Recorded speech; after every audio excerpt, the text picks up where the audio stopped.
is the underground parking. Also would like to remind you that we have two languages in case you need the interpretation headsets. You can get it at the registration desk. I would like to welcome you here at the conference that Instruments and Aid Recovery.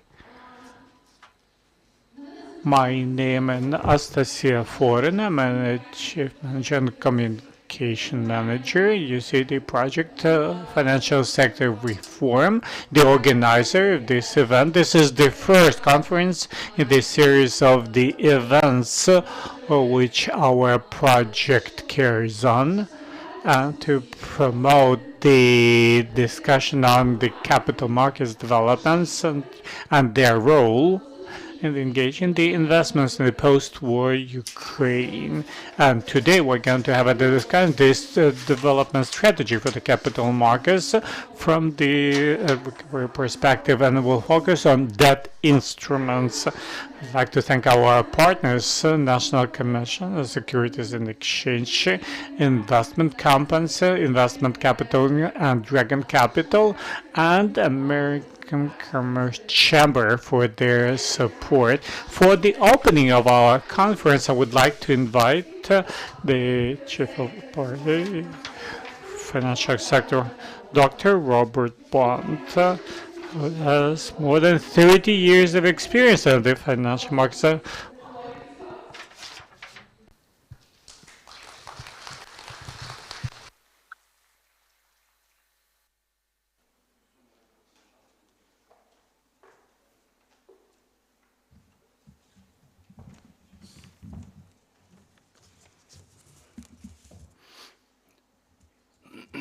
Good morning. Let me also thank our partners for supporting this event and contributing their expertise. In the international financial community, we have been focused on short-term economic and financial stabilization measures. We have been trying to select and do immediate interventions to support the financial system in ways that are consistent with longer-term development strategies. That approach is often called no regrets. It is a strategy that requires a balancing act between stabilization and development.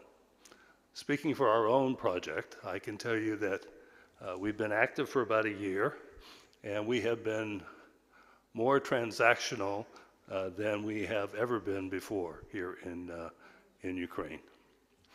Policy has been secondary, and we are now moving in that direction.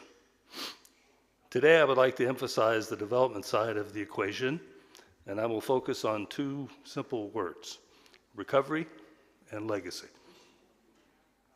Recovery is usually defined as a return to a normal state of health, mind, or strength. It conveys the idea that you're going to return to a normal, better state. The term economic recovery is generally defined as an increase in GDP and improved business activity following a recession. I will tell you that neither of those definitions apply to Ukraine at the moment. Why I say that? You cannot recover a normal, strong economy in Ukraine because there wasn't one here before the war.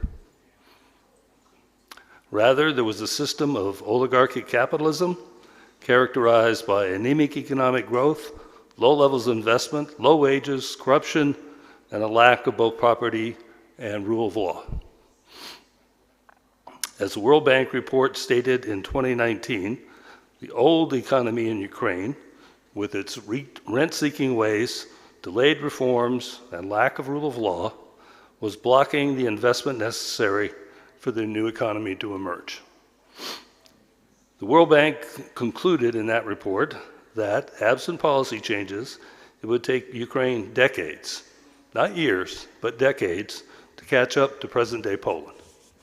So that is not the past, that's not the economic recovery that we mean when we talk about it among the international financial institutions. For the international community, economic recovery in Ukraine means to emerge with a new economy, not a return to the past, but a paradigm shift to a new economic model. This model will allow Ukraine to develop its considerable resources and attain real economic growth and power.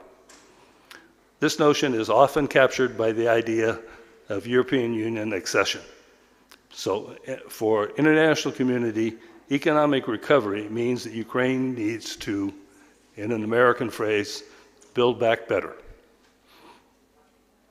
I'm not going to list all of the things that we need to do on that level.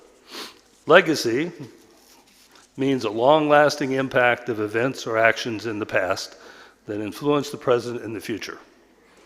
A legacy, of course, can be either good or bad. In the case of Ukraine, I would submit that the legacy in financial markets is one of serious underdevelopment.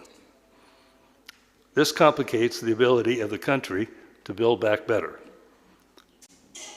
I'm not going to talk about all the issues we need to deal with to develop financial institutions that effectively support the real economy. I'm sure you all have similar lists of things you would like to change, and at some point we'd be happy to compare notes. But we must begin the process of dealing with those issues now, and that's the purpose of this conference. The FSR activity is committed to supporting changes in the financial architecture of Ukraine. We want to facilitate private financial market activity. This conference is one of a series that looks at financial instruments, debt, equity, derivative products that will be needed to support the new economic model. FSR is also exploring commodity markets development and the attendant financial infrastructure that needs to be effectively produced for that activity. Finally, FSR also intends to support the government of Ukraine efforts to develop and implement market-oriented strategies to develop capital, commodity, and insurance markets. So today is the first step in our journey. It's a policy journey. We intend to support the private sector. We intend to support the government, and we intend to begin the conversation about the kinds of policies that Ukraine needs to be able to build back better. Thank you.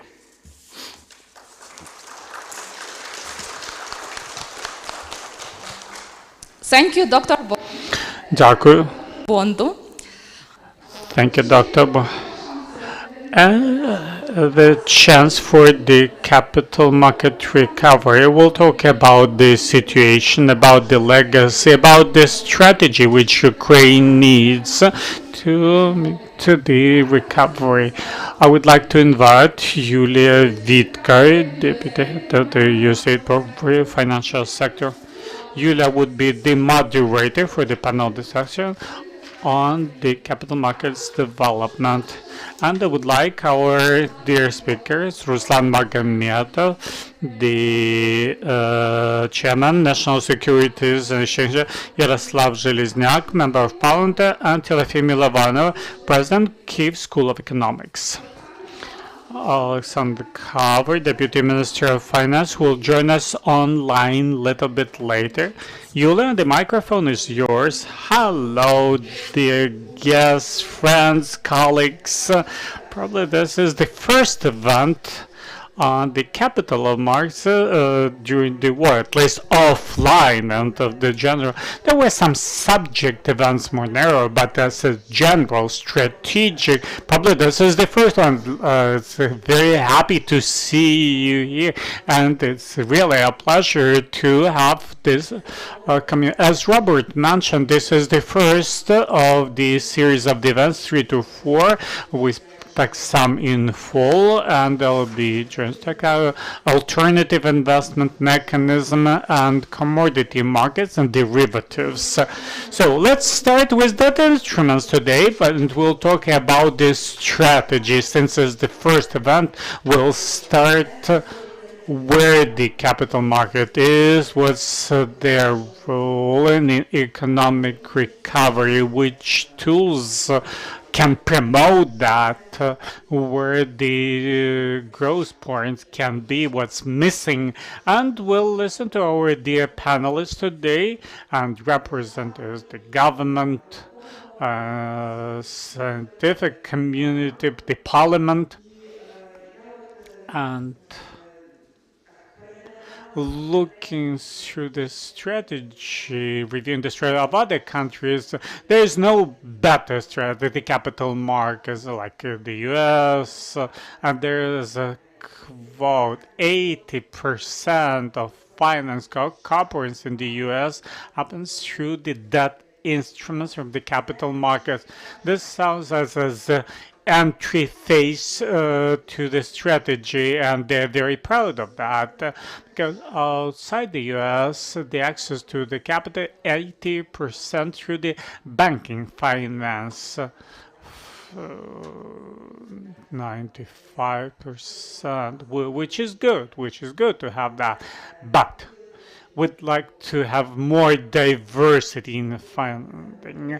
So we'll talk about that, and I invite Ruslan as a representative from the regulator who has a vision of this market on a helicopter view. Ruslan, can you tell us where the market is now, whether we need a strategy, and what are your priorities? This is the initial block, and then we'll have a special discussion about the regulator, about the instrument. Thank you, Julia. Thank you for the invitation. Thank you for organizing this event. Yes, it's very important to talk about this because without discussion we won't be able to move, and it's a pleasure that difficult times, many people decided to spend their time and attention to this. On your question, indeed, as a regulator, we see, oh, let's put it the other way. Many people speak that after the victory, we expect a growth, and we need to create the tools for the recovery of the country. I'm talking to our partners. We, as a regulator of the financial markets, we think that the main tool should be the capital market because the banking area, and I say a lot of represent for the banking community, but it cannot be the only one. And our Western partners mentioned that, of course, we'll do direct investments and come through the banking, but you should create the tools, the capital markets, which are clear to the international, because we are used to operate in that manner. So we, as a regulator, think that we all, as regulators, the representative of the government, our colleagues from the parliament, and you as the market representative should create the conditions, the prerequisites for those instruments to pop up. We'll speak about the regulator, other things, but first message, the capital markets is actually the part of regular efforts, and people go to that market if the rules are clear. If we compare the capital, it's a regular grocery market. So you go to the market where the proposal is, where the rules are clear, where the execution of the rules are clear because there's a stronger regulator. It happens in the civilized framework.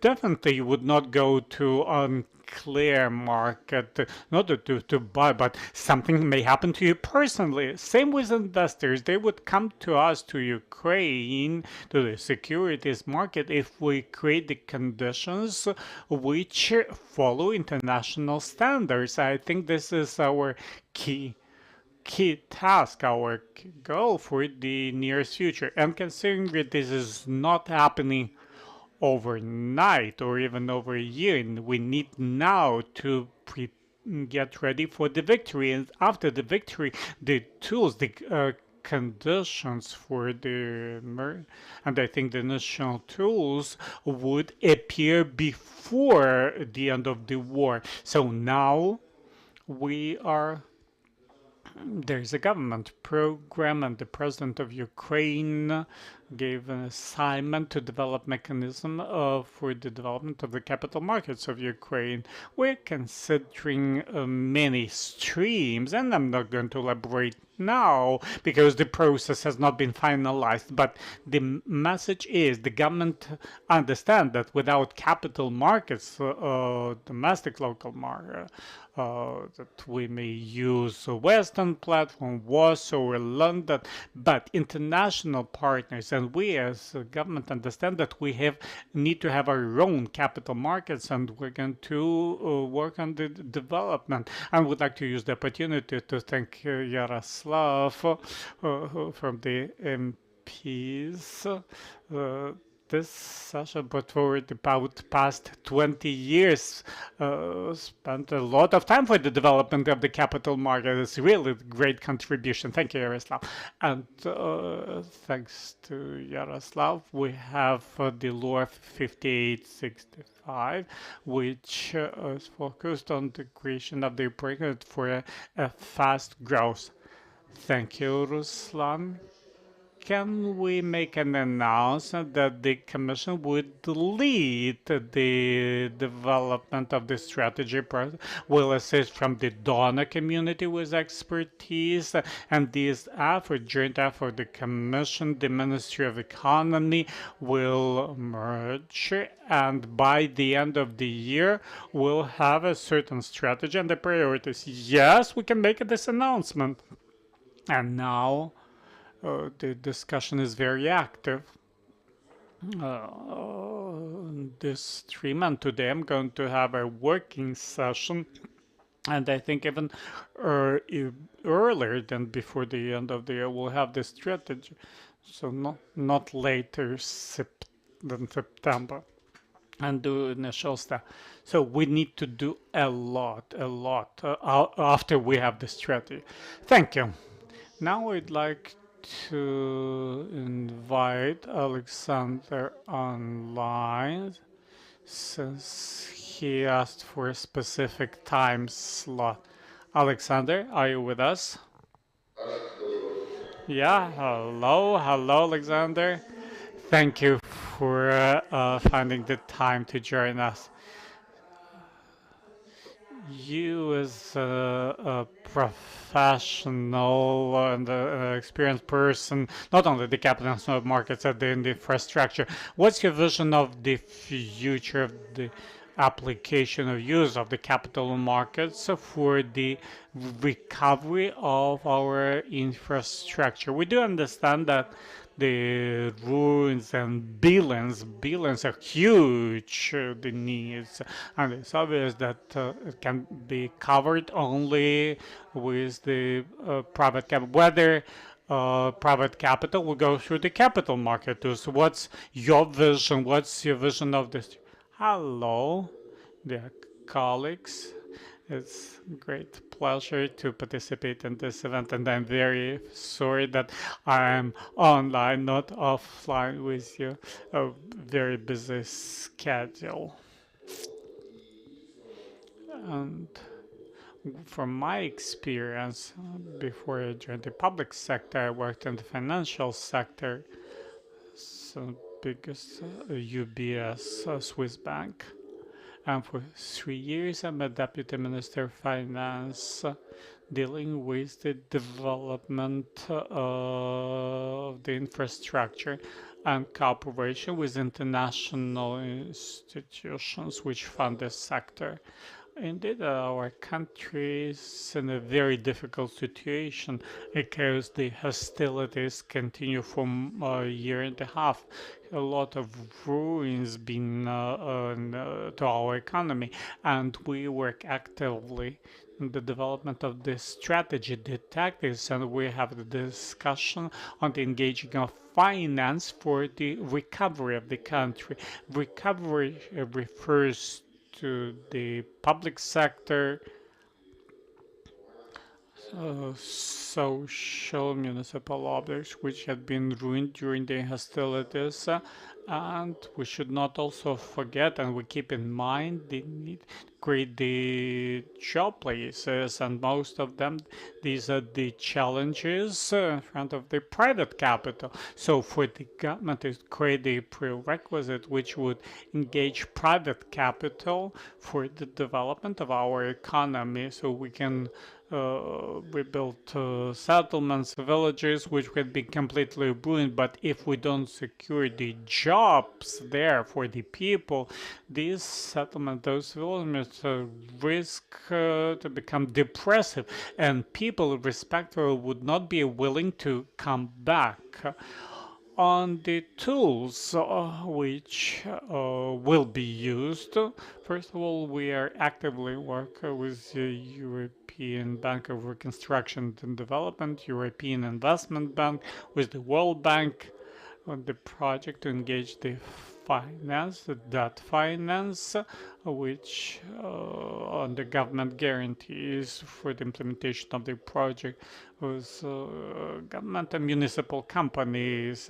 These are the project on recovery to transport infrastructure, because transport is in the basis of the development of the economy for the mobile of the citizens, and infrastructure should be better than before. Unfortunately, before the hostilities, we were lagging behind in terms of the mobility of, if compare Ukraine with our neighboring countries. So we speak about the competitiveness on that stream, and we should develop new corridors. For example, through the block of the seaports, so we lost the opportunity to use traditional logistic chain for the export and import of the commodities, and we had to read of the logistic to use Gdansk, Baltic Sea ports of Poland, and use the Black Sea ports in Romania, the Constanța port. That requires for us significant investments, the railroad infrastructure, and the crossing points. We cooperate with European Union in that regard, solidarity line, to increase the transit capacity of Ukrainian cross points and neighboring countries. These are the issues which require comprehensive solutions.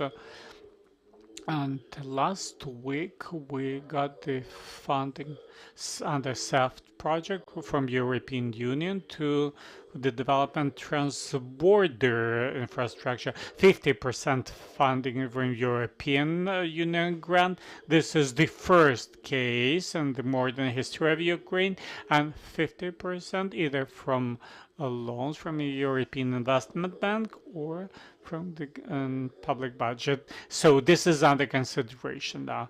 Thank you, thank you, thank you, Alexander. Після того мусите відключити. Another question, as I know that you should to leave us.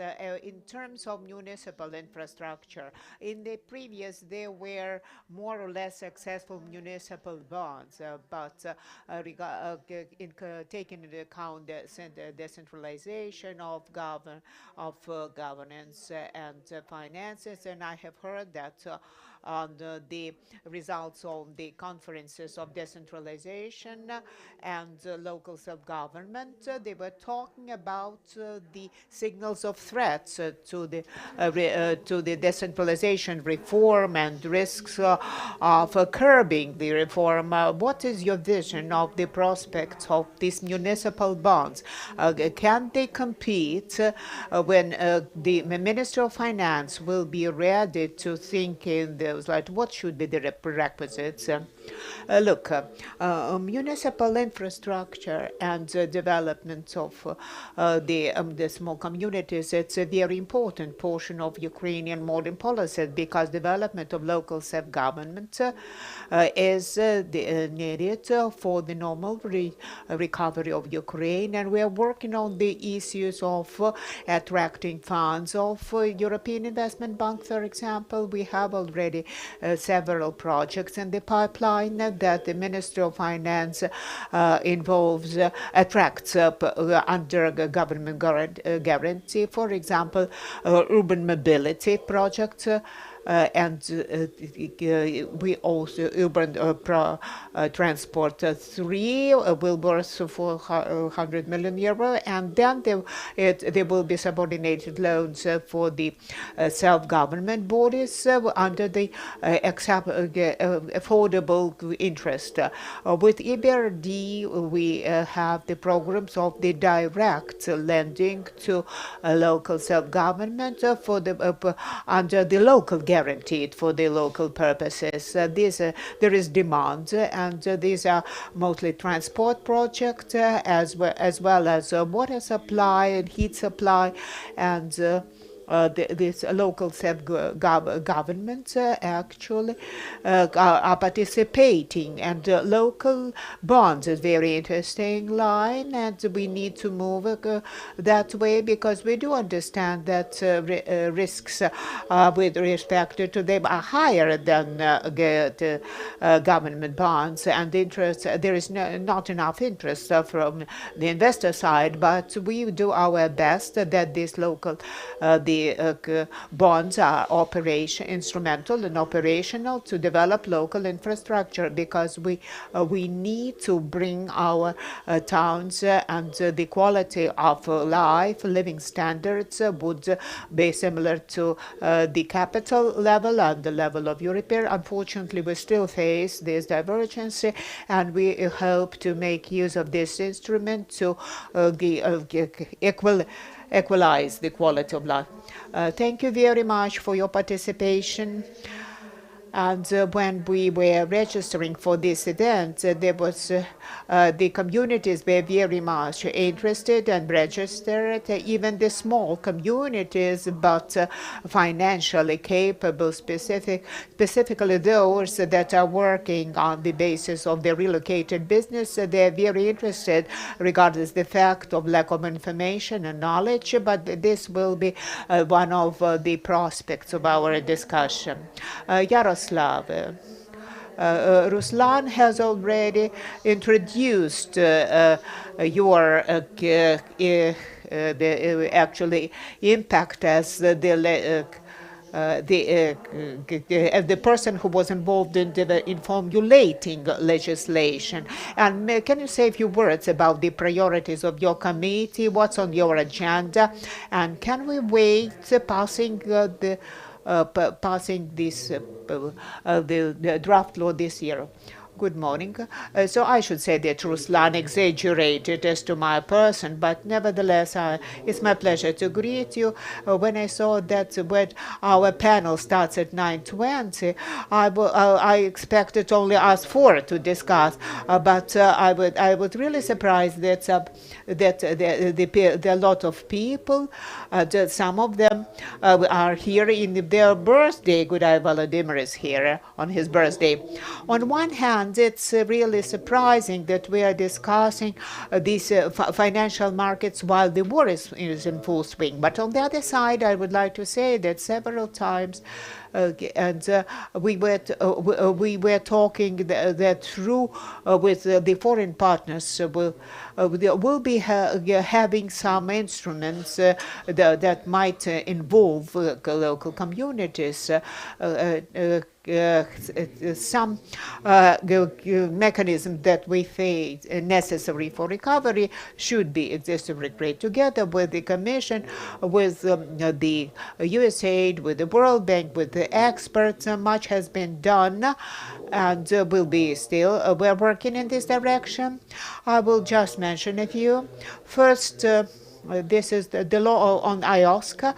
This is a 900-page law with plethora of hours of discussion. It's ready. And we have some technical amendments that may take, but it's for 99.99. It's ready. It's on the agenda of the Parliament. And as you know, our Parliament was working on the taxes, and this is it will be the issue of several months before it comes on the top of the agenda. Then it's the issue of these brokers under sanctions. And thanks the Commission worked on the amendments, and you will see them on the side in the upcoming hours or maybe days, just to this issue for those who invested not only in Ukrainian military securities. Then electronic agrarian receipts this is the issue that passed the committee. It's similar for IOSCA. It's suffered from this discussion of tax return, but it's in the pipeline. Next, what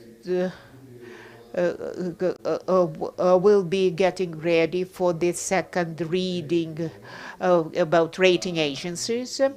It passed the first reading, and we were expecting its synchronicity with EOS draft, and in the last point in my list, it's the law that we developed with experts in our commission. I believe it's one of the most important law. It's on investment accounts. We have actually polished it, received the negative response from the Ministry of Finance that is not inclined to decrease taxes, but we're still in the negotiations with the government on stimulation of financial markets and attraction of and we hope that we manage to pass it. It was presented in Lugano and London. And the last topic that is on our agenda, and Alexander that left the room he is working on that. It's the issue of regulating on virtual assets. The USAID supported us on that with resources and expertise to polish it, and we are already working on the legal issues, and this is a big story. The virtual assets become legal. If anybody was interested, last night the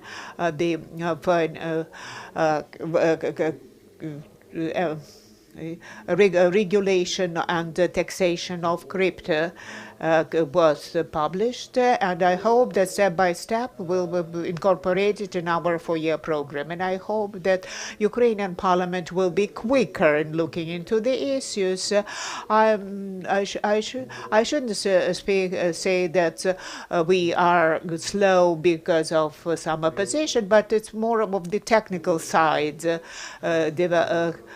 Because we have this limited plenary time, and we come that you see we have a lot of to talk about EOS project. The majority of colleagues are asking what's that, but we have done a lot, and we'll have time to do. Thank you. IOSCO. It's necessary we can help with explaining, but really Ukraine is among those limited countries globally that did not sign this memorandum.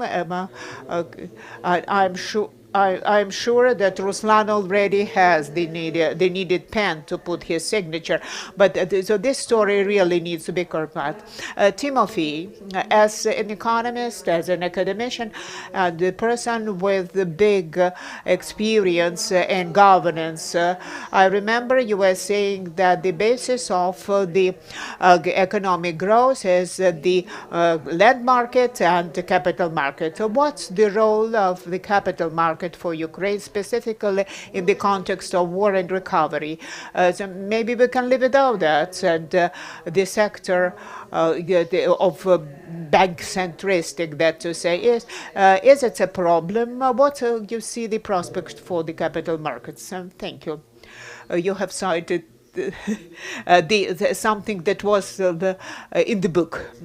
And there are these three markets plus technologies, people, money, and other resources, the land, if we're talking in terms of agri, and technologies, and regulatory framework and protection of proprietary rights, and capital market should be instrumental, and Ukrainian economy shrink by 30%, and demographic situation is has impacted by inertia, and we ask now, we survey people whether they want to come back or stay or leave, and then we look into the trend of birth rate and death rate and make extrapolation, and this inertia scenario just if we never change anything after in these trends after the war, we can face 11 million people in the labor market instead of 17 million. So we have lost already 30%, and 80% of all tax and non-tax proceeds earning go for defense, and it's a very complicated situation with no new features.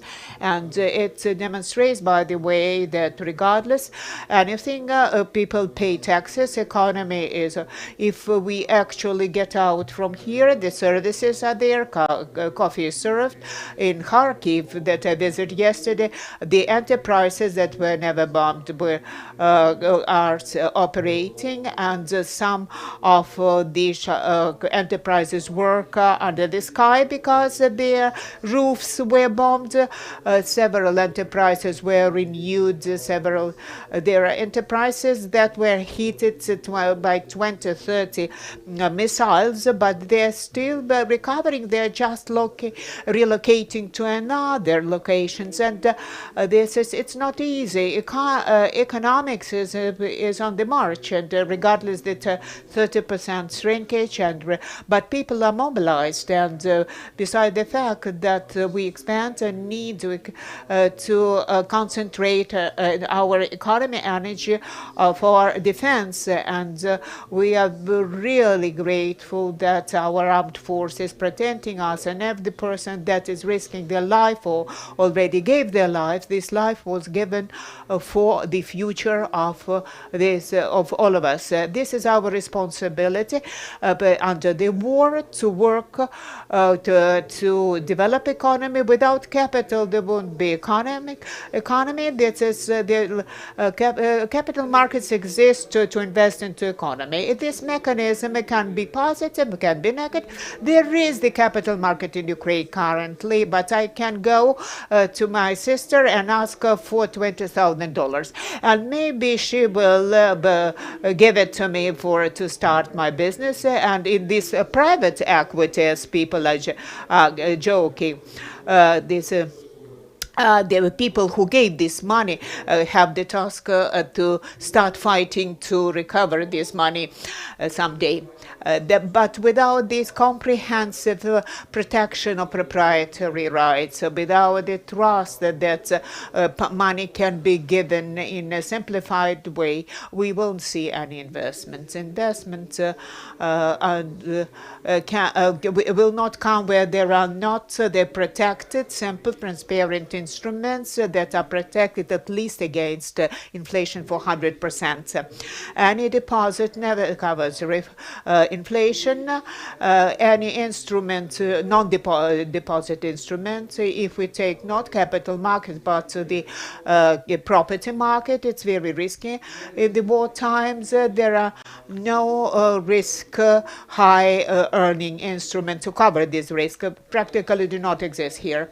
And if we come back to the issue of big money, big funds.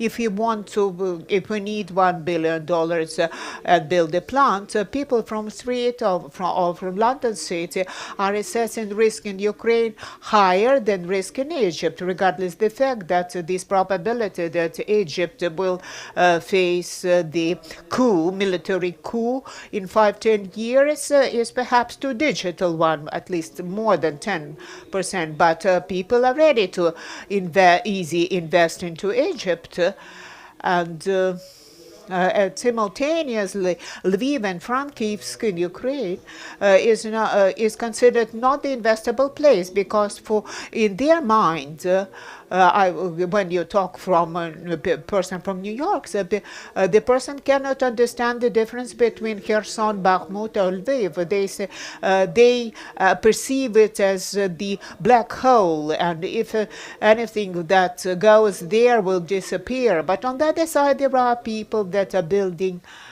currently the windmills, wind farms, and they are building for these wind farms with the distance in the west of Ukraine from 1 to 2. They're just believing that if the missile hits, only one this windmill will actually perish. And they make this calculation within their own company. And we can see that American companies that are operating in Ukraine keep investing, and they are committed, and they promise to bring money. And those companies that are not the similar companies in Ukraine that are not currently in Ukraine, they are not coming here. There is perception issue and the trust issue here. For those that are never worked in Ukraine, we need to resolve these issues in a way how people were in the spirit that we're talking, that we need to set up the legal framework and the instrument that allow easy investments in Ukraine, and allow the trust that people will not be stolen. So the investor is interesting that nobody steals your money when you give them. This should be brand of Ukraine, and people should know this is when these brands actually start talking what money they lost under Yanukovych, and at every meeting together with billionaires in New York, they were talking about their life anecdotes, what time they lost, and this is bad. And the other issue is, so the trust it's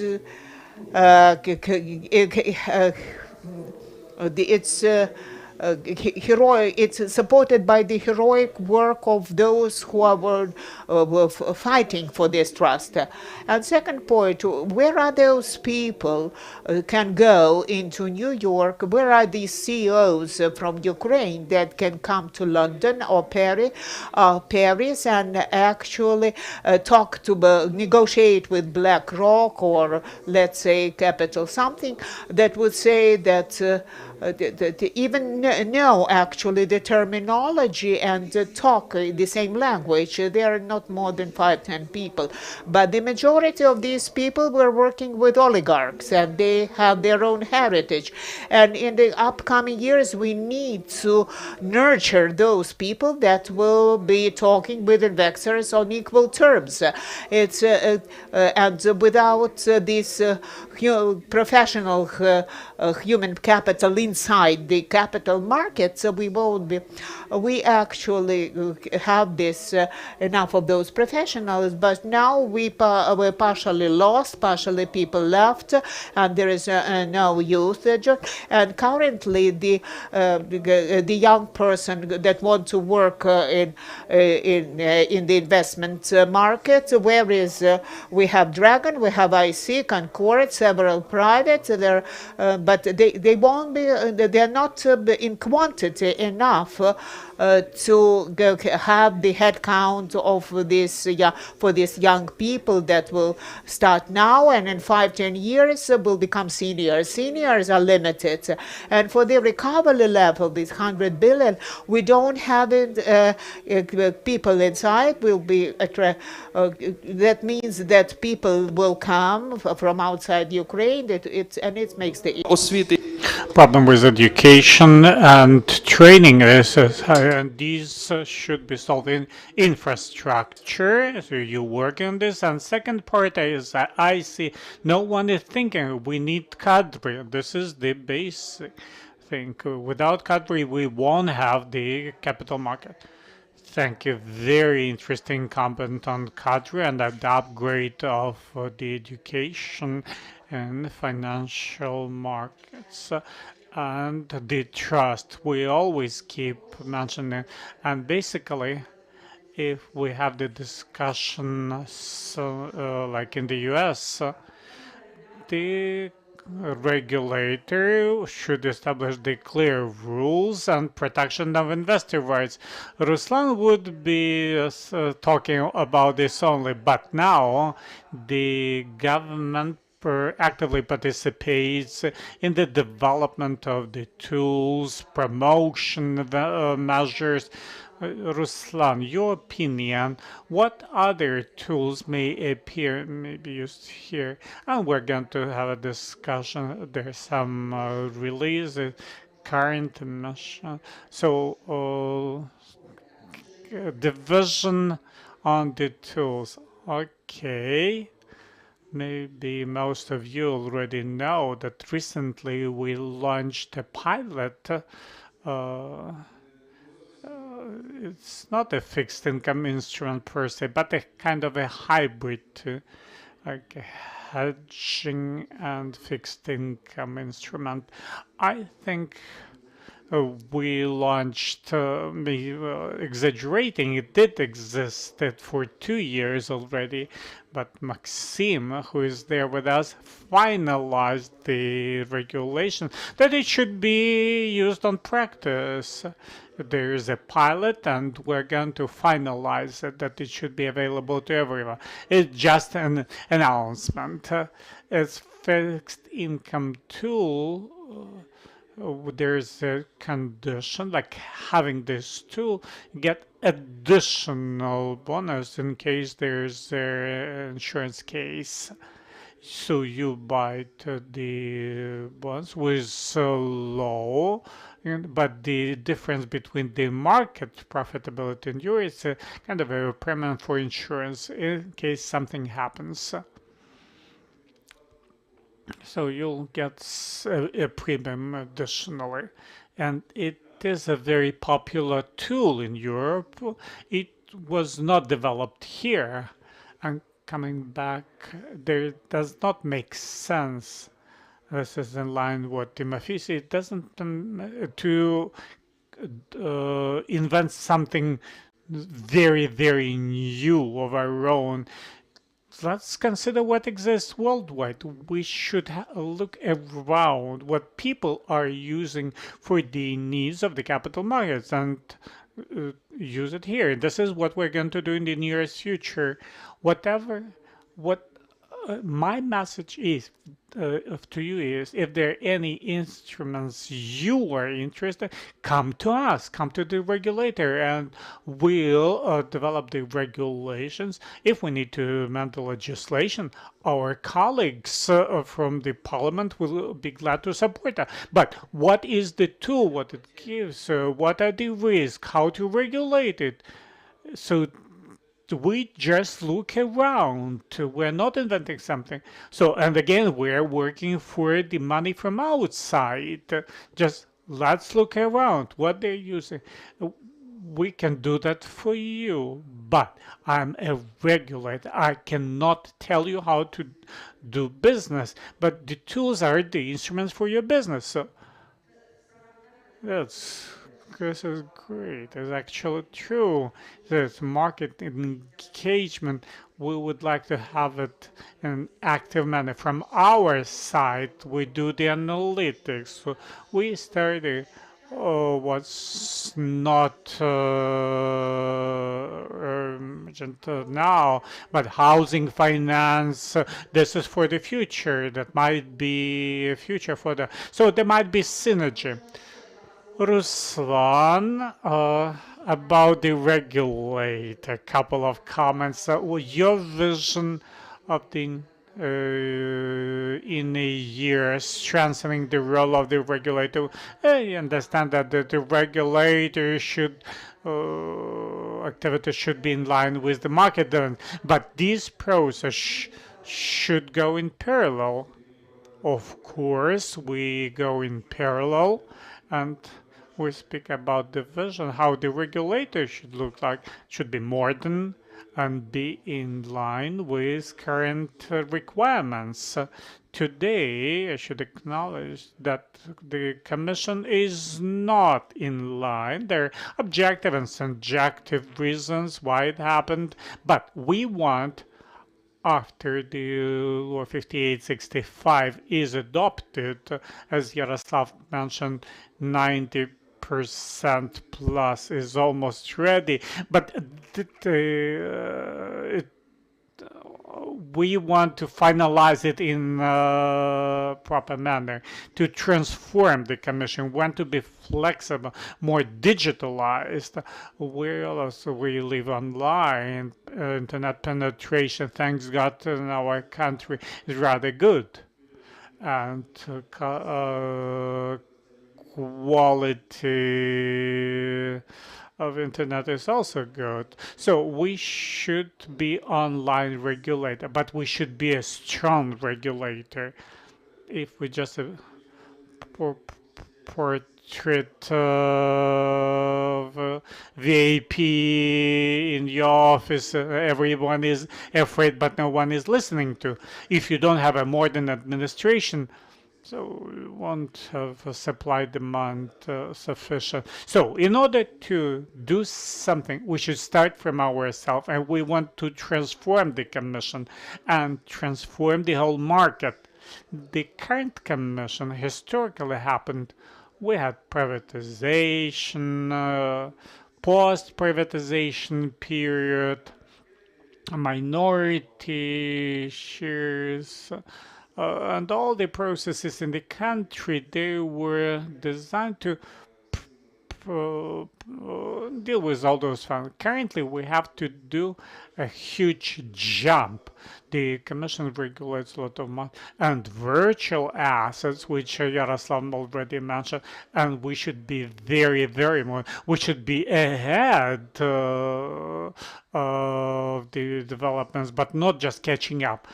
Definitely, there'll be a decrease in staff, but the decrease not in the quality should not suffer. Automation. But many processes should be automatic.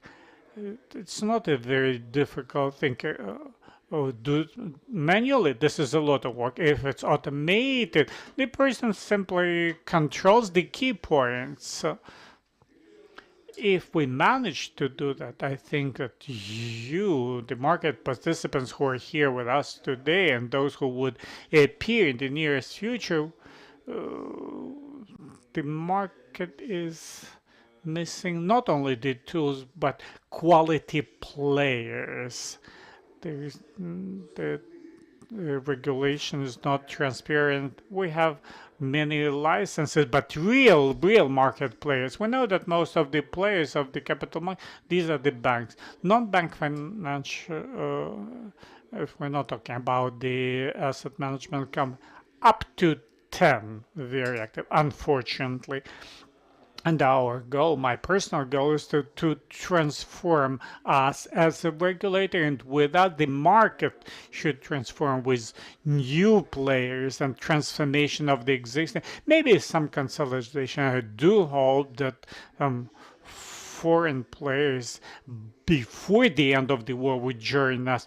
I think we do have neighbors who are willing. Their risk appetite allows to open branches in your country with not afraid of the war, but absence of the regulation.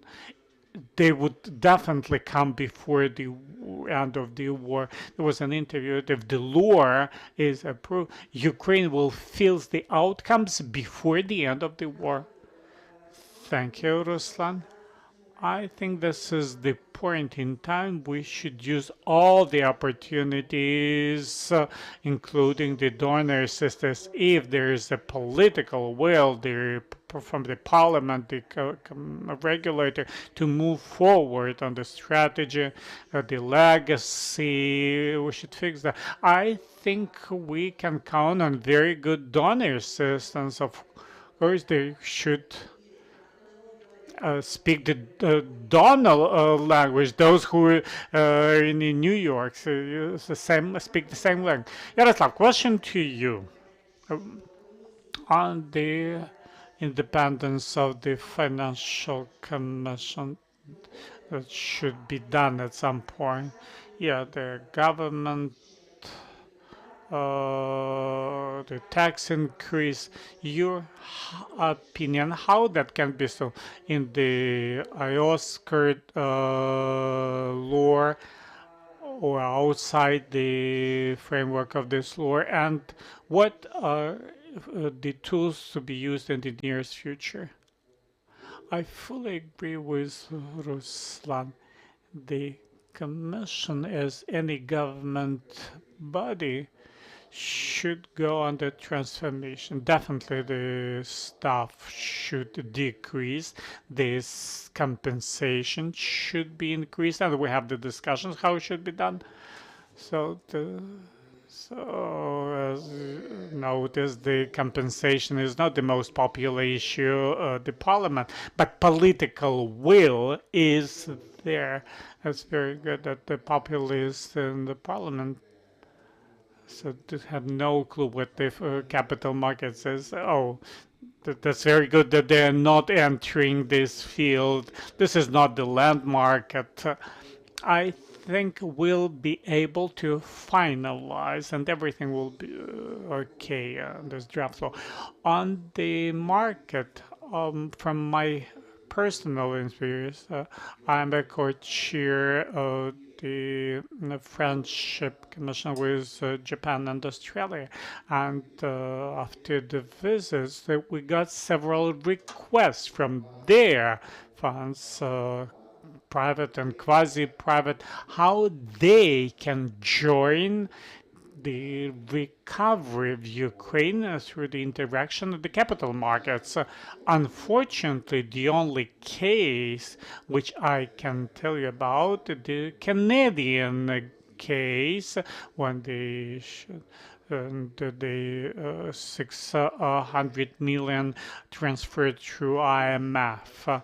I think we'll get to some point where we'll issue our bonds, agri-seeds. This is what we have on the agenda. And we agrarians had different vision.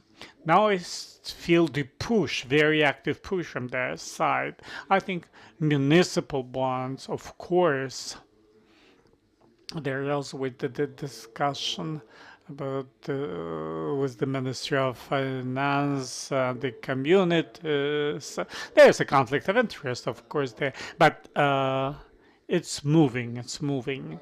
And private sector, I would like to believe as soon as we, as a government with the sector of economy, which, as Ruslan mentioned correctly, be, to some extent is interested for our neighbors in European Union and Ukrainian brand, and the demand on Ukrainian and some risk appetites allows to engage investments. So respectfully, will need the roadmap, how the investments would come here. So luckily or unluckily, for Ukraine, other than the capital markets and the way we see it, nothing different exists. What we can offer, and I do hope that the combination of several factors will give us an opportunity to launch the private sector with their tools. Frankly speaking, I think the government did a lot to promote the bonds, the military bond. I'm looking at the NBU statistic.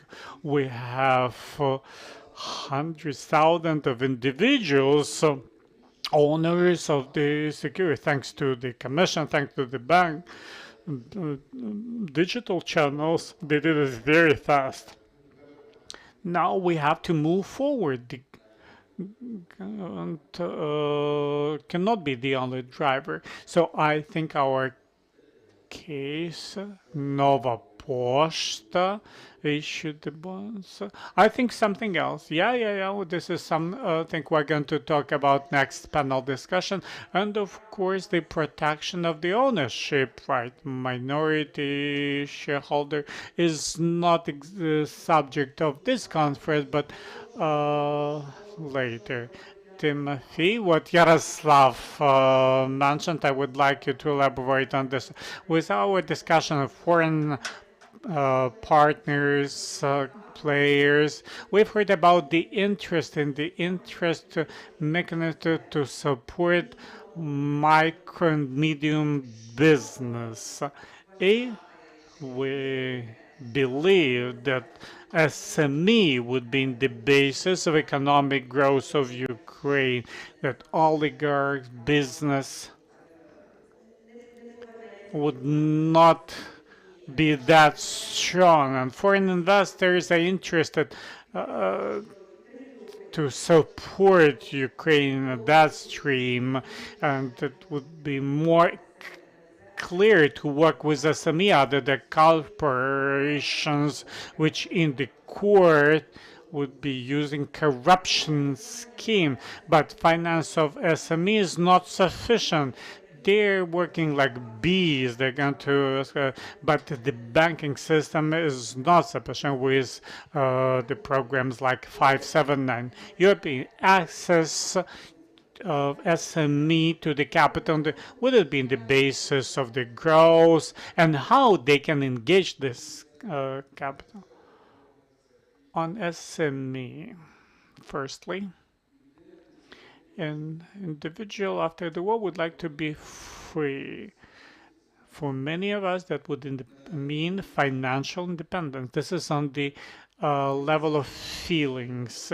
We see that on the youth at the Kyiv School of Economy. We observe this trend that the World Bank some time ago, the Harvard doctorate or IMF or something international like Coca-Cola, there was a peak of the career. Later,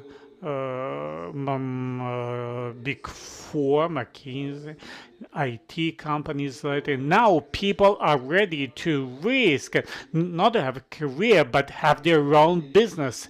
They don't go to McKinsey. They go for a year or two, go their business. So the talents, everyone go to create a small just to pay salaries for the employees, the risk problems, lack of sleep, but that would be my own. I'll try that myself. And this is what we observe among the youth and among many people to they want to control. And definitely we need finance if they have finance, but to fund SMEs more difficult other than a big project when the business model is clear to uh, the big business model is clear. What are the logistics, access to electricity for the big companies which build those enterprises worldwide. Pinchuk metallurgical plant in Dnipro, Italians built that. Everything was clear. Yes, it's a difficult project, but from the financial perspective, it's clear. It's a startup. Стартап. It's a startup on the war, and banks would avoid from risking it. We can get around it. For example, small grants for veterans, 143 requests were presented. The 19 requests were issued. Why 19? Now, we could say that banks, it was from Ashad, but Ashad didn't want to take a responsibility on for financing, specifically when it's co-financing with government. They don't want any anti-corruption bodies and so on. This is our cultural specificity. That's what it goes through civil society, legal committees that are ready to decide. People have no capacity to write requests because there are 5 points. 4 they can formulate. The 5th one, by the way, today we are signing a memorandum, and with the structural and organizational component, we need to teach people how to write a request. They may be good business people, but without this capability of writing the request.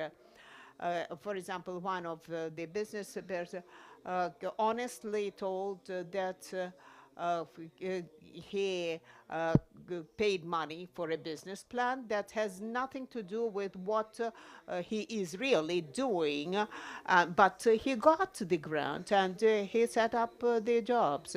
I am telling these anecdotes just because how difficult it is and will be to finance SMEs. In practical, organizational, and operational terms, it will be very difficult to finance them. Here, without IFIs and the government and those institutions that actually somehow can diversify this risk. It's the dead end. And that's why SME financing is critical important for political stability inside Ukraine after the war, because the veterans, people that come back, many of them would like to have their own business. And this is in operational terms, it will be very difficult. That's why these veteran pilots, the 579, need to be going into details and scaled up and actually accept that part of the money will disappear and becomes into the subsidies, because the person that would like to be economically free has the right, and if we do not grant that very right, will be facing political fights and polarization in this society, and that's critically important for the future of the Ukraine and very difficult in operational terms. Thank you, Timothy. To summarize, because next will be BlackRock keynote speaker, my picture and my vision and dream is we discussed the renewal of infrastructure. We talked about the development of communities, because communities, I believe, they are the basis, form the basis, and SMEs is a very important pillar for our development and renewal. The banking system, is incapable of actually meeting all those requirements, and perhaps it shouldn't do that. And by the way, the niche should be filled with fintechs and with things they are 50% annual, but there is demand.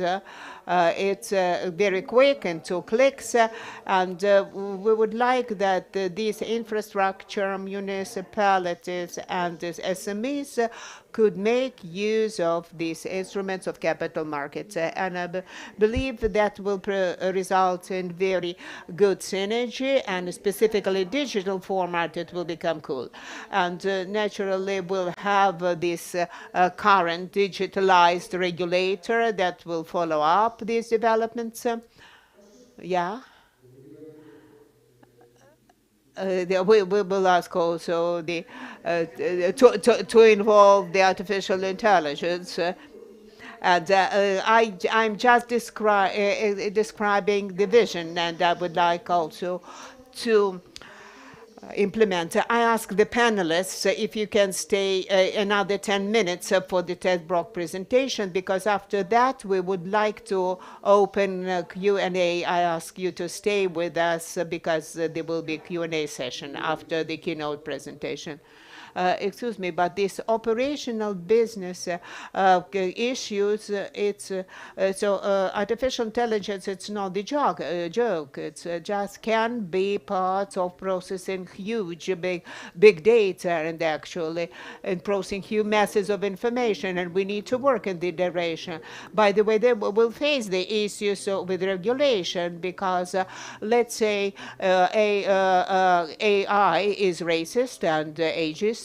We need to understand how banking regulation and how Ministry of Digitalization can cooperate, but regulation of financial regulation and AI regulation will actually impact this SME business. And now let's move to the presentation.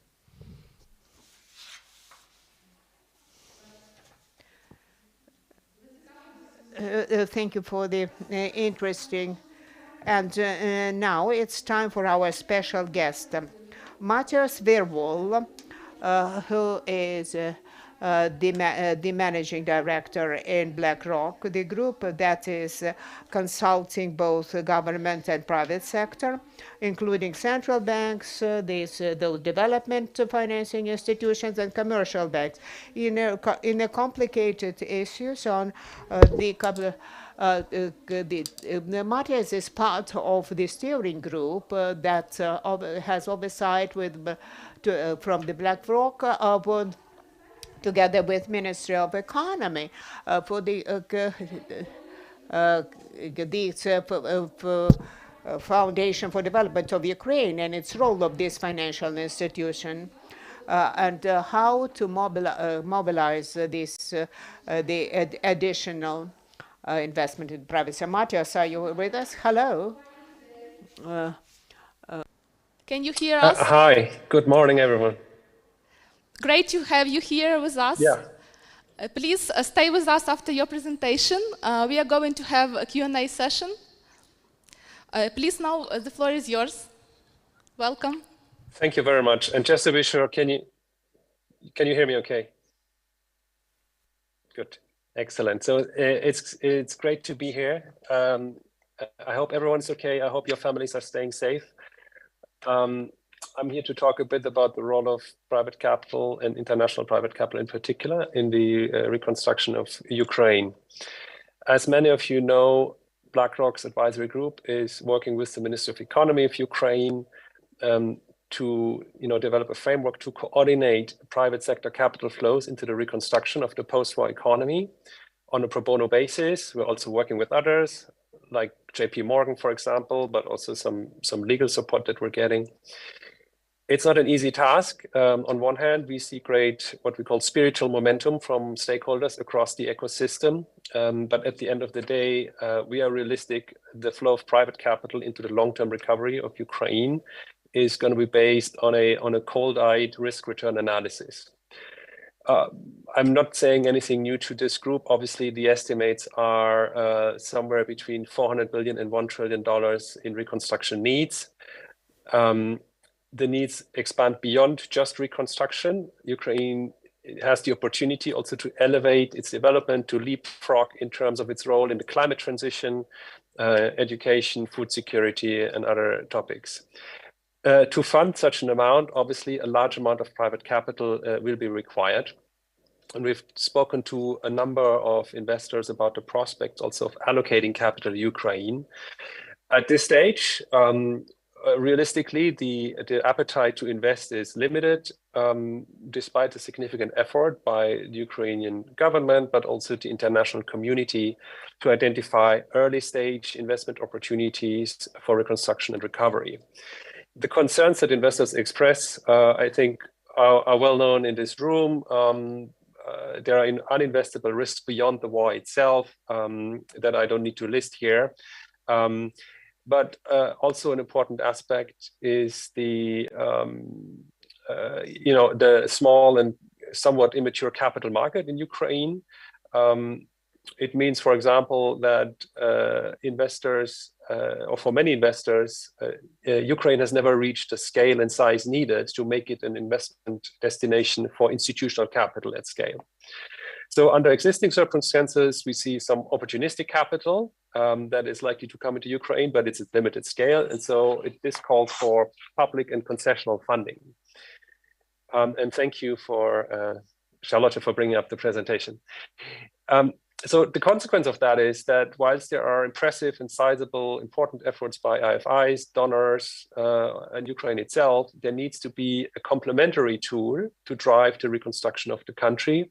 And during our work, we concluded with the Ukrainian President's Office and the Minister of Economy that the creation of a dedicated Ukrainian Development Finance Institution, a DFI, which is called the Ukrainian Development Fund, will create the highest long-term additional impact.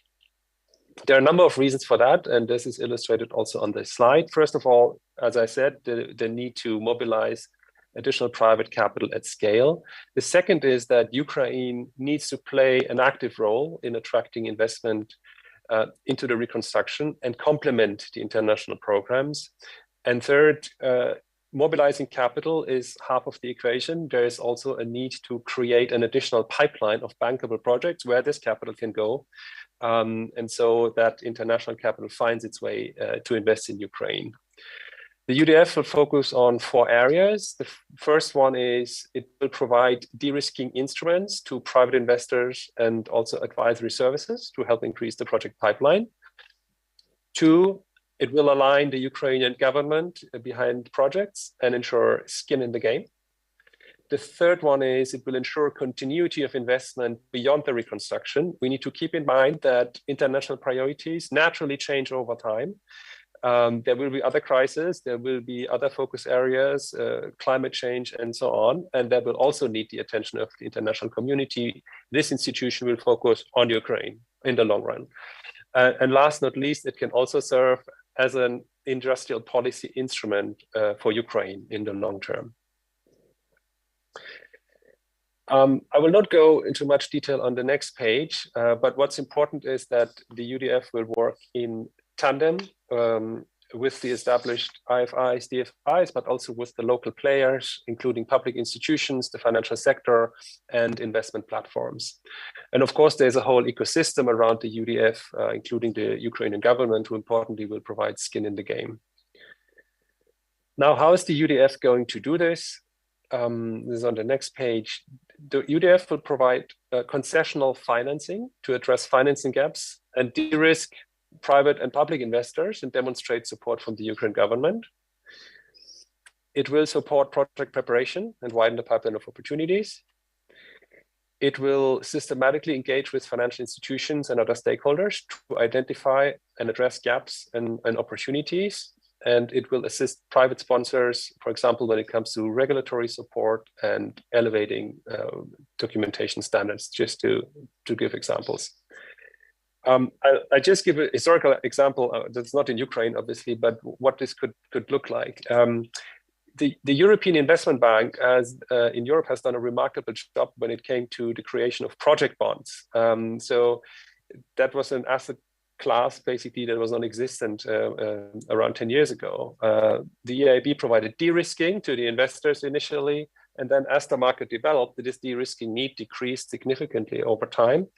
But then also if you combine that with alignment with the sponsoring governments, engagement with regulators, and project preparation support, this is very powerful.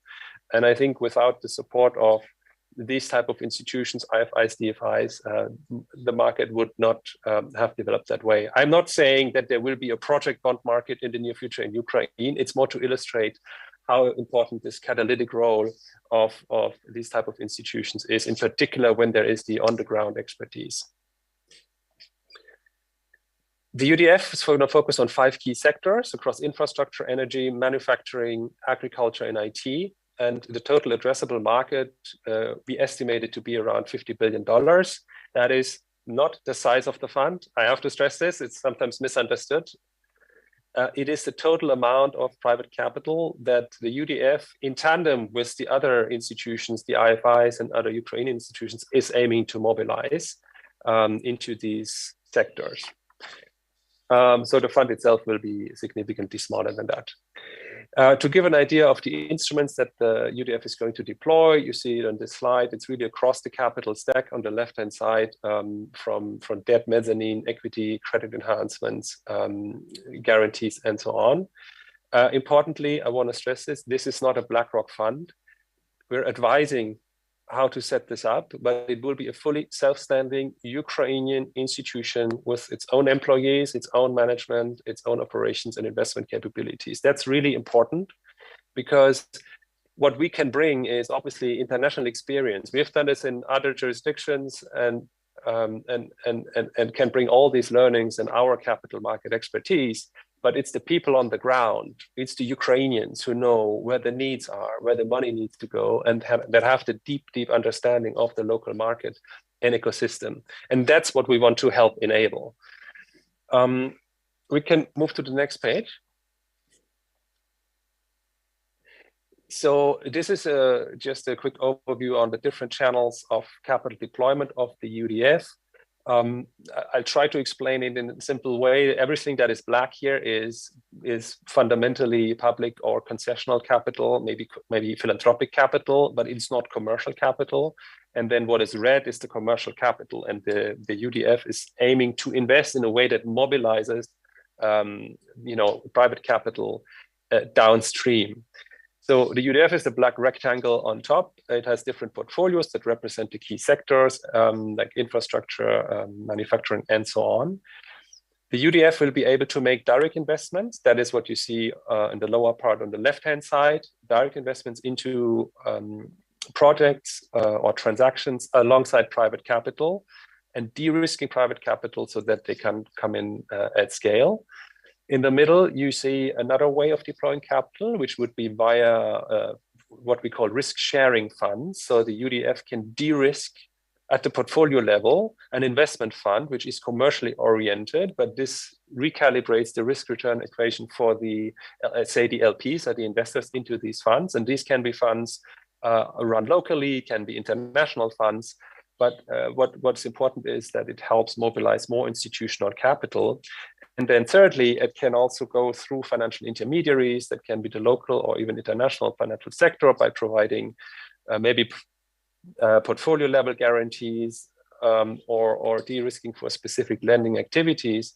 And this is going to be particularly important, for example, for SME lending, which I think, Timothy, you said this before, it's very, very critical for the reconstruction of the economy. But at the same time, it's very granular work that is best handled by maybe the local financial sector, but the UDF can, at the portfolio level, support these lending activities. I'm gonna just wrap this up to give an idea of where we stand in the process. Standing up a sustainable and successful DFI that can mobilize private sector capital at scale is complex, and it's gonna take a long time. But in the next ones, what we're focusing on is the legal establishment of the fund. We're developing a preliminary investment pipeline. We're establishing key decision-making bodies in the interim who can, help shape this organization. And we're working closely with those who will provide the initial funding, which will likely be donors and philanthropic capital. And as you probably know, we have some initial commitments already in place. The Ukraine Recovery Conference 2 weeks ago was also a great platform and a very successful event from our perspective to create momentum for this critical initiative.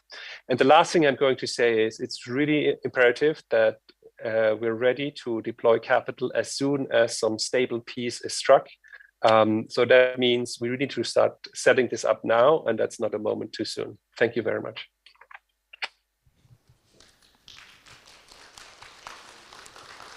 Дякуємо. Thank you, Matthias, for the presentation. Now we start Q&A session. If you have any question, let's ask Matthias, since we have to release him shortly. Just raise your hand and my colleagues will come with a microphone to you.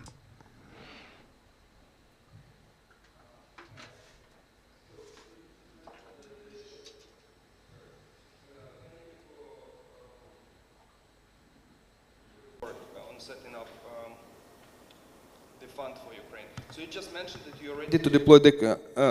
Okay, can you hear me now? I hope it's okay. Yeah, thank you for your work on setting up and advising on setting up the UDF. You just said that you're ready to deploy the capital the moment there is some stable peace. Question 1A and question 1B is, what happens if there is never any really stable peace? Because Russia will be there, and whatever is the victory, the risk will stay there, the missiles will fly, or at least with some probability. And the second one, why do we have to wait until the stable peace is achieved? Why can't we deploy the capital right now, at least in the west of Ukraine? Thank you. Thank you for the question. Do we want to take more questions, or should I answer them one by one?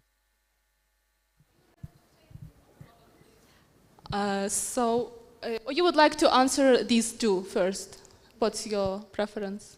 I think Matthias can answer. Yeah, you can answer. Good. Thank you for the question, Timothy. So these are good questions.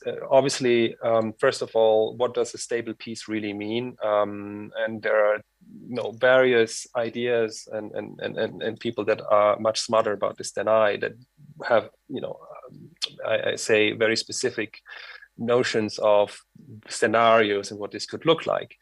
I think the answer to your question is the UDF can develop impact also before the end of the war. That is absolutely true, and that is the objective. In particular, when it comes to some of the advisory work, project preparation, and so on, the key point we're making is you can mobilize public capital as long as the war is ongoing, but it will be difficult to mobilize institutional capital at scale as long as the war is ongoing. So the role of the UDF during the war could be more focused on assisting also some of the international programs, whereas once there is a reasonable peace, then it can develop its real impact and work towards its mandate, which is mobilizing private capital. And we really believe in the power of having institutions that have a very, very focused mandate. So that can be done, and I think it also answers your second question. There is work that can be done during the war, and we are very keen to progress on the legal establishment and some of the interim operations as soon as possible, and show also impact and some initial success in the near future. It will not have to wait until the war is over. That's the answer to your question. Дякуємо. Дякуємо, Matthias. Thank you, Matthias. Thank you, Timothy, for your question. Dear guests, any more questions from the floor? So wait for the microphone, please. So let's see how many questions we have. Let's collect all the questions. I saw the structure. It looks very nice. I wonder if this initiative implies any use of local Ukrainian financial infrastructure in terms of development of and recovery of Ukraine. Thank you.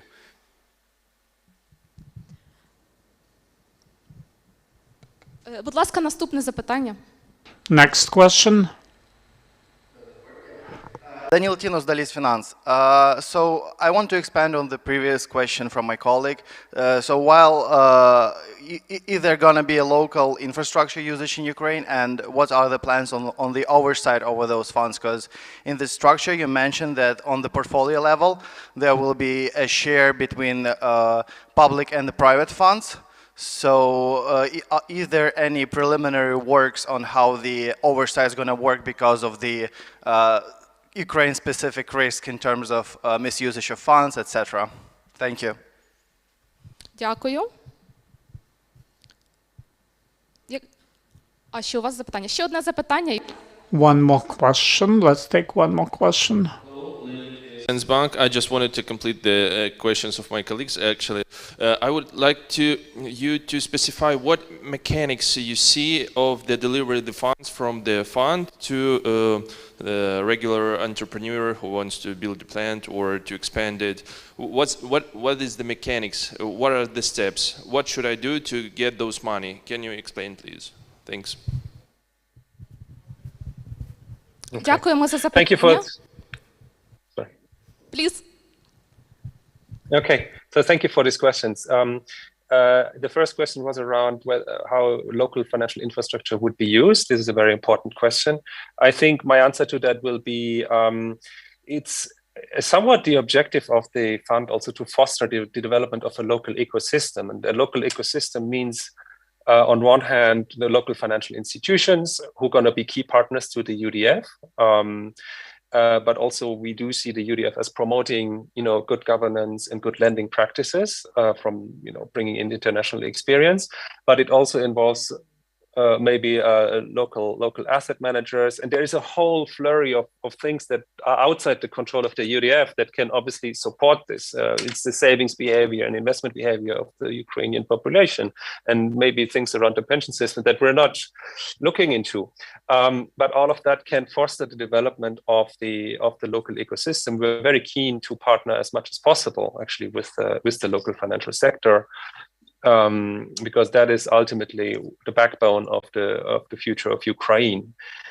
When it comes to the question on oversight of these funds, again, it's a very important question. The initial funding of the UDF itself is going to be likely predominantly public, so there will be an oversight in line with what you would expect from such an institution comparable to other IFIs and DFIs.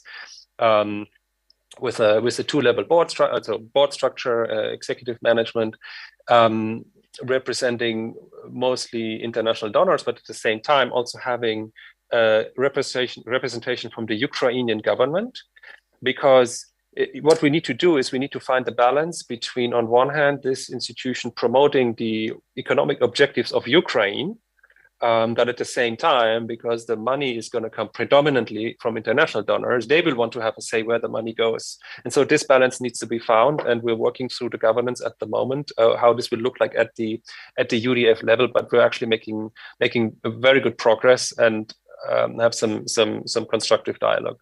And then the question on when the private capital comes in, this is maybe it could be at the UDF level, but then they will be subject to that governance. And when it goes a bit downstream, either at the interim fund level or the project level itself, then obviously you talk much more about the private sector level governance, and whether that means that some of these funds will be based in some of the typical jurisdictions like Luxembourg or Ireland or so, or we will also be able to have some of that on the ground. We will have to see. We're working out a lot of these details. But I think overall, obviously, the point is very well taken that this is also one of the key concerns internationally. And then your last question was, what do I need to do as an entrepreneur if I want the money? I love this question because I asked the same question to my team like 4 or 5 months ago. It's what's the user experience of this, right? How does it work? My honest answer is, we need to work through a lot of that. But in a way, your typical direct counterparty would probably be maybe a local bank, or it would be one of the IFIs, an EBRD, an IFC, or a combination of those. And then the UDF would complement that and would, if there is a need, would be able to bring in de-risking for these institutions to be able to provide the money to you. But that's one way of looking at it. The second is, and that's a question of size, there will be direct lending activities potentially, like senior debt that could be provided, or even mezzanine to an entrepreneur in Ukraine. So you would be interacting with them similar to a bank. That will be certainly the case. But then thirdly, I think what's going to play a critical role is technology. We do believe that, for example, when it comes to some of the initial KYC and due diligence that you will have to do, technology can play a critical role. And Ukraine has a distinctive competitive advantage actually in having all the talent and strong IT industry there. We've seen that in other jurisdictions where, for example, SMEs can submit an application via an online platform, and this online platform is maintained by like a DFI type institution, but then is channeled through all types of different bank lenders or non-bank lenders who can then assess the application and provide a competitive offer. But importantly, this initial layer of due diligence can already be done centrally, and not every bank has to do it again and again and again, and not every entrepreneur will always have to go to 5 or 6 different institutions to see who gives them money, but there's more centralized, credible to do that. These are some creative ideas. We're in early stages, I will be honest. I'm not saying all of this is going to happen in the next 6 months or 12 months, but we're really also working closely with those on the ground to understand how the UDF can be most impactful and most helpful in the reconstruction. Дякуємо, Матіас. Thank you, Matthias, for interesting insight for the presentation today. Dear guests, if you have any questions to the speakers of our first panel, you are welcome. Just raise your hand and you'll get a microphone.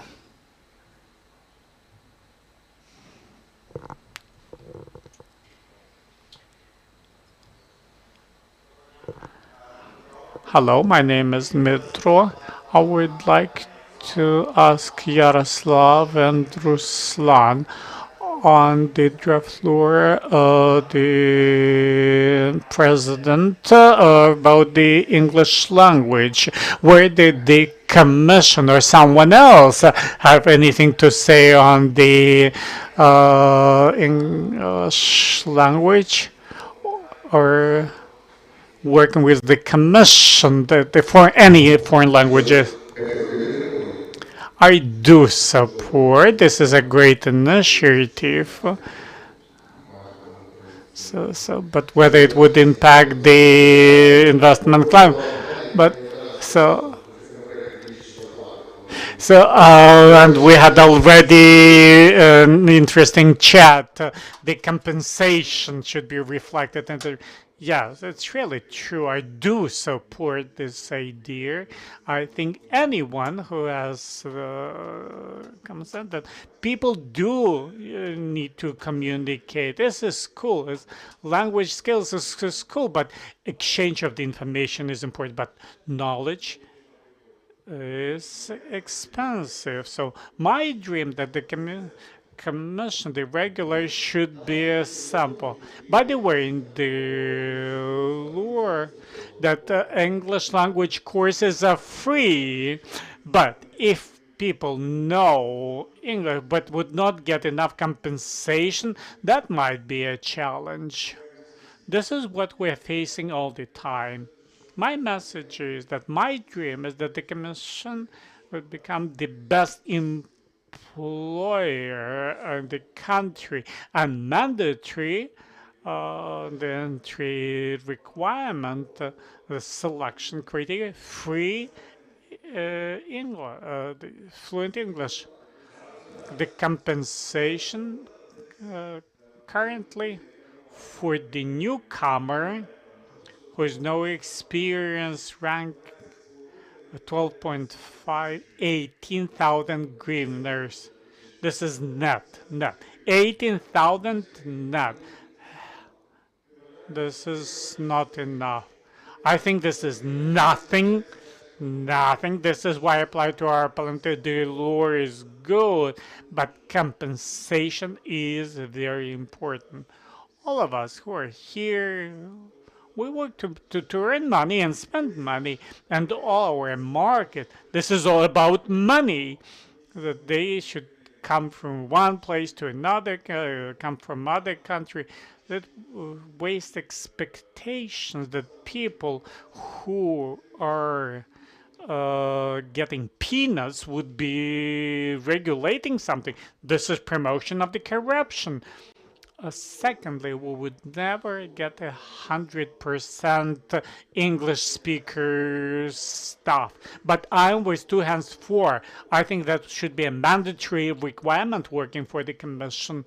But there should be a nice, decent compensation. If people would be willing to learn English to an international investor comes and as an assistant at the reception would not be a problem what they're talking about.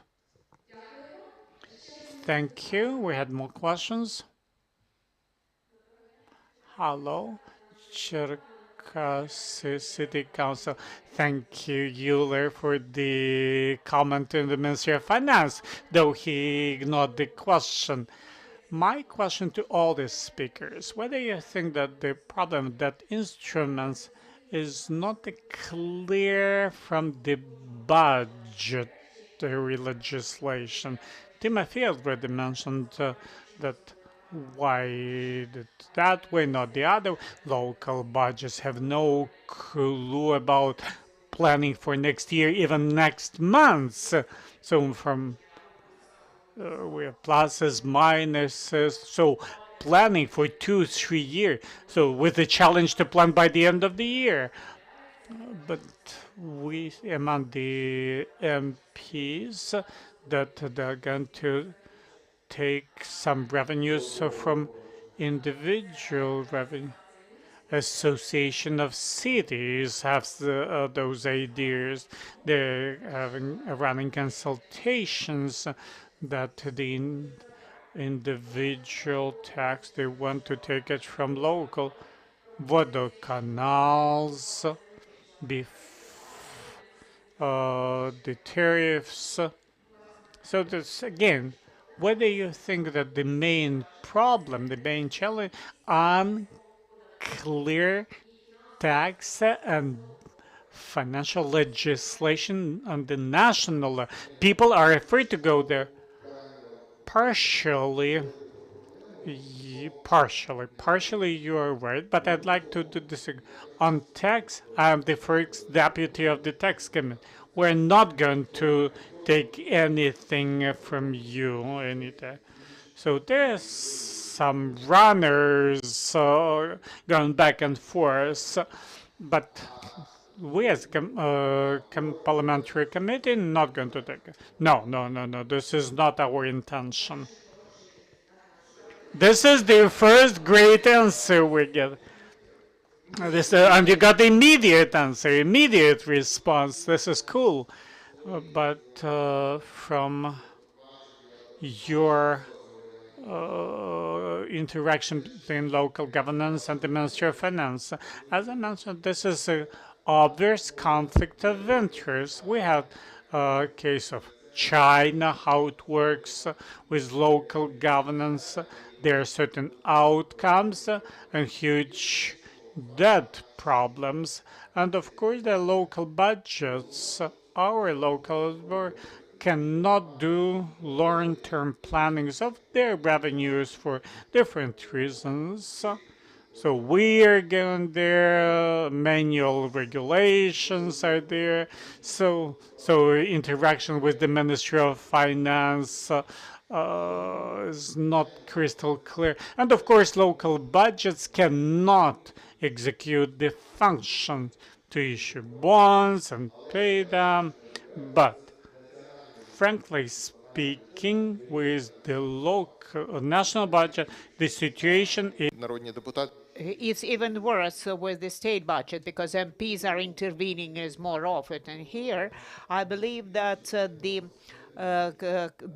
problem will augment, but this stability, not changing the tax code, the budget code, and honestly speaking, the adequate people in the parliament do realize, as you could see, that in November, starting with November, we never change any tax code, and we don't intervene with the budget code as we did in the previous years. And this stability legislation might provide the opportunity to plan. And when you have the regular planning, the issue of attracting money through that instruments, and we know these municipal examples of Kyiv and Kharkiv, and Odessa, by the way. I remember Kharkiv.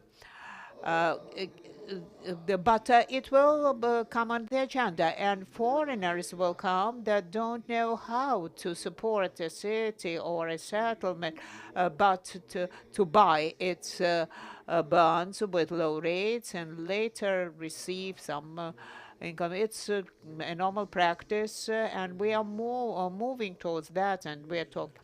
The only thing that I wanted to add, really, the local debt instruments is one of the major instruments that we're working on together with the National Depository of Ukraine, and through communication with the heads of the varieties in the variety of oblasts, I feel this vibe as they believe it's kind of a grant.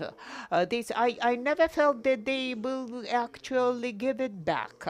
I remembered Odessa because in the history of our country there were issues when local communities were taking money, borrowed money, and forgot to give them back. We need to remember it's a debt instrument, and immediately the sources of repayment should be planned. And it will be much easier due to what Yaroslav mentioned, when the framework is not changing every other minute.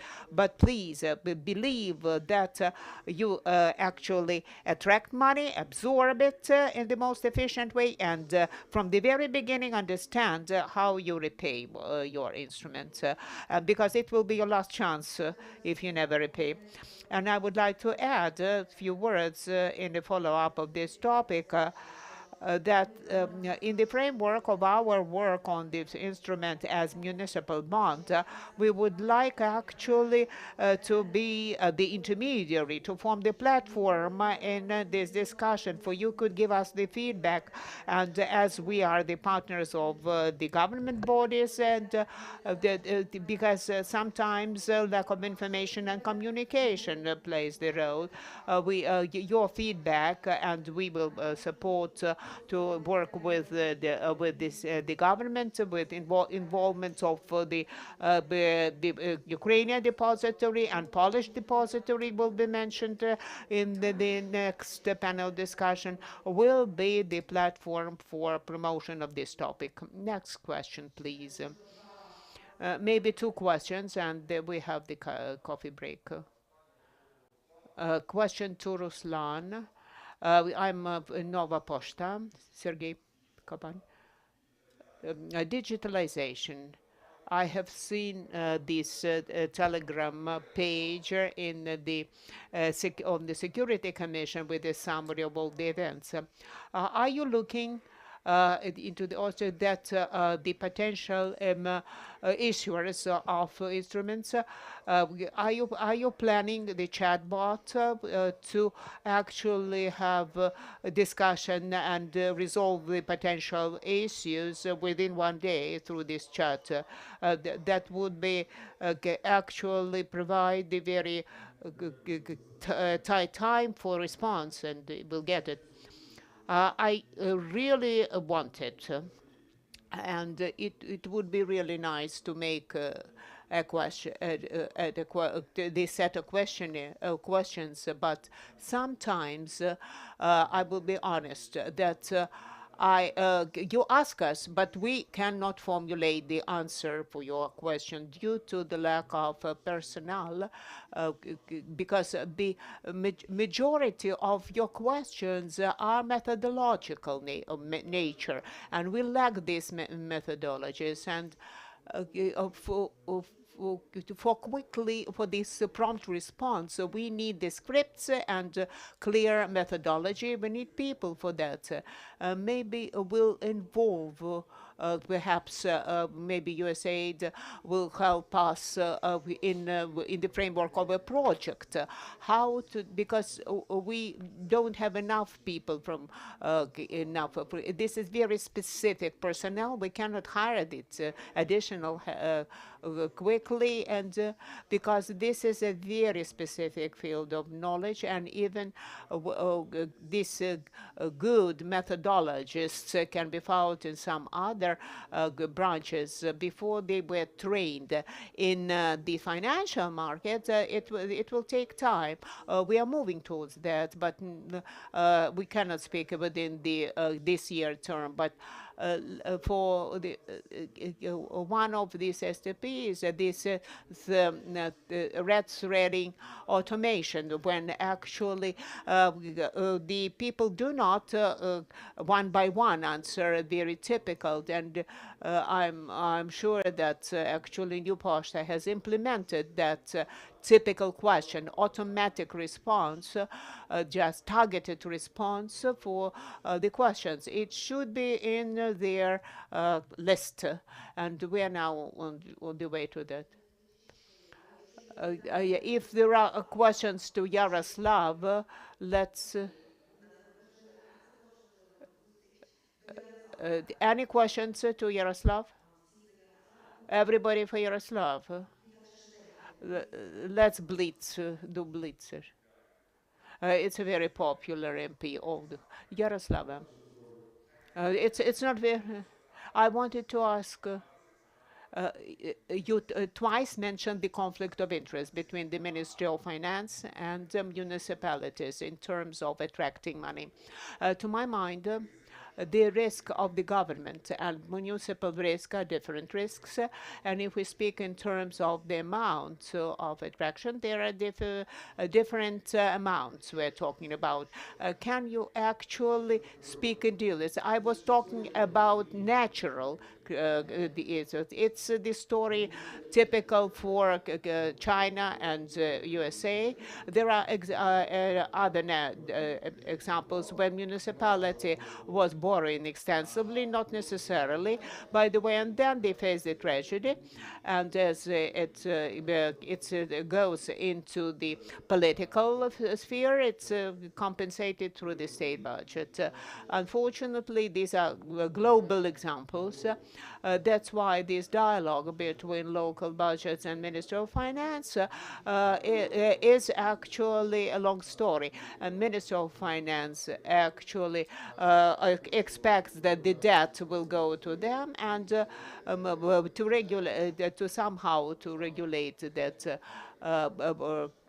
debt instruments municipalities want to lend. I am not on anybody's side. We need the balance. I was about that. I wanted to ask about the trust, investor trust to our instruments from the year. So actually we blocked the T bills, and my question is there any roadmap to renew investor trust to the market, either fail-safes or some instruments that would make impossible of a blockage in the future? I would like to say, I am inclined to say yes, but I cannot say that. We were fighting together with Ruslan to launch on the 8th of August. We had much of activities, and it's a bad story. And even will try to register the draft law because really we need to renew this trust. I cannot give you the positive response.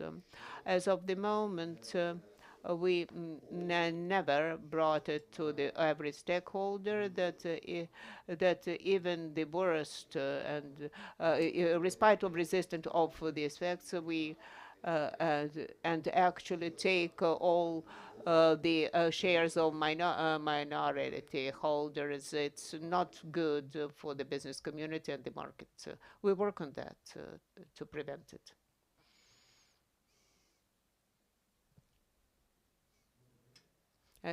Hello?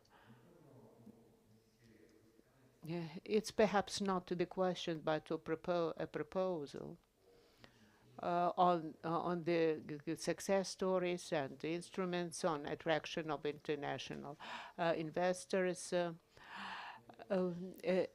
Because the success stories maybe not just Ukrposhta, but we also have a lot of government assets that provide permanent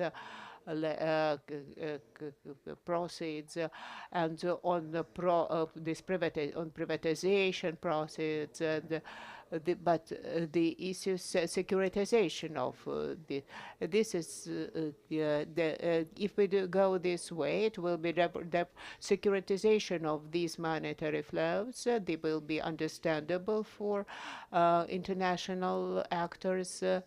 And but as to SMEs, what Timothy was telling, the global practice, yes, either it's expensive money or like these eco projects as co-sharing financing or credit unions by industries, SMEs attracted that self-organize and self-finance themselves, accumulate finances. Naturally, they should be regulated by the LBU, and they will understand their risks, and because they understand themselves, and on the type of franchise, we can actually set up the projects and scale up to the market.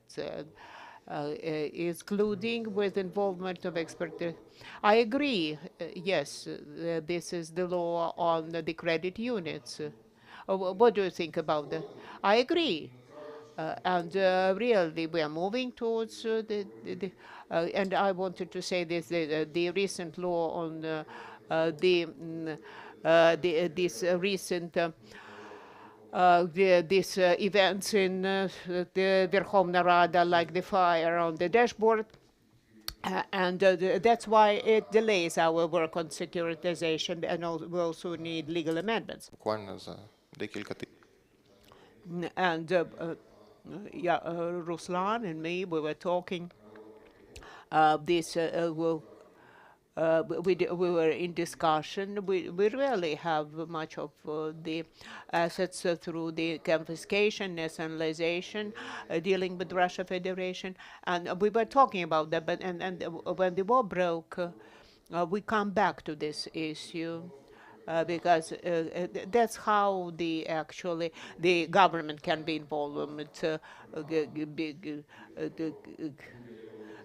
Become Kolomoisky as the co-owner of Privat or Shadbank, it would be in vogue. Well, thank you for your questions, for your answers. Dear speakers, I would like you to stay for 1 more minute for a photo, and everyone is invited for a coffee. We expect you back in 15 minutes at 11:30 for the next discussion.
Шановні гості, повертайтеся, будь ласка.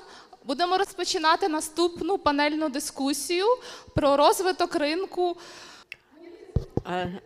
We invite you to participate in this session on the development of the market of municipal and structural bonds. Before we start discussion, I suggest you to cast a glance of very interesting information about the issues of the municipal bonds in the European countries. As you can see in our neighbor Poland, as of the moment, there are not dozens, but in 100 times more the volume that we have Ukraine currently. Evidently, so Ukraine has the future for this. So it's high time to talk what actually halts the development, or put the brakes on the development of municipal obligation bonds in Ukraine. What about the structural bonds for renovation and renewal? I'd like to invite Pavlo from Kostromitsky, financial infrastructure team leader of U.S. financial sector reform activity. He will be moderating this discussion, and I also invite our speakers, Taras Boychuk, Head of Project Management Office on the PPP, Spilno, Minister of Restoration of Ukraine, and I invite Oleg Kirichenko, Director of Investment Activity and Equity Capital Department from Ukrgazbank, and Alena Sulima, the Associate Director, Head of Legal and Regulatory Reforms from the European Bank for Reconstruction and Development, will join us online. Jean-Éric Dezagon, Head of the European Investment Bank Representation and Office in Ukraine, will be also with us online. Olena and Jean-Éric, are they with us? Whether our speaker, Jean-Éric, can hear us?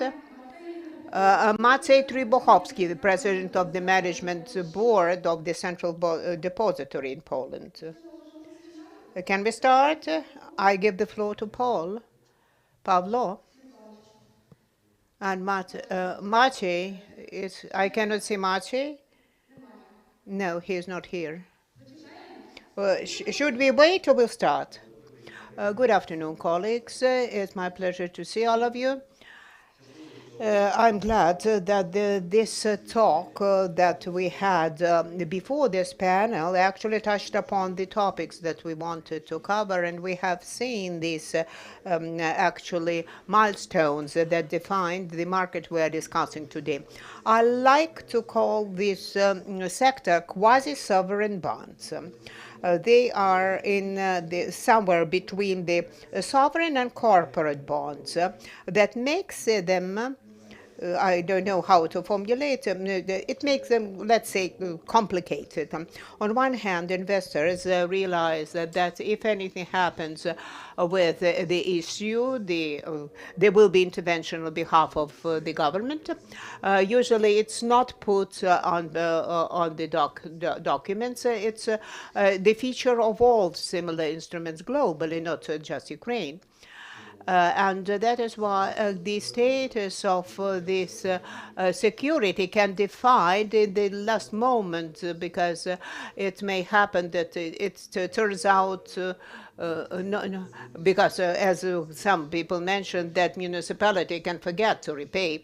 So and this decision may be whether repayment may be formulated in the last moment under the pressure of political factors. But today we'll be talking what is available in Ukraine, where we are with our municipal boards, with infrastructural bonds, and we'll pay attention where we want to be. I would be happy that we would define the optimal location for these quasi-sovereign bonds, and this we talk about the distribution between the government, quasi-sovereign, and corporate bonds, for we could understand what kind of features they should have, how we should issue them, and where we move. and what it's their capacity to support renewal of the country.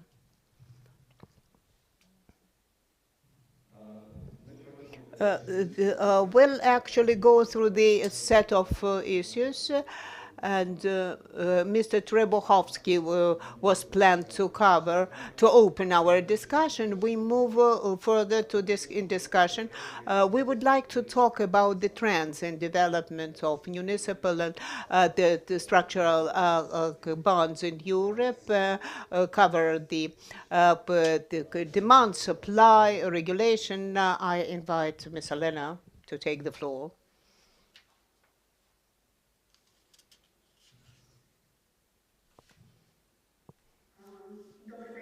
Good afternoon.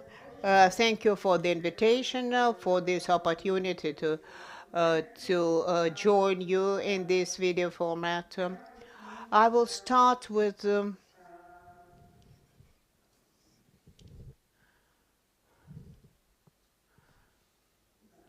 just a moment. I will.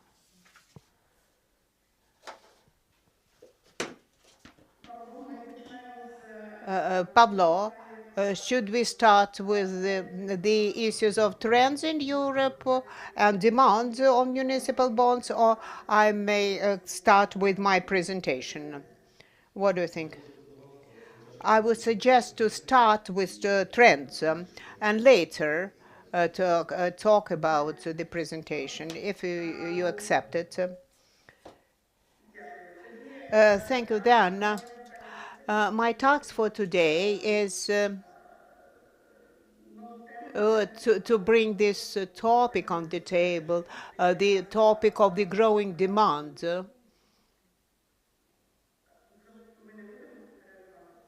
Or to hear Maciej is here, should we interrupt? No, continue. It's the topic of the growing European demand for bonds, these targeted bonds. And I would like to demonstrate a couple of graphs to illustrate the demand. I'm looking for these graphs.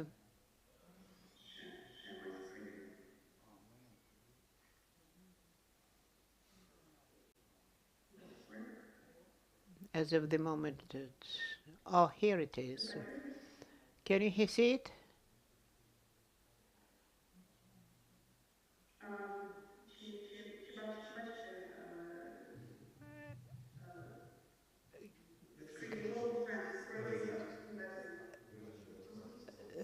We need to.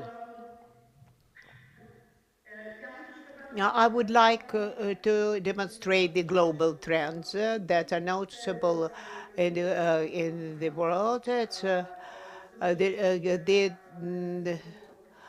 bonds, the targeted bonds, targeted at protection of environment, social, and infrastructure projects.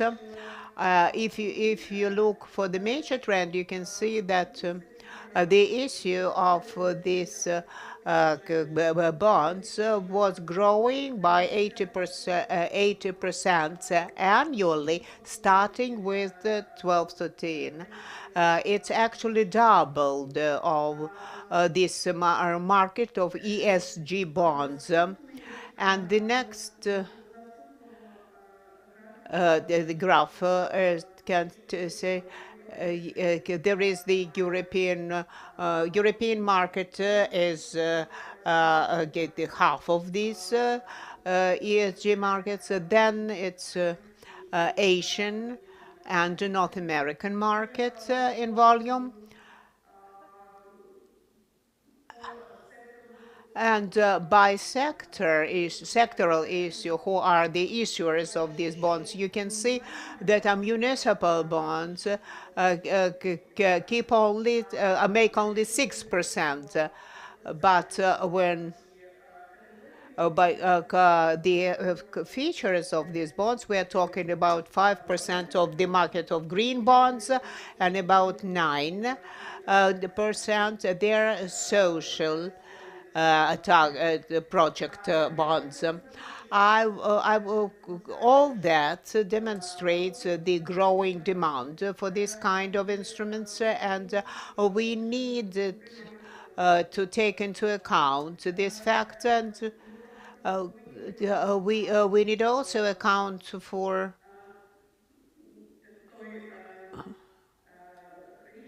the decision of the government as to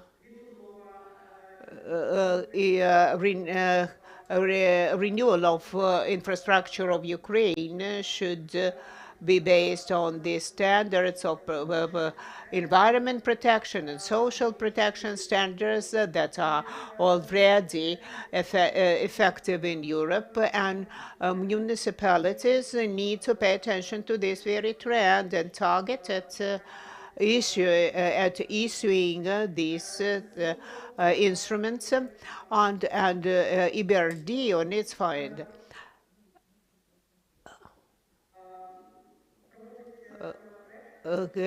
is implementing the project that I will talk later, but it's targeted at the expanding the legal framework for issuance of these kind of instruments. Pablo? Thank you, Elena. I will come back with questions to you a bit later. Then we go back to Mr. Matej. Mr. Matej, are you ready to present?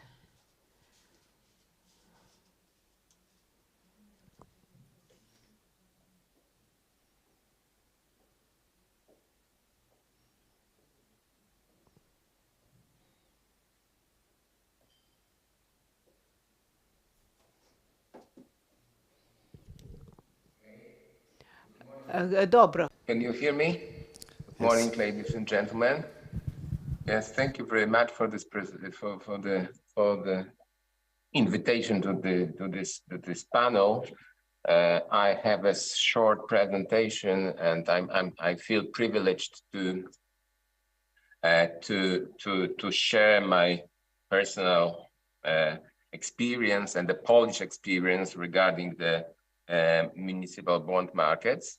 It can be maybe useful for our friends and business community in Ukraine, because the needs to recover the country after the successful end of this war will be huge. So I believe that. Let me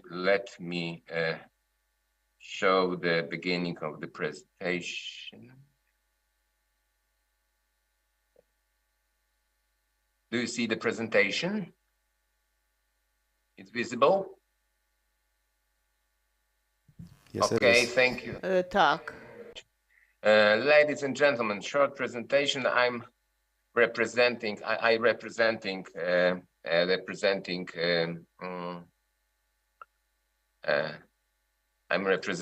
Polish CSD. KDPW is a Polish CSD, and a group of two companies, CSD and CCP. We are offering the full range of post-trade services for our participants, from safekeeping, settlement, corporate actions, trade repository reporting, EMIR, SFTR, and ARM, as well as our sister company, daughter company, CCP, clearing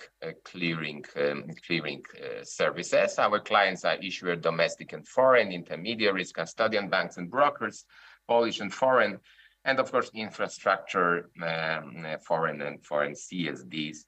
We have a number of links about link. I will come back a little bit later. But of course, my perspective is, as well as my experience as for years in brokerage houses, because I've been heading the CSD for the last 5 years. Before that time, I'm coming from the brokerage business, involved in the IPOs, equities, and municipal bonds in Poland. The main characteristic of the municipal bond market in Poland is as follows on this slide. I would like to present you the main objective of the issue of the municipal bonds in Poland. It's to finance investments of local government units, including financial contribution for the implementation of project, very often co-finance from European funds, and then the income from municipal bonds issues are the part of the structure of financing their own funds, treated as municipal own funds coming from municipal bonds, added with financed from European funds, and of course to refine maturing debt. What are the main characteristics of the municipal bonds market in Poland? Increasing value of bonds issues in circulation in billion euros. From 2012 up to 2021, it's from 3.7 billion up to 6 billion euro. It's a lot of. Percentage of total debt of the local government units comes from 23% up to 34%. So it shows that the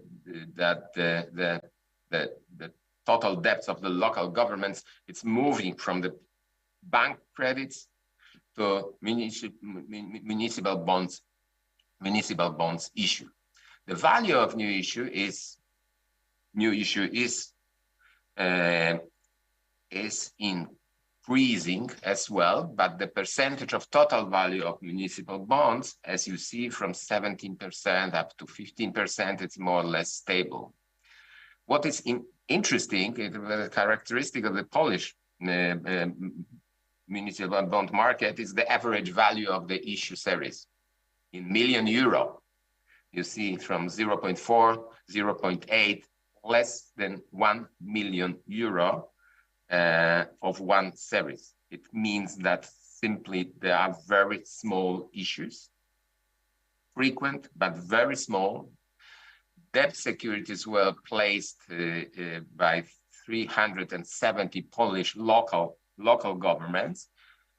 I mean local governments as big cities as well, but mainly it's communities, municipal or rural communities. So therefore, this value of a series is relatively small. You can say objectively very small. The average maturity is from 8 years to 10 years. So the average is probably 9 years, 9 to 10 years. It's something what is dominant on this market. So systematic increase in debt of the local government's units from this issue of the municipal bonds. A lot of new issues, but the value of single series are relatively low. They're really low. And bond maturity. Of course, there are a few cities, big cities like Kraków, for example, when the international transactions were for 350 million euro and 136 million euro or 100 million euro, like Łódź, but it's something what is an exemption from the rule. The main characteristic of this market is as follows. The bond issue is spread out for over several years with no change. So municipal bonds are issues are usually divided into many series of a low value of issues. So it's convenient for small and medium-sized communities. It's very convenient for them. Each year, local government unit receives a predetermined income from the subsequent issues, and the interest margin remains fixed throughout the life of the program. The interest rate is over 90% of the bond series outstanding at the end of 2021 were determined on the basis of the floating interest rate. So the interest rate is floating, changing every quarter or every once half a year. Remaining 10% of bonds based on this floating rate, it's WIBOR 3 months. WIBOR 3 months, it's this floating rate. The fixed interest rate, mainly large cities in the past. The structure of municipal bonds issuer is communes 50%, cities 35%, districts and provinces 15%. Who is on the buy side? On the buy side, the structure of municipal bonds investors. 80% or more than 80% are banks. I will tell you later what kind of banks. Investment funds 10% or less, insurance company 4%. Individual investors, retail investor insignificant number. Turnover on the OTC market 88%. Of the value is on the OTC market. Daily volume insignificant. The trading venue that we have on the Warsaw Stock Exchange, that it's called Catalyst platform, only 12% of bonds are traded there. Mainly bonds issued by the big cities. Daily volumes, as well as I said, insignificant. Legal conditions. So what is important, what is attractive for local communities and medium-sized and small cities to go to this instrument is no subject to a public procurement procedure. No collateral is required. So it's advantage for the issuer. The scale of the municipal bonds issues is limited by the mechanism specified in the Polish Public Finance Act.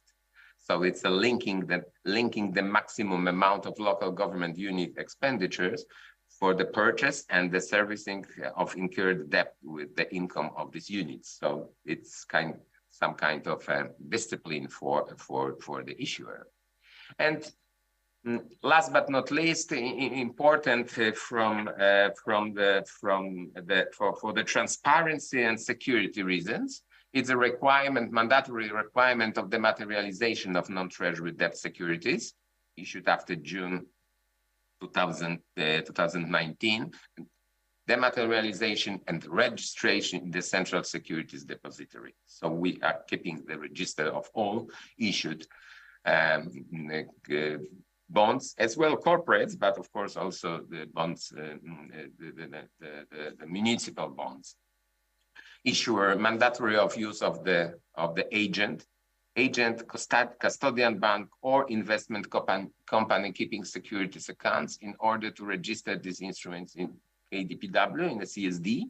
And this issue agent, in fact, is the entity, the investment firms or the bank responsible for arranging the whole transaction, including distribution, including legal documentation and registration. Issuer signs the participation agreement with CSD, with KDPW, and is obliged to obtain the lay code.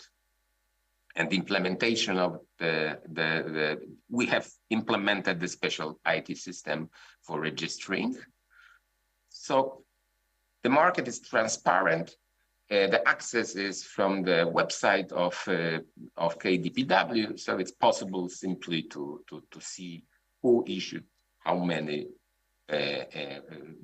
bonds, if interest rate is paid on time, and other important information regarding the issue. But to place Poland as a bond market in Europe, so you will see that we are in as a percentage of the GDP, value of GDP, so we are 1.2 as a country. The most developed municipal bonds markets operate in the country, and the regions are big and then enjoy the considerable autonomy in Germany and Spain. So we are in this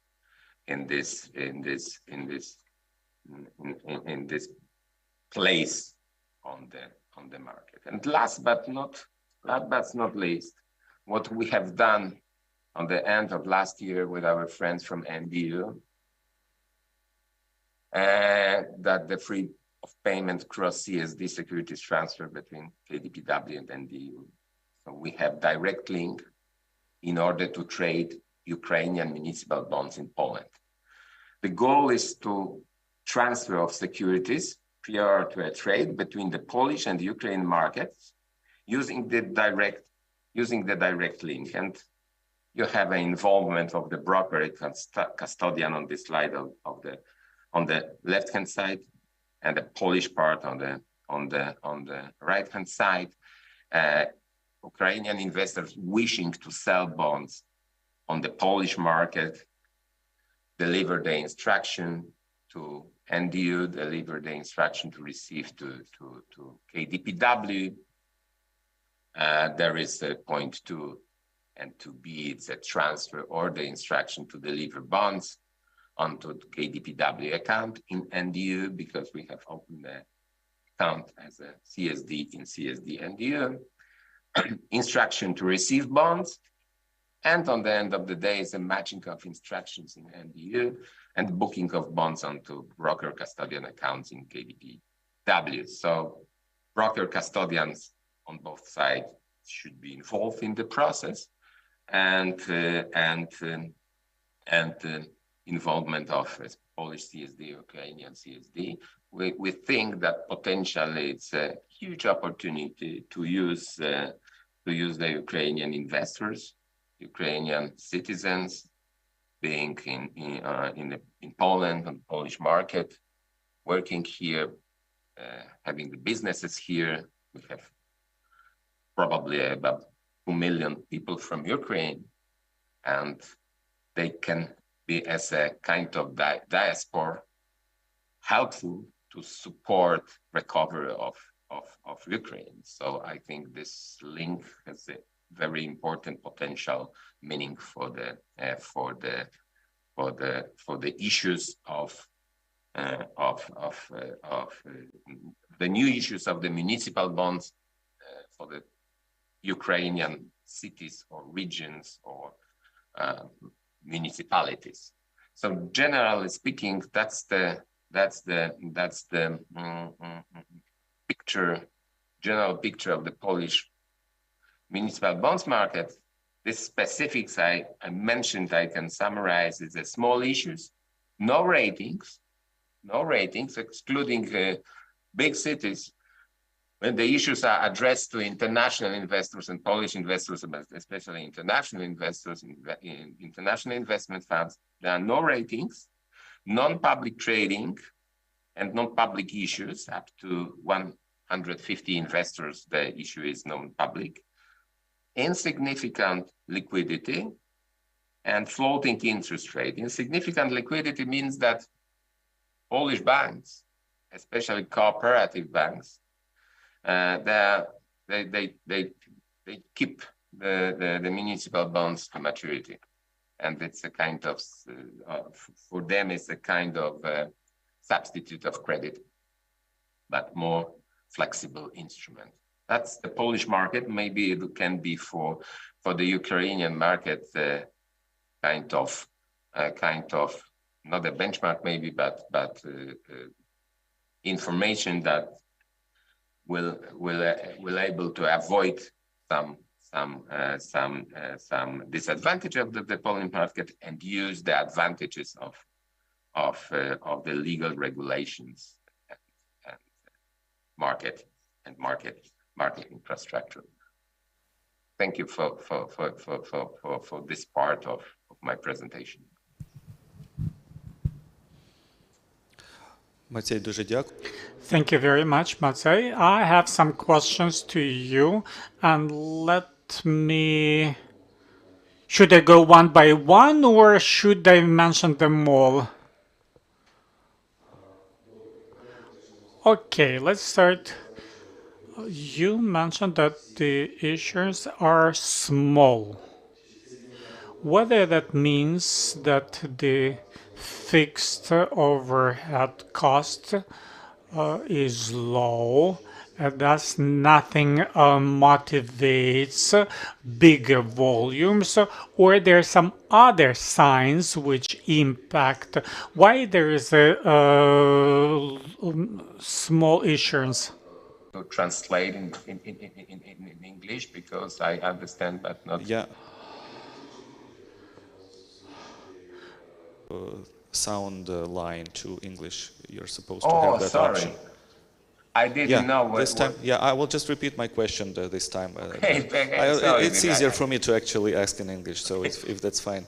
The first question was, you said that the issues are small, right? And yes. so is this the reason of that? Is it because the overhead cost is so small that there is no motivation to bunch up the issues, to combine them into bigger ones? Or is this a sign of some other factors at play in your market? No, because that's small because the communities, local communities, municipal, rural, have a relatively small investment needs. So simply the big city like Krakow or Łódź with 1 million or 2 million or 2.5 million inhabitants, they have a much bigger investment needs. When the small community wants to build the water supply system, so the value of this investment is relatively small. They need a financing, and the mixture of this financing with the for example, European Union grants or programs, plus their own sources from municipal bonds issues, that requirement is for few million euro, and it's enough. In case you have water that figure, parks, what they are using these sources for water supply, for electricity supply, sometimes for fast internet, for water parks or some other things, for schools. Right. But mainly for kind of investments that will give the community the revenues, and they can repayment the bonds from the revenues from the entity. Yeah, let's say if you have that figure on top of your memory, what is the average cost of an issue? The cost is not an issue. I think that the cost of an issue of a bond. I mean, like it. What is the typical overhead cost? How much does it cost to a municipality to issue the bond? Like they issue a 10 million bond and they have to pay like 200,000 for the issue. I mean that. It can be 1%, 1.5% of the issue. It depends how the contract with the issue agent is signed for the biggest issues. But I mean the typical, the typical cost. Typical is insignificant. It's a few thousand. It's, for example, 50,000 zlotys, 60,000 zlotys. So it means in euro, it's 15,000 euro, for example, 20,000 euro. That if we have standardized documentation, what is very important, and the issues are very often rolled out, so there is no problem. The cost of the preparation for the community is insignificant from the point of view of that's actually what I'm driving at. So the cost, both in terms of money, but also in terms of effort, is small. The issuance of bonds is streamlined. It's easy, the templates are there, what to do is clear. Or is there an advisor standing by every community wishing to issue a bond? So how easy is that? I think it's easy for these communities because, of course, we have a number of these communities, hundreds of these communities, smaller, bigger. When there is a knowledge how to go through the process. But I think this knowledge in the majority of communes in Poland is enough on the level that it's enough to go to the process.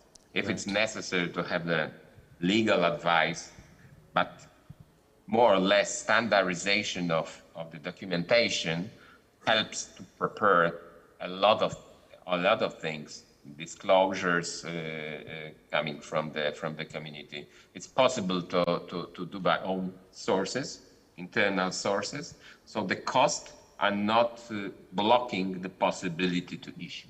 That's okay, even when the issue is a relatively low value. Right. Let's go over a few more remaining questions and then switch to Jean-Éric. So one question is, what is the limit of payouts in percentage to the income to turnover? You mentioned that there is a limit imposed by the legislation, but if you could mention the actual percentage limit. As I remember, it's probably, it's something like 50% or 55%, something like that. Okay. I think so, but I'm not sure now in this answer. Thank you. I'm not sure in this answer. Thank you. Another question is, have there been any bailouts in the modern history of Poland, like in the last 10 years? Any case when the government had to step in and bail out the issue? In fact, not. As I remember, there was one case. It was one case, and the case based on the small community, deeply corrupted. One case, but generally speaking, it's a very safe market. So we have only one case of this. Also, to this question, you mentioned co-financing.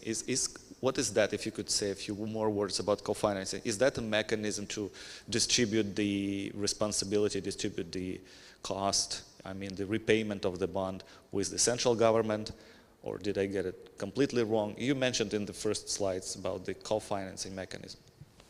Oh, I mean co-finance mechanism because we are the member of the European Union. I believe Ukraine will join soon. And there is a number of different programs to finance different things, education or leisure or whatever. And for example, there was a very popular a few years ago, a lot of communities, medium-sized, they want to have their own water park. It was a little bit crazy, but they built these water parks, and we have in Poland a lot of water parks. And the water park costs X. That's leisure, the use of the proceeds.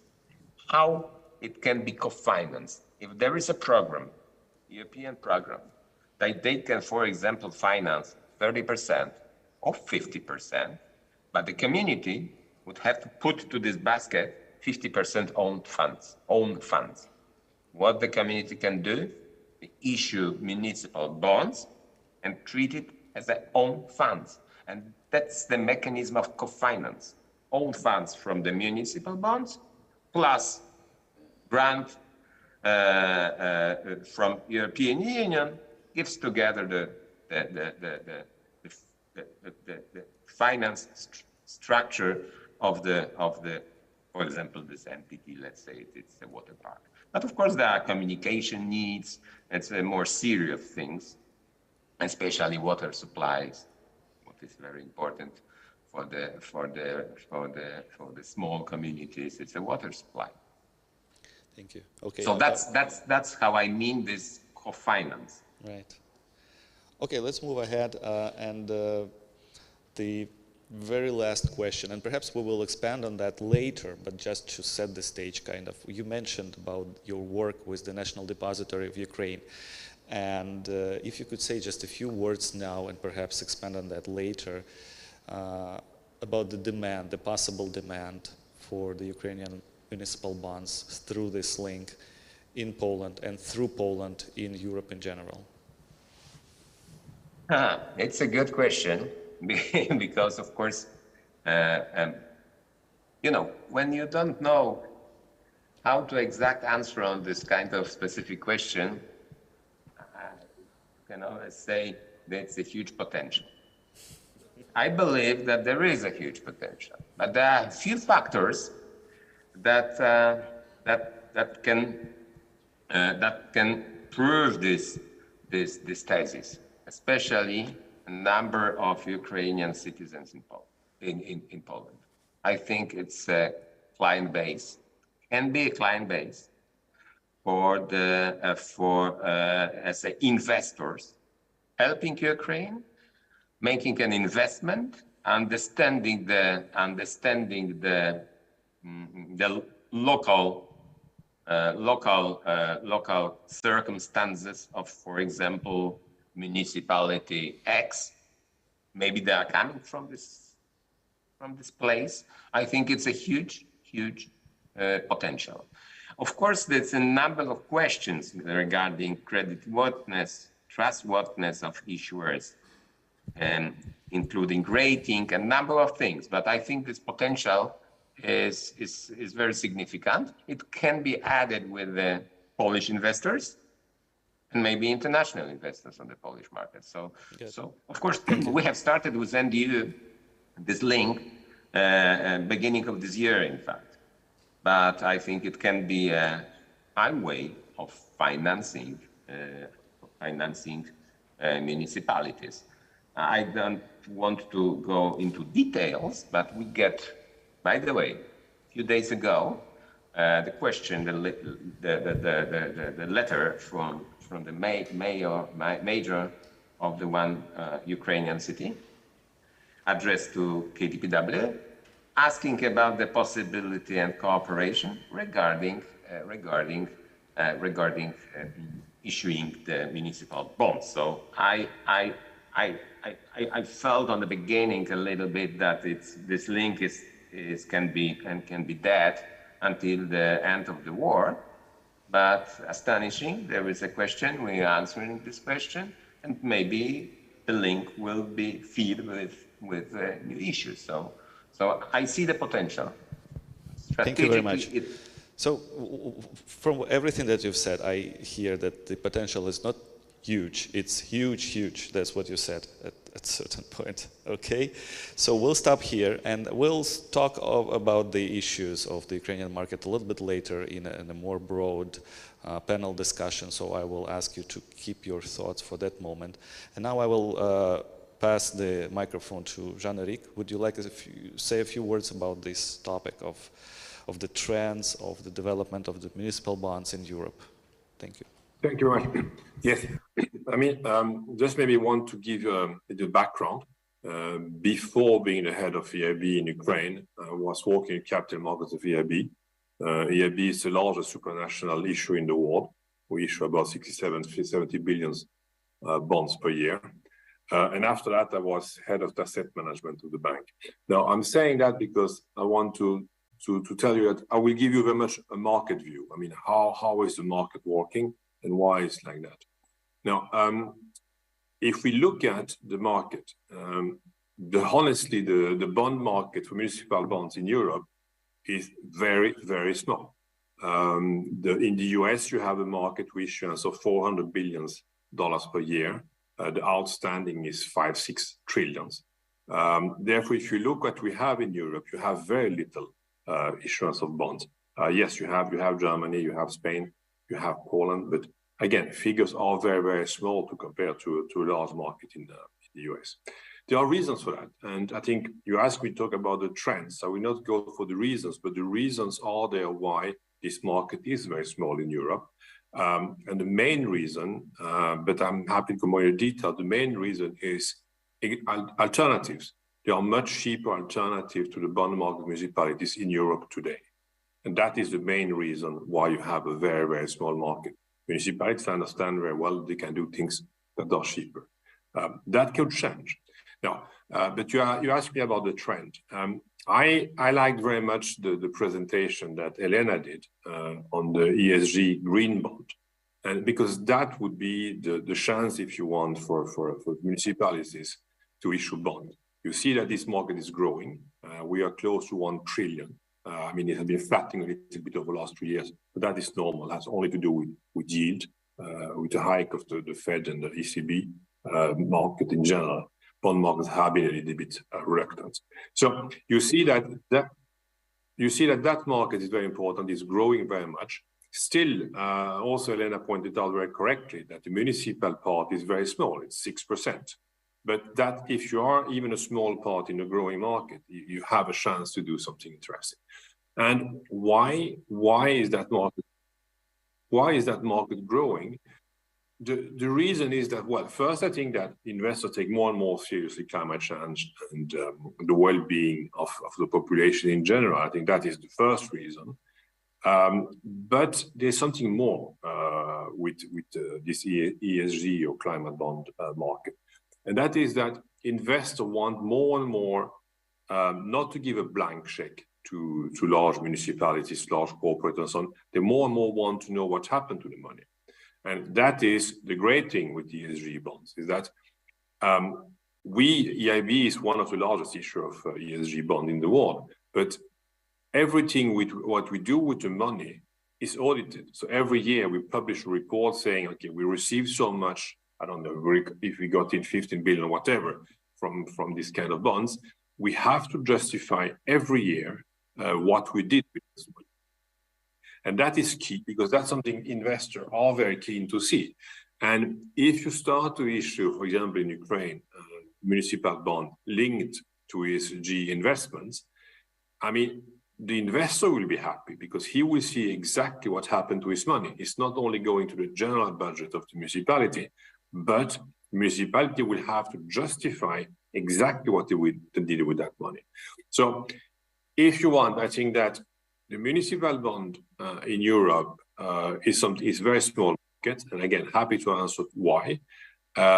Main reason is in fact alternatives are cheaper, but you are if you go for the ESG, the green bonds with municipal bond, which is the case very often. Very often, what municipal put the money is are in project for energy efficiency, things like that. So that makes sense, and then.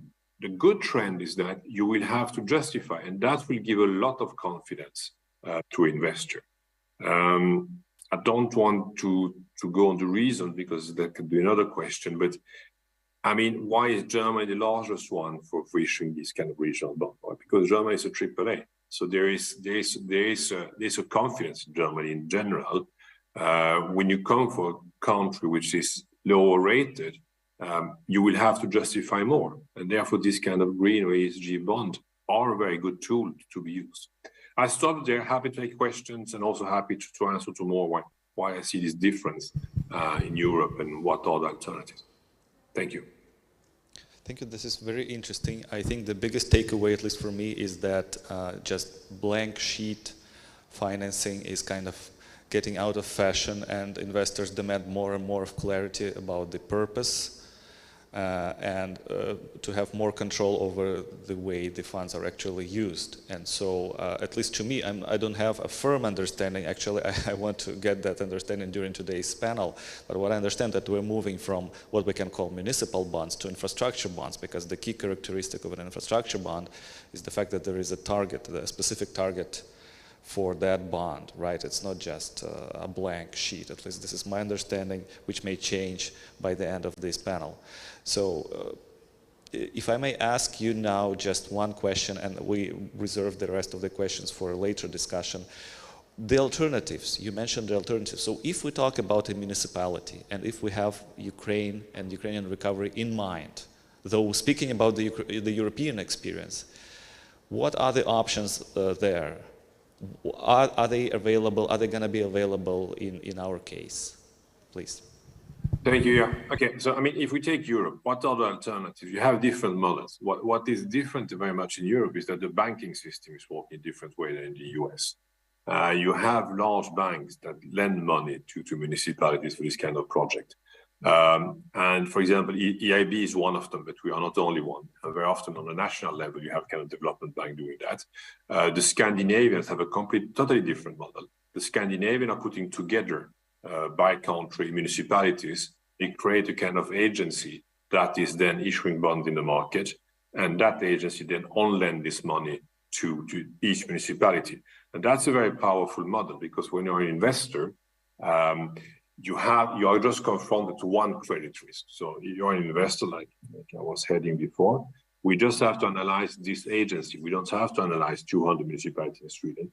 We analyze this agency, the strength of that agencies, and then we can go ahead. So that alternative, I mean, the Scandinavian model, you have that in Finland, Sweden, Norway, and Denmark, in my opinion, is a very, very good model where municipalities go together to try to do something together, and then they issue bonds. So that is one alternative.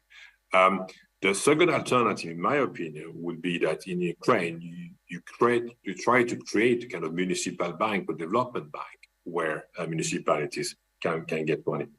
And this is something I think that Elena is going to share with me, where that's somewhere we're struggling in Ukraine, because implementing projects in Ukraine are very difficult. And we have mayors coming to us asking for money to do something very good, like energy efficiency in public building, different housing here. And we think it's a very good project. Now, then it takes a long time to implement them. And the reason lot of things when they know more or less that EIB or EBRD or World Bank will give them this money because they have no alternative. If I do the same project in Sweden, the thing is that the municipality will have been more or less at the end of all the process when they come to ask money for EIB. Because if EIB, for any reason, would say no, they can go to this municipal bank, they can talk to somebody else. So they have alternative. And that the fact that in Ukraine, you don't have alternative very much today, except the EBRD World Bank, that makes things very, very slow. So you have to create alternatives. And I think one alternative, obviously, would be to have more kind of development bank in Ukraine. That can be an alternative. I think to look at the Scandinavian model where you have an agencies putting together municipalities issuing bonds, it's a good one. I also think that if you're a large municipality, we talk about Kyiv, Lviv, Odessa, Kharkiv, maybe Kherson. If you're a really large one, you can think about the bond market. I think that makes sense. But if you're a small one, that will be very expensive. I mean, the one-off is very expensive because you have to pay lawyers to put on a program and things like that. You have to do a lot in the beginning. But if you're a very large city, you can maybe have this cost being depreciated over time. So that could make sense. But yes, so my really answer is it's very important in Ukraine that they create alternatives. One thing could be an agency, and the second thing could be that large city really start issuing bonds. Thank you very much. If I may, just last question for this section. And again, excellent comments. Thank you very much. But when we're talking about an agency, will it really make a difference compared to a model when the central government, the sovereign issues the bond and then finances the municipal projects? Yes. Is there an important, discriminator between those two scenarios? No, it is really important. First, I think that when you speak with the Minister of Finance Ukraine, I mean, he would be very happy that the state takes on less of this borrowing for infrastructure. So that I think the first thing is that is part of the Ukrainian model. I mean, your whole model is based on decentralization, and I think it's important that you keep going into that direction. Then, I mean, it's a question of responsibility. When you are member or part of this agency to issue bonds, I mean, these agencies in Scandinavia, they check very, very carefully what is done with the money. I mean, everybody has kind of, it's a kind of debt that everybody will support. Everybody is counter-guaranteeing each other. So if you're a municipality, the other municipalities via this agency are going to check very, very carefully what you do with the money. So there is a very strict control in these agencies, what the money is used for. And also, let's be clear, also procurement. I mean, if you're a municipality, you want to build, I don't know, hundreds social houses.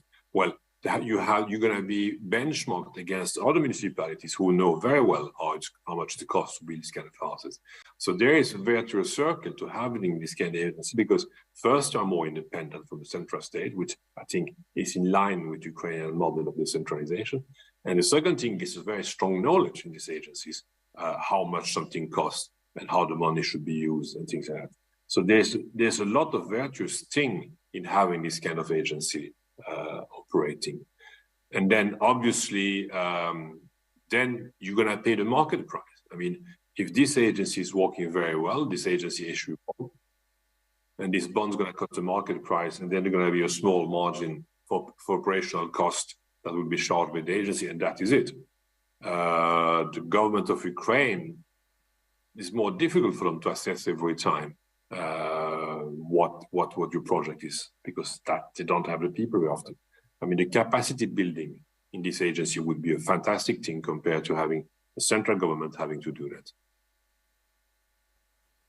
Thank you very much. This is excellent. And let's move ahead. And I want to pass the floor to Oleg Kirychenko and ask him to speak about the Ukrainian municipal bond market. Please, Oleg, будь ласка. Давайте, мабуть. Oleg, time is limited. Please observe that. Hello, everyone. First of all, I'd like to thank for the invitation to participate in this very important event. Speaking on the current situation of municipal bonds in Ukraine, I try to be brief, but the description would be kind of the modern history description. Back in 2018 with Ivana Frankis and Lviv issues, the new era of municipal bonds started. And over 4 years, there were 20 issuers, 5.8 million greeners. The main mini trends, big cities, Ivano-Frankivsk, Lviv, Kharkiv, and Kyiv. So they were the lead issuers, and most of the issues were organized by us, Ukrgazbank, 4 billion greeners. Roughly the rate in 1819 was fixed and was in line to the current market circle. In 2020, the issuers changed their approach to the rate, fixing the rate, and they decided to go for a floating rate with the link to the accounting rate of the NBU. In general, the goals for the funding, they were allocated for different purpose. Reconstruction of the roads, engineering, communications, up to the social infrastructure. For example, in Kharkiv, they issued for the zoo restructuring. They should going back to the previous panel discussion, not good historical events. Currently, we have very good case, interesting case, with the city of Kharkiv, where regardless of critical ruins of the infrastructure, the city of Kharkiv in the years 22-23 did the repayment of the previous issues. They repaid fully on the proper dates. Also, the current issues are serviced without any problems, and in principle, up to the point, till a full-scale event, the market was in the process of development. There was a growing demand from the issue, from investors. If we look at the last issue of Kyiv, the demand was twice higher than the proposal. They didn't need that much. So this is kind of a general overview of the situation of the municipal bonds. Thank you very much, Oleg. If we go for the parallel Ukrainian market and what we hear from our foreign colleagues. Whether you can make a comment on the limits, service of the debts, as,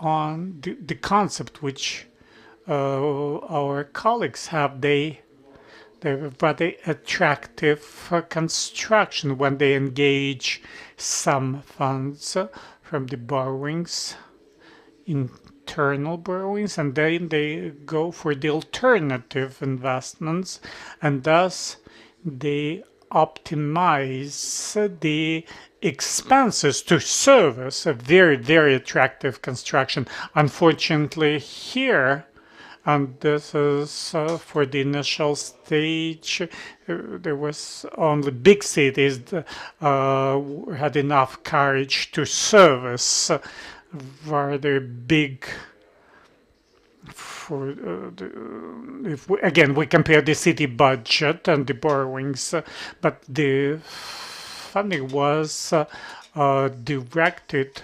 for big projects.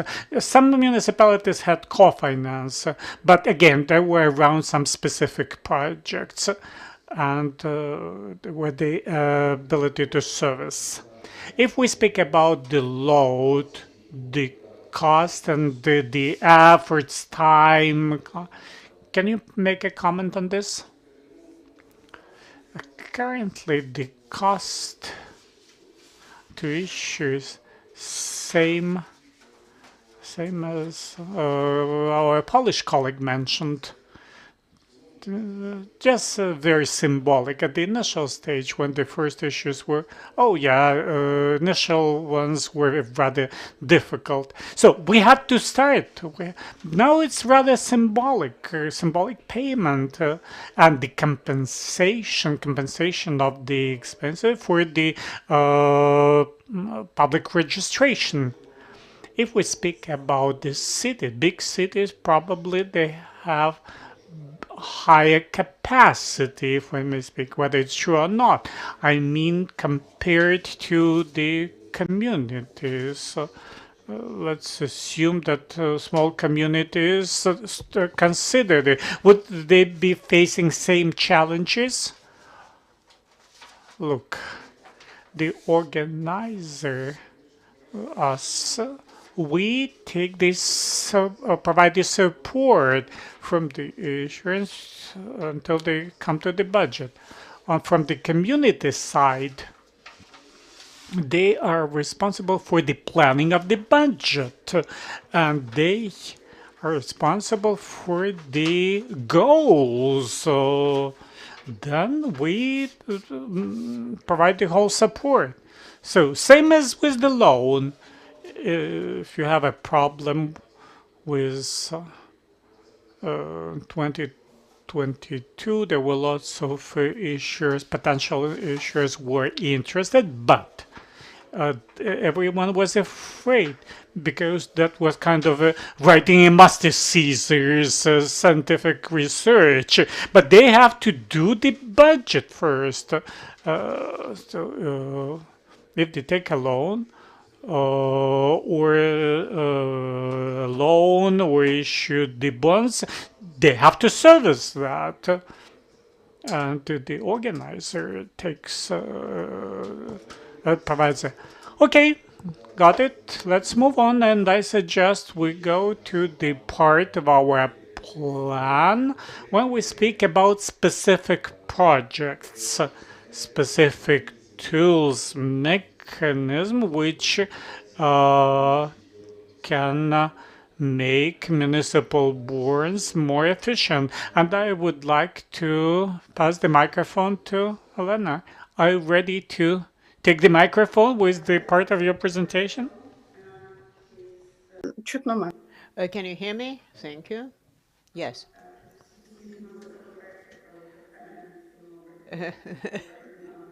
I will speak in English as of the moment.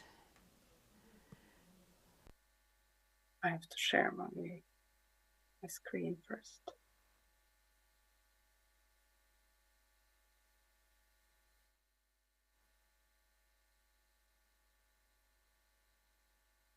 Does it work now?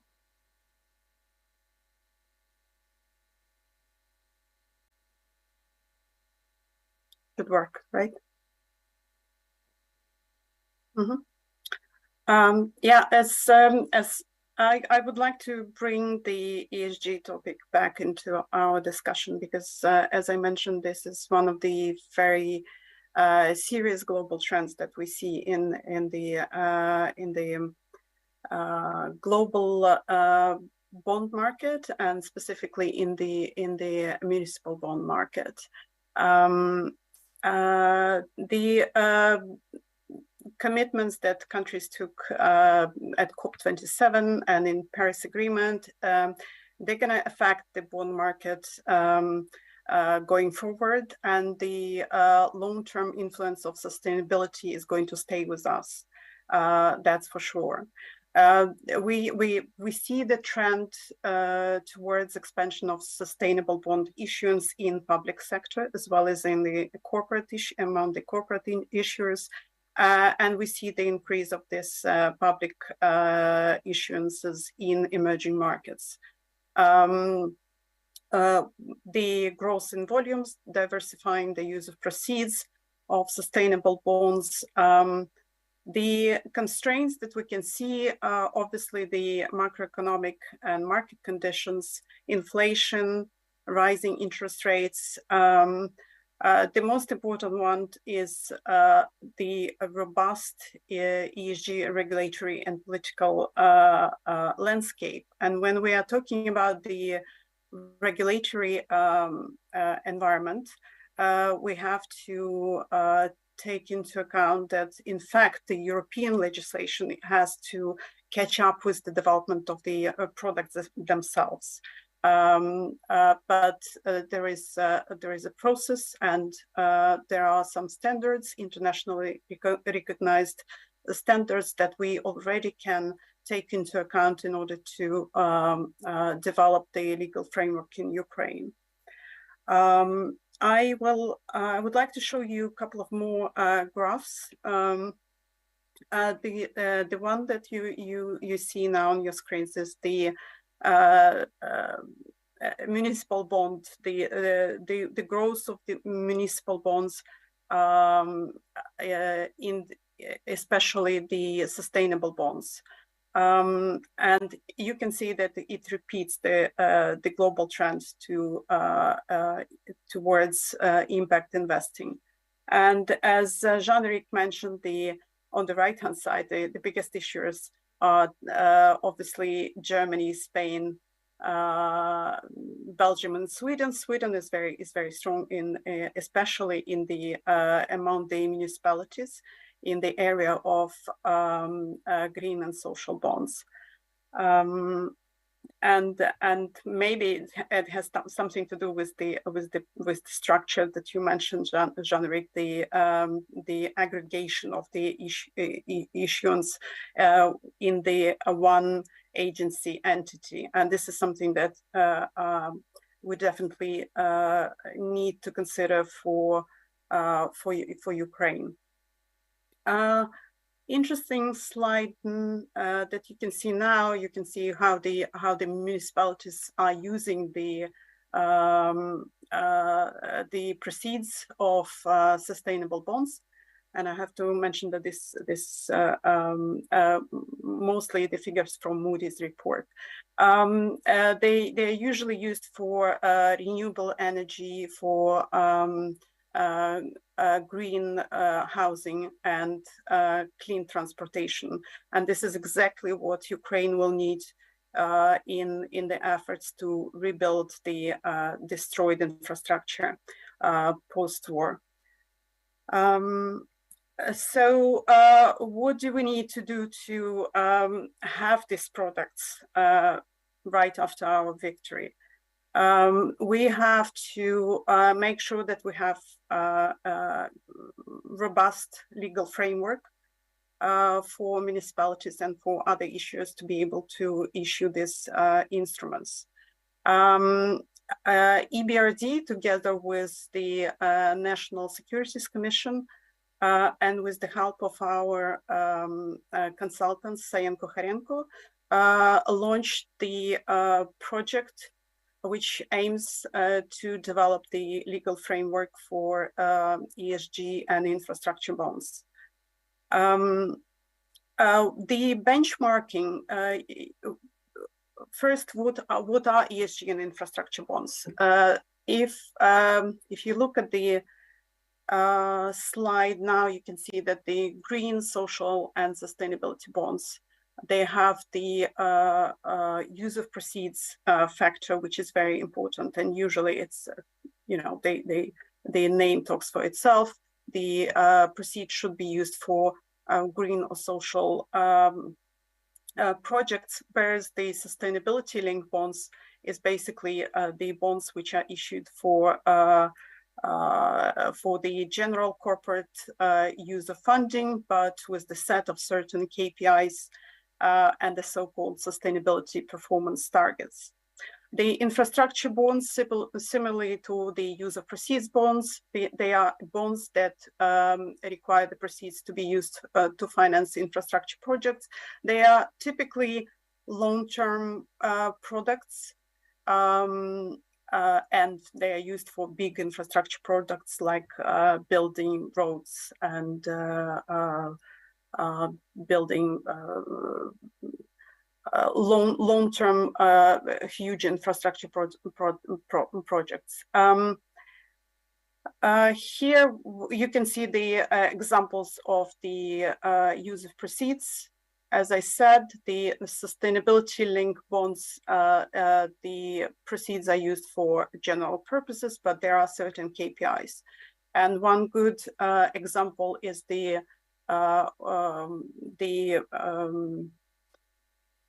sustainability-linked bonds issued recently by Ukrenergo, which is a Eurobond. The legislation, the current legislation in Ukraine allows for the issuance of the green bonds and infrastructure bonds. I have to say that it's not complete with respect to infrastructure bonds. The green bonds, we have very good the National Securities Commission guidelines on the issue of green bonds, but we need to develop them in order to cover the issuance, the issuance procedures and disclosure requirements for corporate and municipal issuers.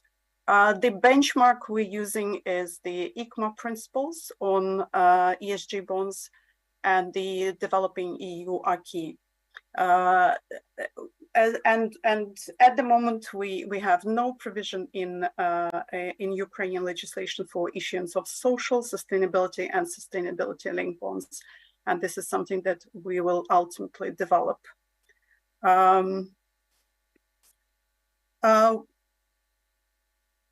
The most important thing for the infrastructure of these products is not just the provision on the issuance and standards of issuance, but also the infrastructure. And infrastructure includes the management of proceeds, how you manage it within the municipality and the corporate. Reporting and disclosure of information. This is something that we need to provide in the legislation. External verification by third parties of the use of proceeds, and the achievement of those SPTs that I mentioned in the sustainability-linked bonds. And authorization of verifiers. So the National Securities Commission would have to have a role to license those third-party verifiers. And this all forms infrastructure that needs to be built. The verifiers and have to be appointed. Reporting has to be in place and probably digitalized. So all these issues have to take place, and prior to that, we need to make sure that the legal framework is in place. I wanted to mention general issues that we face, because we discussed the factors inhibiting the development of bond market in Ukraine in general. And one of the issues is obviously the liquidity, and we have even prior to war, we could see that only government bonds were the only liquid instruments on the market. The Clearstream link only captures the government bonds, and Mate, I think it's a great news that that you informed us. I think the agreement with KDPW was signed in December 22. It's a great news. And it provides access to foreign investors to Ukrainian municipal bonds, but a way to go, and it would be great to cover corporate issuers as well. The important issue that we always faced in Ukraine is classic chicken and egg problem. We have few issuers and few institutional investors. If we're talking about infrastructure bonds, they are very long-term instruments. The potential investors are mostly pension funds, institutional investors, and here we need to mention the need to develop the Pillar 2 pension system. There is an issue of low participation in the capital markets by individuals, and in general, the financial literacy. This is something that we're also looking at as a potential project. And one issue which I consider very important is the absence of floating rate instruments. And Maciej, again, you mentioned that 90% of municipal bonds are 6 months WIBOR, and the remaining 10%, three months WIBOR. We don't have credible money market index in Ukraine to be used for that, and that's a huge problem for the long-term products like infrastructure bonds. What we need to do. I'll start with the long-standing challenge, which is the rule of law and corruption. Developing local investor base and equity culture. I touched upon that. We are ongoing with our developing legal framework for sustainable instruments in the country. Another project that we have launched with the National Securities Commission is the alignment of laws and regulations of Ukraine in the areas of financial market infrastructure and financial services with the European Union legislation. This is a long-term project, but we're starting with the roadmap, and I can only share that it involves the benchmarking of over 800 legal regulations. So we're just at the beginning of this road. We need to look at the protecting bondholder rights. It's a historic problem. We have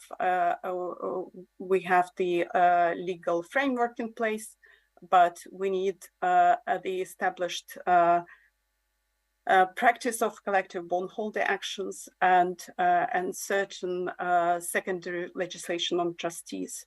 And in terms of specific issues that we can focus on for developing municipal bond market in Ukraine. Again, as I mentioned, the municipalities are very likely issuers of ESG bonds because they will have to fund rebuilding housing, improving energy efficiency, water and wastewater management facilities. So all this is already, we can see that it's in high demand by municipalities. We can use typical structure that are used for loans. And this can be replicated for bonds after the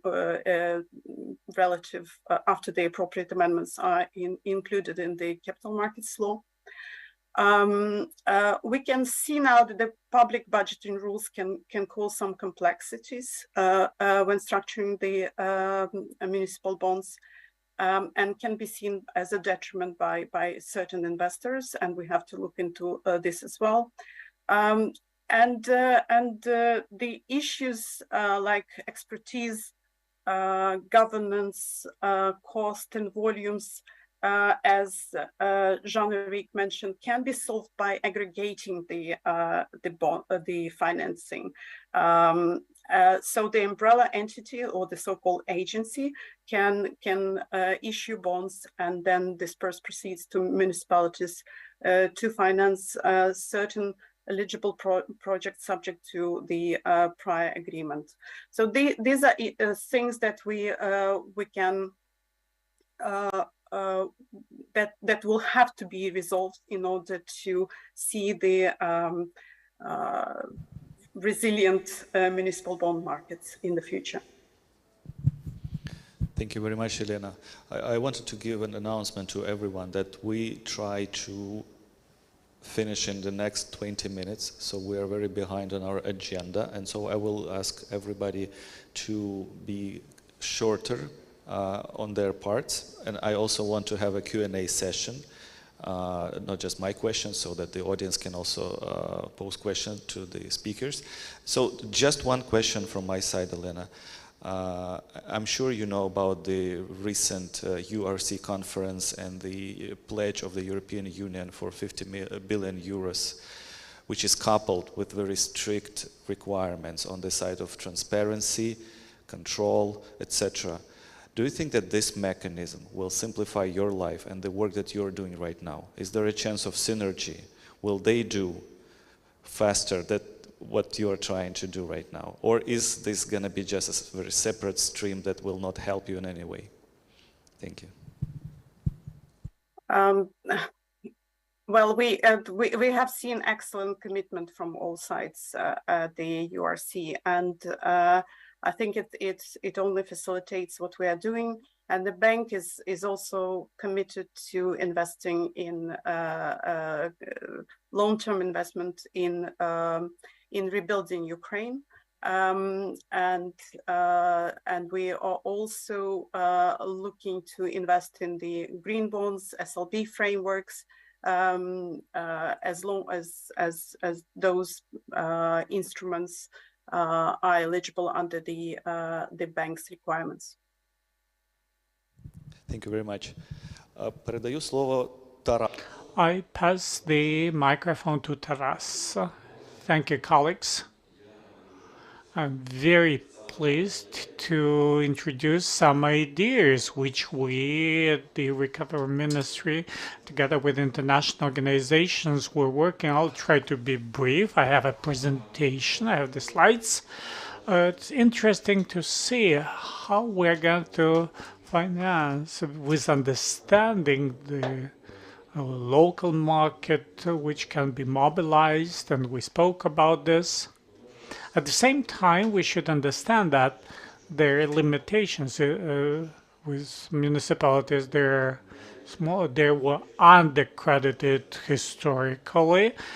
Now, finally, the Ministry of Finance made some amendments to the budget code, which allowed to see the limits for the local debts, and for municipalities, the tool of the bonds for the infrastructure is a great future, since they have some room from what we know. Now we collect the information to understand what kind of flexibility they have, because the ministry is dealing now with the combination of the opportunities and sources of fund. This is a task with an asterisk.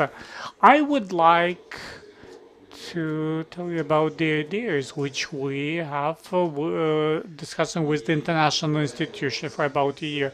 And this is related to the national projects, how to get cheaper finance, the most cheap, the cheapest finance. And we would like to move from idea to how to do that. Unfortunately, at the London conference, it was not demonstrated, but I think in the nearest future, the concept would be finalized. We cleared with most of the international institutions, presented as a joint project. What do we mean? We have an understanding that today the relation of the government debt to GDP would be more than 100%, and this trend would stay for some time in the future. If we speak about the government projects, national projects for recovery, since we cooperate with IMF, follow strictly their agenda, and for it would not be possible to get a lot of so we definitely will need the cheapest money. We look at the capital market, European, US and others.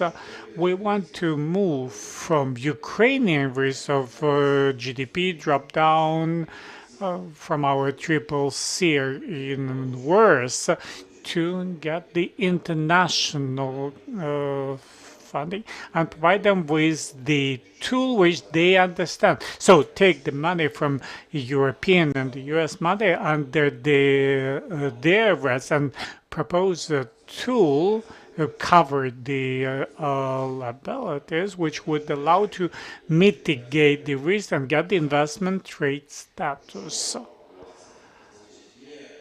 Their infrastructure certificates approach, which was used in Latin America, see the government projects which were funded through infrastructure certificates and government infrastructure bond. The investors who procured this tool, it works. That there are practices, real practices, how that was done.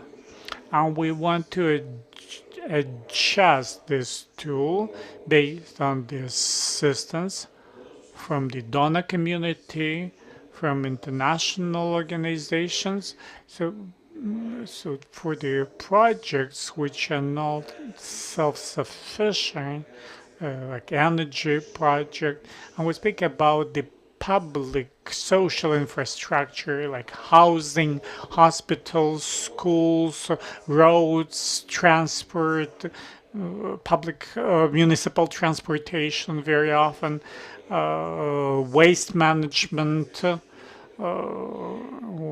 sewage system. There are a lot of projects which, and the colleague from BlackRock at the first panel mentioned about the fund, which that fund was for more commercial viable project. These for more procurement of the public infrastructure with delayed payment. And Latin America very often is using this tool.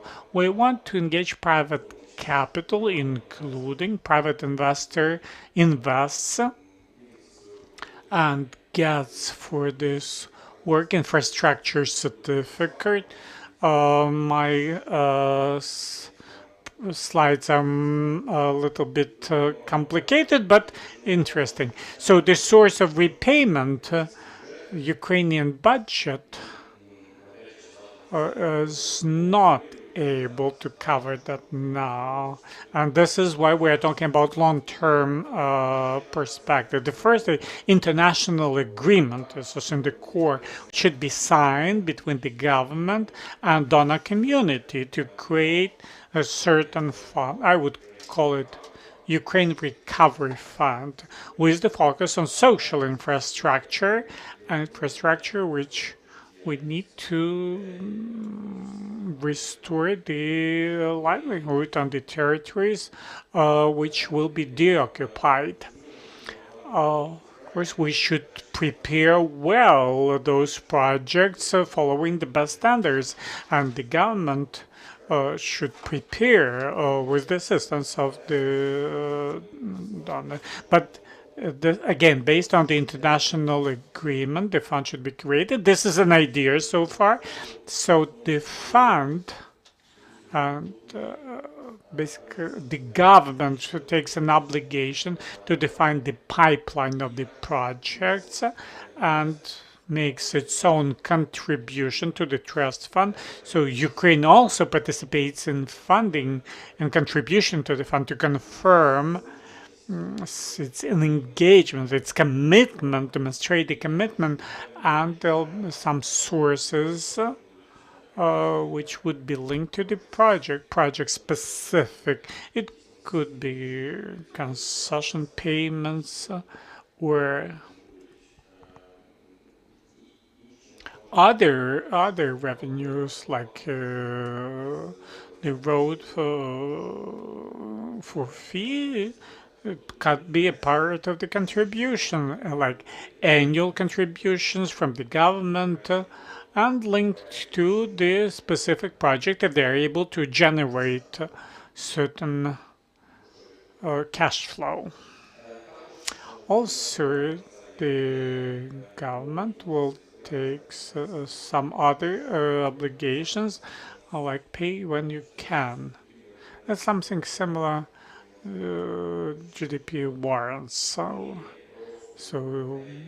with the growth of GDP and recovery of Ukraine, some obligations taken by Ukraine will increase. So we'll reach the level of 22, 30%. So, and the gradual increase we will transfer from donor support to the self-funding of the needs from the budget. But that would be the gradual process and would give a chance for Ukraine to recover the role of international partners to create the fund contribution to the fund, and the donor community respectfully will provide the guarantees for funding if the sources which I already mentioned are not enough. In the future, the trust fund should be established in international jurisdiction with the British law. It should be the managing company selected with proper reputation. Could be JP Morgan, HBN, BNP Paribas. But again, this is a selection issue. The main idea is that the money will be kept safe jurisdiction and will not be subject of risks which still the private partners would do the construction on the selected projects which would be cleared with following the best practices, eco-friendly, in line with sustainable development goals. And respectfully for this, for the implementation of the project, the trust fund will issue the recovery certificates as the means of payment, like not the money but vexels. The certificates the construction of the road of the hospital would go, and the payment will go in the form of vexels. For the work completed, it would not be money, it would be certificate infrastructure. And then a private partner will sell those to guaranteed buyer, and probably that would be the organization in the jurisdiction with a low taxation, like Luxembourg.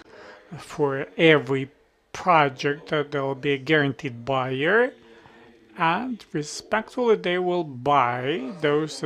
The trust fund will guarantee that the payment will be, and the guaranteed buyer will go to the capital markets, Canadian, US, and would allocate it to the fund market, coupon free, with the rating, because we'll have donors in the trust fund from the countries with high credit rating. Of course, there'll be Ukrainian contribution, but that would allow to move closer to the rates AAA, AA, AAA.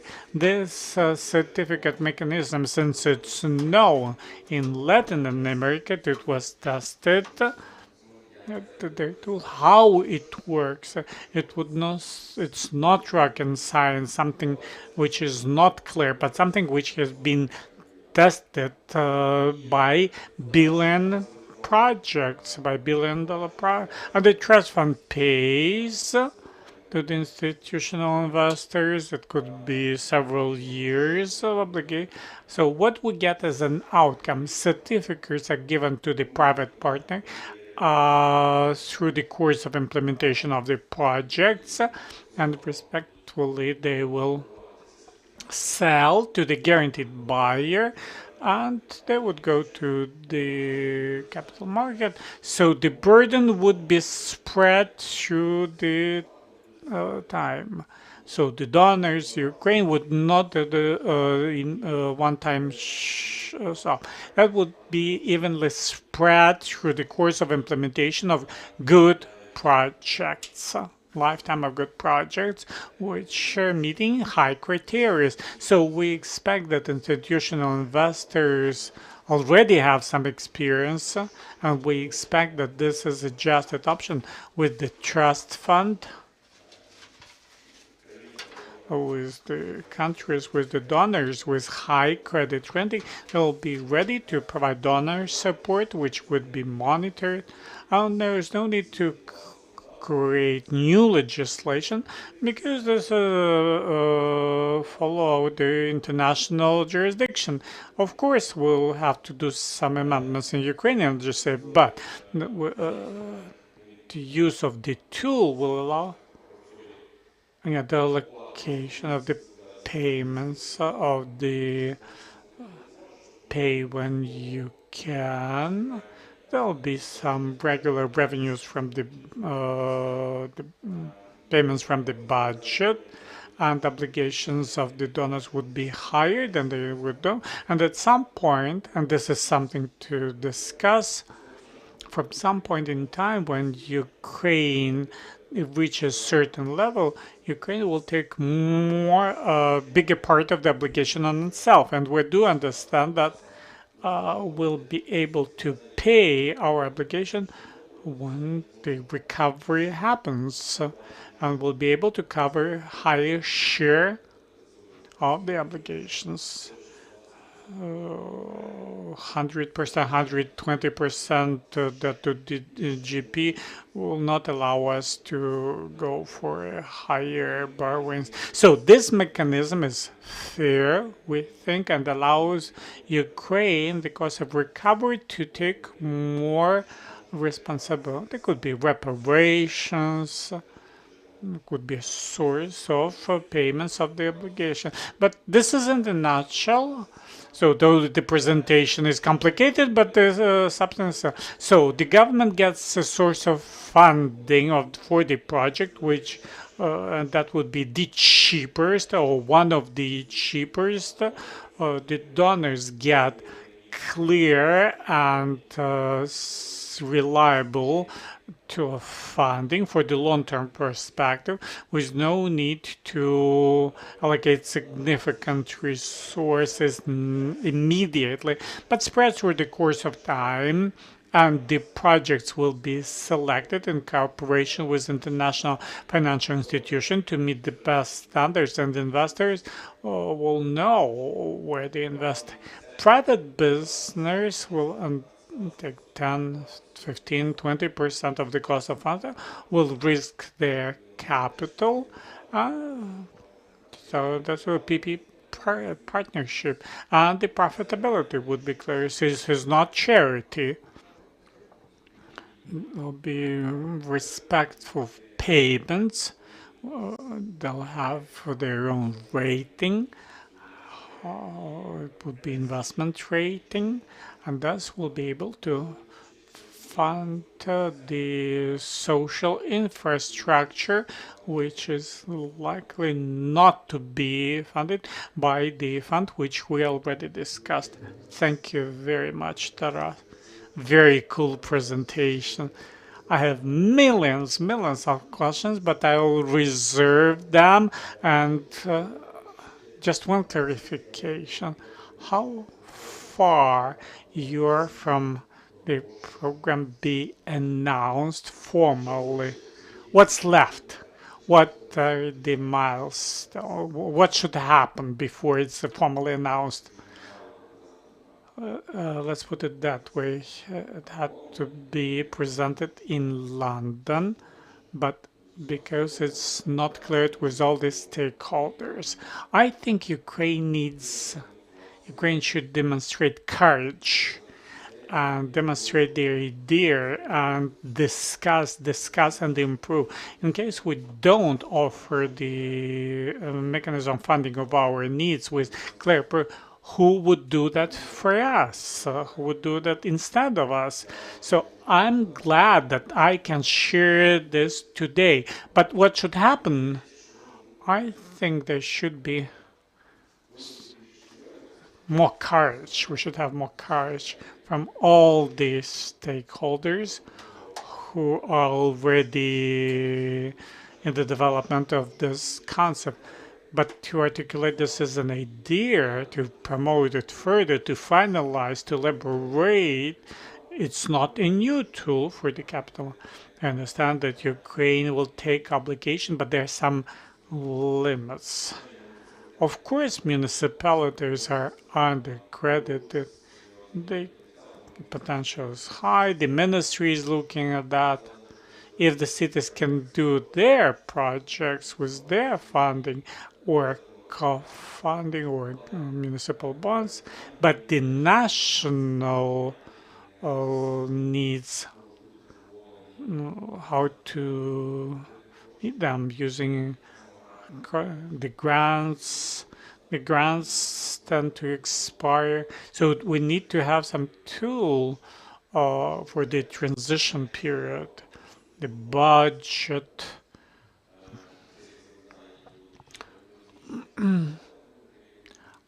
This is the approach. What needs to happen? Courage to demonstrate. I think that today we start the discussion, and that will happen this idea to move forward.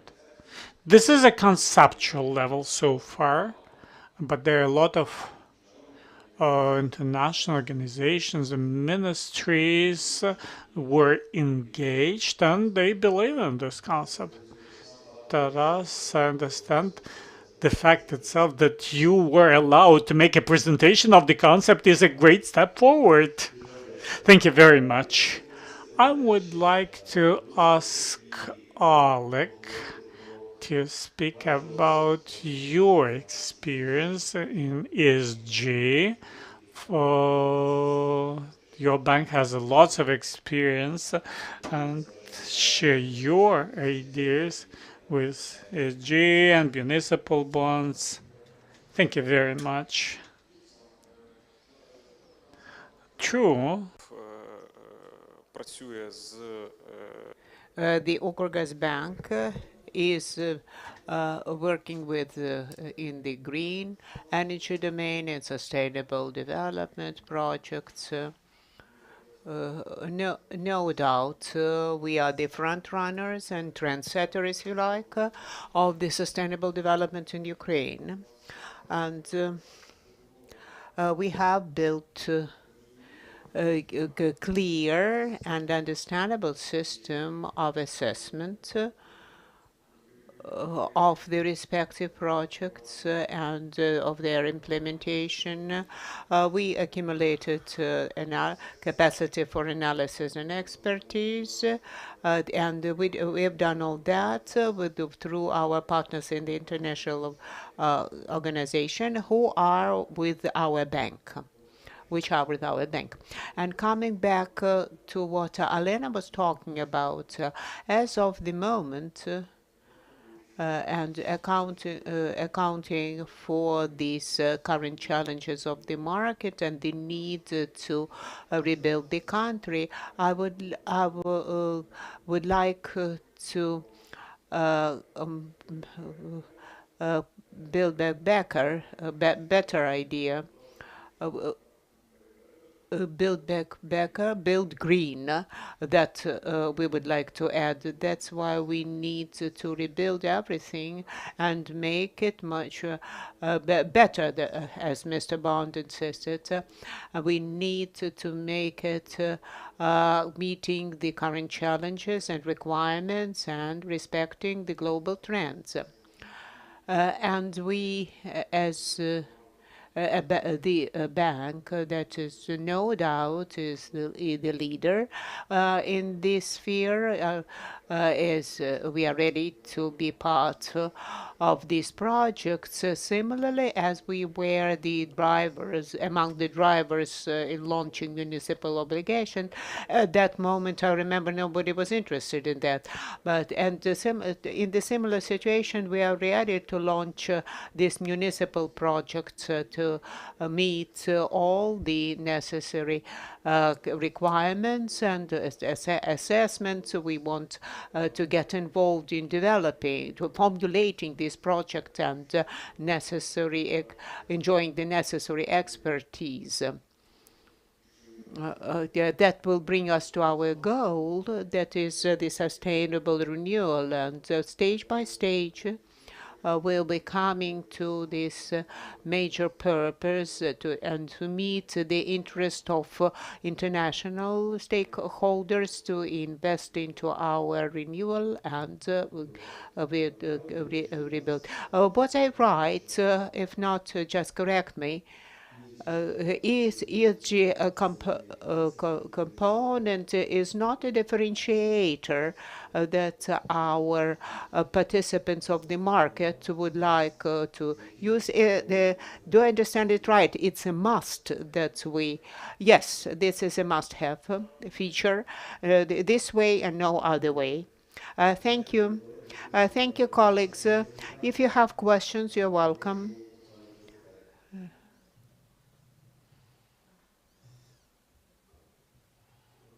Good afternoon, Oleg Serdyuk. It's a question to Oleg. Oleg, what are the first steps somebody would need to do to launch the market of municipal relation? I mean, on the side of Ministry of Finance and the regulator. The first step is perhaps, honestly, one of the challenges is that towns, cities, and I speak as the representative of Cherkasy municipality, they have no capacity to plan their development because everybody may expect the hit tomorrow by missile, and that's why. We believe that we need to establish cooperation between the towns and the Ministry of Finance, the municipalities. And we we also know between discrepancy in our legal instruments, it's removed, and all the necessary amendments were passed at the wartime. Now it's the major issue is for our renewal, we need to be sure that we are doing that for the purpose of living further.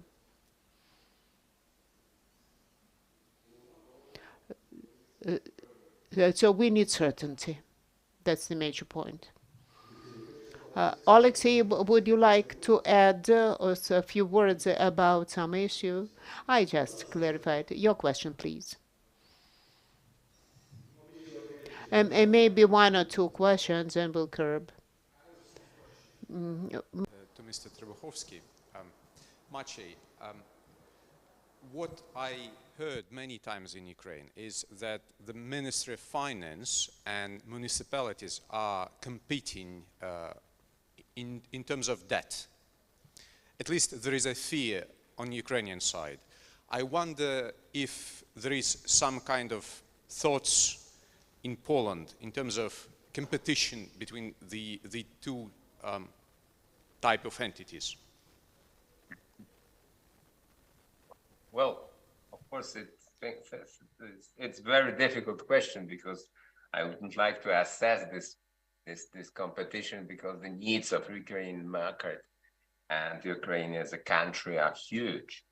But of course, the competition to attract capital is always on the market. But I think that the treasury bonds and municipal bonds, they are two different universes. And because, of course, in Poland, we also have the treasury bonds.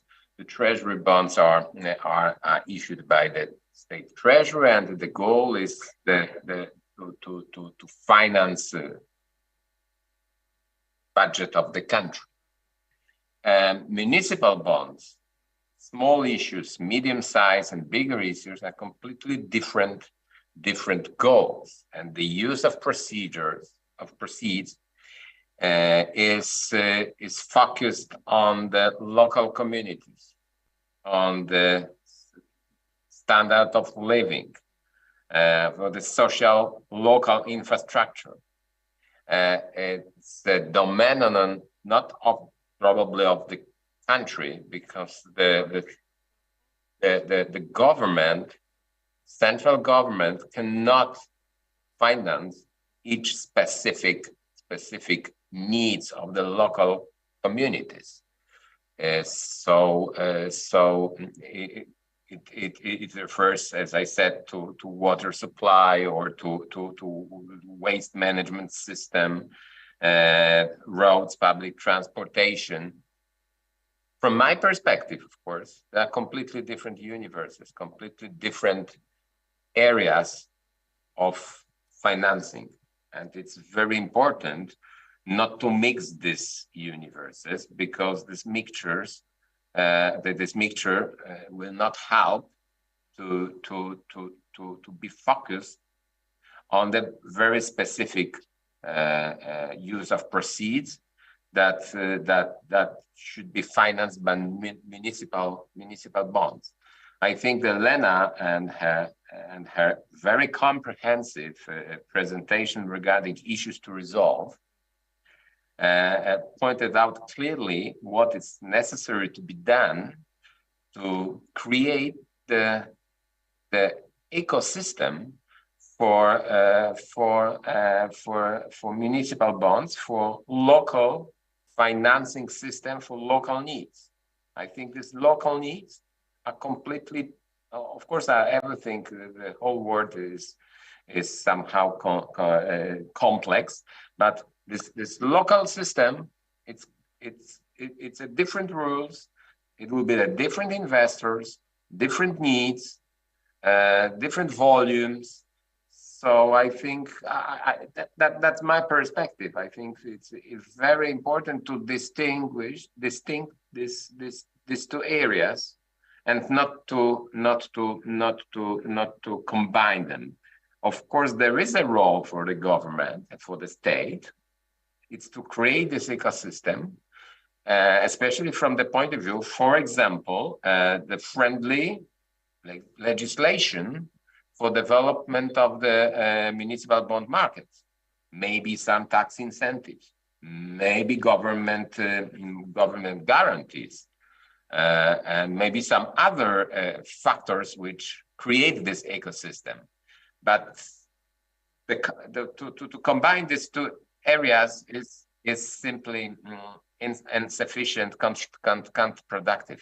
So that would be my answer on this question. So I understand, of course, that the needs of Ukraine as a country during the war and after the war will be huge, but it would be very important, especially from the legislative point of view, to distinguish these two areas, because then there would be the mixture of and really competition on the capital market. And of course, when there will be competition between treasury bonds and municipal bonds, so I think the winner will be treasury, of course, because it's a much stronger partner for investors, for international investors, and even for local investors. But I don't know. That's this question. This answer is sufficient, but that's my view on this issue. If it's really important, but I think it is. Thank you, Maciej. Another question, or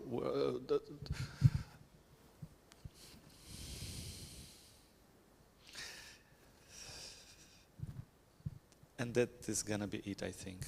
I'm afraid. So we are so far behind.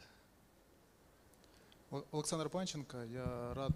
Alexander Panchenko has the question to Mr. Bychko. First of all, thank you very much for your presentation, because for the first time it was demonstrated, the mechanism was demonstrated that will be operational in the framework of this renewal fund. My two questions are as follows. I haven't seen local financial instruments or local investors. You are not expecting from a pension reform getting some pension funds from the secondary even? You are not looking for them? And this first question. And the second question is the very instrument you described. You actually rely on the foreign investments and most grant type, and you don't look into the commercial projects kind of building, for example, that, for example, high-speed Kyiv-Lviv rail connection. You are not looking at the project of those kinds. Thank you very much for your questions, but I would actually, if you remember, I made introduction to my presentation. It's worth mentioning that it's the addition to the concept that BlackRock, for example, was presenting, because BlackRock was talking about commercial recoupment and about the variety of sources of repayment, either tariffs or some other issues. But we are more about the public infrastructure, where in the major cases we lack money flows to cover expenses. You said this about this high-speed railway connection. From what I know from my colleagues that were building this type of railroads in Spain, 80% they were co-financed by the state. So these are not, they are not, if we're talking about in terms of this speed connection between high speed, it's, but not all the expenses related to implementation of this project will never cover all of the expenses. But what I'm talking about was about hospitals or schools, what flow or for example, our water supply, that regardless whatever happens in the country, the tariffs might be higher for water supply, but now actually it's, for example, if electricity is more expensive, so this water should be more expensive. So utilities, all utilities, including water supply, heat supply that was destroyed, first of all, and will needs the first. If you take Mykolaiv, I have relatives there, and they were told that. They will never be able to consume water, with the exception of they'll just wash, for example, some groceries. But it's not recommended, by the way. What to do with the water supply, quality of water in Mykolaiv? What kind of commercial coverage of this project through tariff? If this tariff is that minuscule, we were calculating all of these stories, and there will be the group of projects that that actually are deprived of recoupment and will need to finance them nevertheless. And actually the instrument that we propose will be targeted at the foreign market where we can get the cheapest money. But it doesn't mean, by the way, that, and I have already mentioned from the very beginning, that we will not making use of the municipality instruments. I started with infrastructure. Municipal bonds is a super instrument because all of our 100,000 plus population communities underlanded. They never took loans, and they have this resilience actually, and they can make use of these bond market. But I'm talking about the nationwide projects that and under this condition, and where we have relationship of the GDP to our debt 100+%, we cannot allow ourselves to make use of the too expensive instruments. We need to find a way out, and the idea in that we understand the practice, it was demonstrated mostly for the nationwide project and for the projects that have no commercial recoupment. It's a specific niche, but municipal bonds, it's a chance for Ukraine and for cooperation with Polish colleagues and the other European institutions that we shouldn't let it go in vain. We actually face the low capacity of our communities, and really it may be needed to set up either agency that will get together the needs and actually on them base the bigger issues. And maybe that's for communities, but bigger towns can cope with the problem. But I reiterate it's a niche, and that's the predetermined with the requests requirements to the project. These are mostly nationwide, but no doubt that in energy, for example, there will be projects that will be able to cope with on our own, specifically if the tariff is going up and will be the market level and the green level. There are good cases to read through. This is what can be discussed. Thank you. Thank you, Taras. Thank all the participants, panelists. I encourage you to continue the discussion during the lunch break. This panel is over. Thank you.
Dear guests, we're about to continue shortly. Please go back to your seats.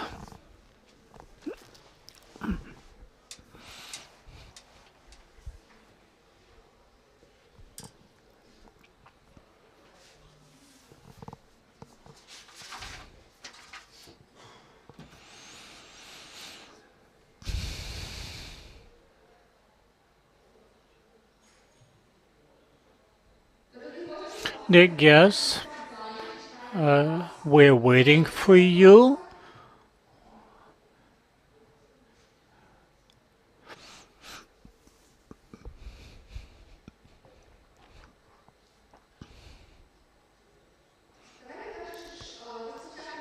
Before we start the next panel, let's have a look at interesting information about the corporate bonds. How our European neighbors use corporate bonds in their countries. For example, if we have a look at the Poland, we can see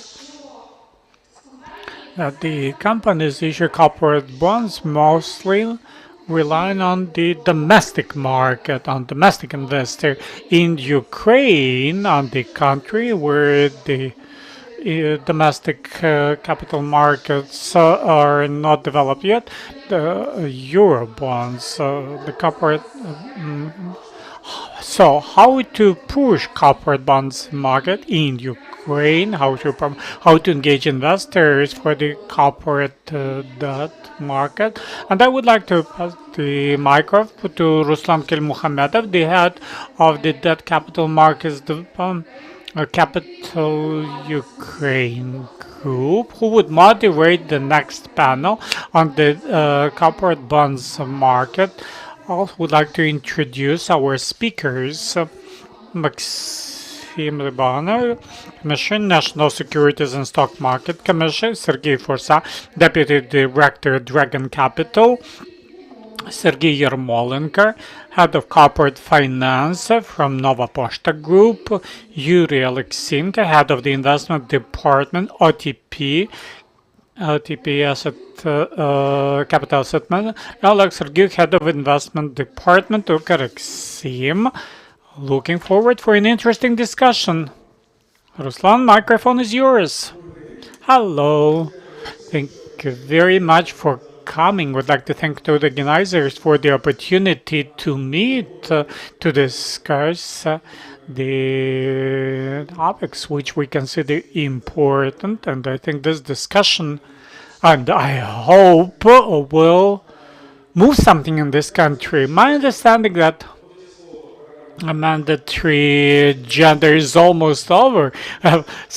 Just some presentations after lunch. So I really appreciate those who stayed after lunch, and I hope that you're in good mood. So we are between end of the lunch and interesting panel. So let's start with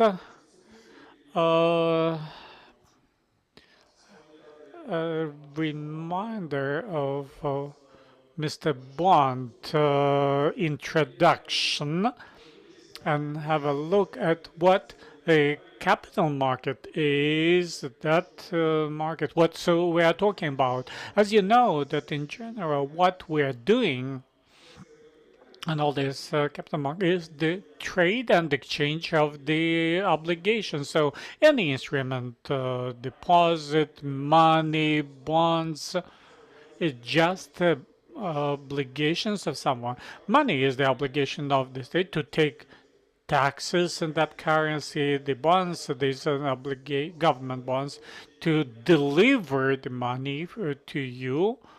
Deposit is an obligation of the bank to deliver money to you. So whatever we do is the exchange of the obligations. And it happens that for the market to operate and So not to do everything prepayment with gold. So you should trust to those obligations.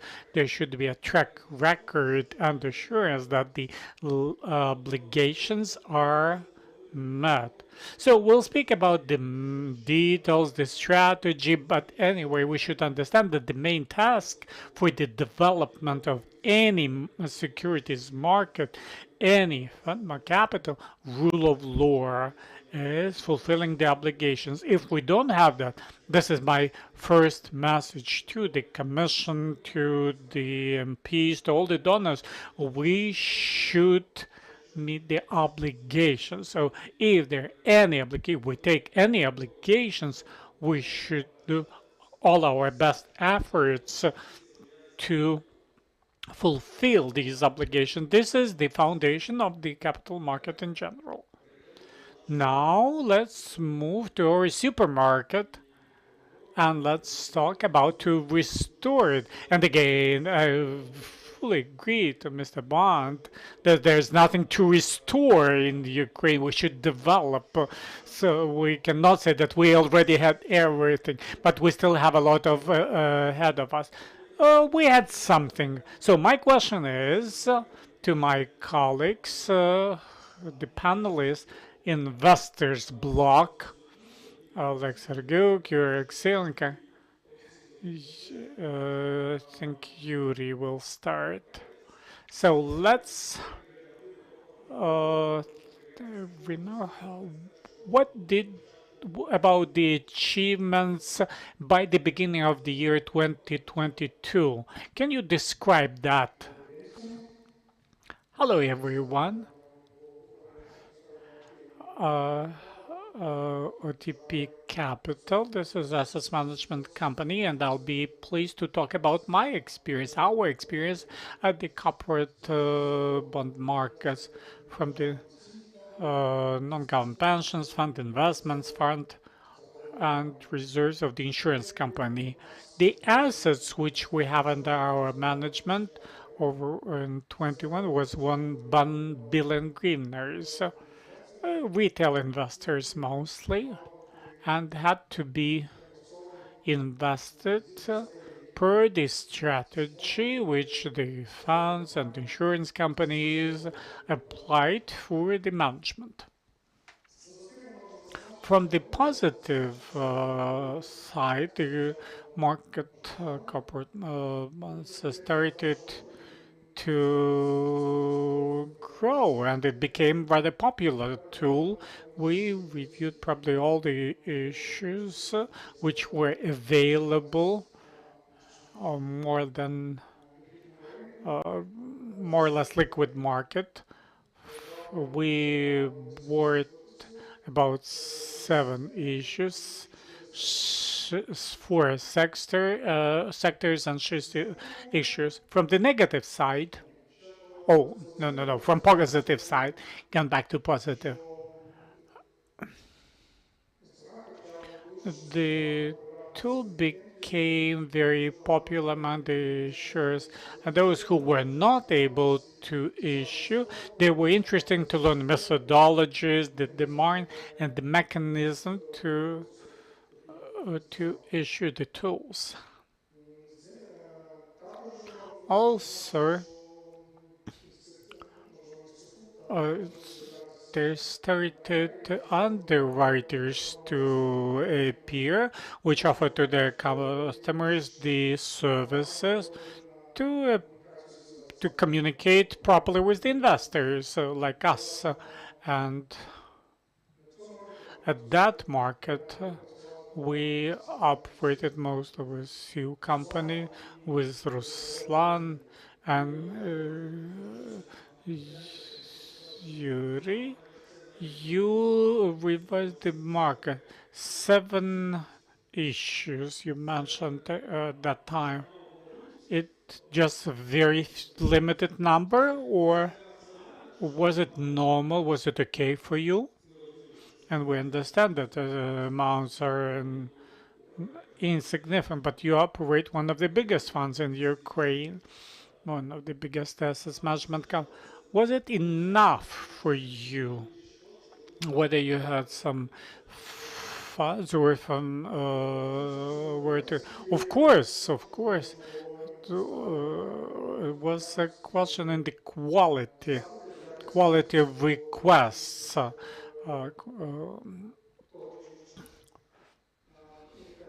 Quality of the issuer. We looked 15 issues from 15 issuers, but bought only 4 from 4. Thank you. Oleg, how was should be interesting because Yuri represent a different type of investors and speaks for his sector. It would be interesting from the bank perspective how the bank assessed the penetration of the market. What was your, and you work as an underwriter as well. Hello, colleagues. I would like to thank the organizers of you for the opportunity to express my opinion. Yes, for Urkarexim before the wartime, years 2021 were rather good. And indeed, as Ruslan indicated, if we speak about Exim as a state-owned bank, we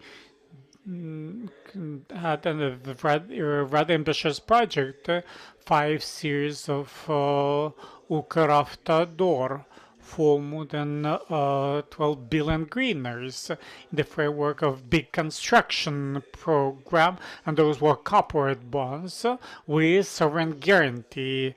And those corporate bonds, they're unique at the market, and we did some preliminary work, and they were included the refinance pool of the NBU. This is on the state sector. On the other hand, Okerexim started to work on with private sector.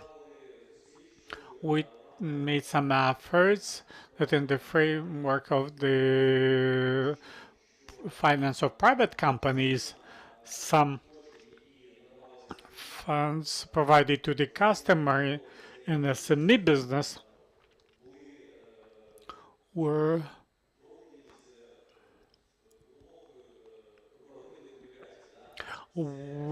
supported by Escrow Capital. For state-owned bank, it was something new, and thus we supported SME business, which requires that type of finance through corporate bonds. Also, we worked with individuals. For private individuals, we introduced the services before the investment services, and now it refers to the military bonds. And the process, the mechanism which the bank developed allows us to offer the customers corporate bonds as well. My next question, but please be brief. You mentioned the achievements, what we had from the positive side, what can negative side? What are the specific things, your opinion, were missing the issues? We did not have enough of those. What was also missing at the market by the end of for the 21, beginning of liquidity regulations, the key highlights? From the big things, yes. On one hand, the issuers, we had very few good quality issues, and liquidity on the other side. Unfortunately, the market, the debt capital Ukraine is represented by the banks, but the banks are over-regulated. And the NBU is very tough in their approaches and risk management of the corporate bonds. And for example, if we speak about underwriting On one hand, the bank should put that in the trading book, but the trading book is revelated daily. The bank does not have an opportunity to get market quotes, and they had to write off 100% capital. These are the limitations, these are the requirements which do not allow the market to develop. Okay. My question to Sergey Yarmolenko, Nova Poshta. We all know this company, super company at our market, and actually this is the case. The company from very small became an infrastructure object, the national size, and one of the companies which started to issue the bonds and continues to do that. Question to Sergey: your first step at the market, why you decided to use this tool? How you are the issues? How you consider that? What works? What does not work in you? What are the advantages and disadvantages of the Ukrainian market? Thank you for your questions. It's nice to participate at the conference, share practical experience of our company over the past 5 years. We, 5 years ago, entered this market. In 2018, it was the A series. We cooperated with Raiffeisen Bank. We were sure 100% that we'll have a success story. So the openness, the size of the finance. Why we decided to go for this tool? If we at the company looked active development phase, so we need investments and how to fund those investments. The banks, the biggest creditors in the country, they look at the business very often from the perspective of collateral. They assess the asset, they do independent assessment, and they go for discount, and finally we get an X amount, which can significantly differ from the balance assets. This is a limitation for the development of the company. Corporate bonds fix this issue to some extent, because that's a blank instrument. No collateral is required. From the perspective of the pluses and what brings a good benefit to the company, the opportunity to spend some time to issue the bonds, but in the future to service the bond and the payment of the coupon, income cooperation with the investors. This is a practical work. There are no difficulties with this. If we speak about the difficulties which our company were facing over this period, first of all, the time to issue the bonds.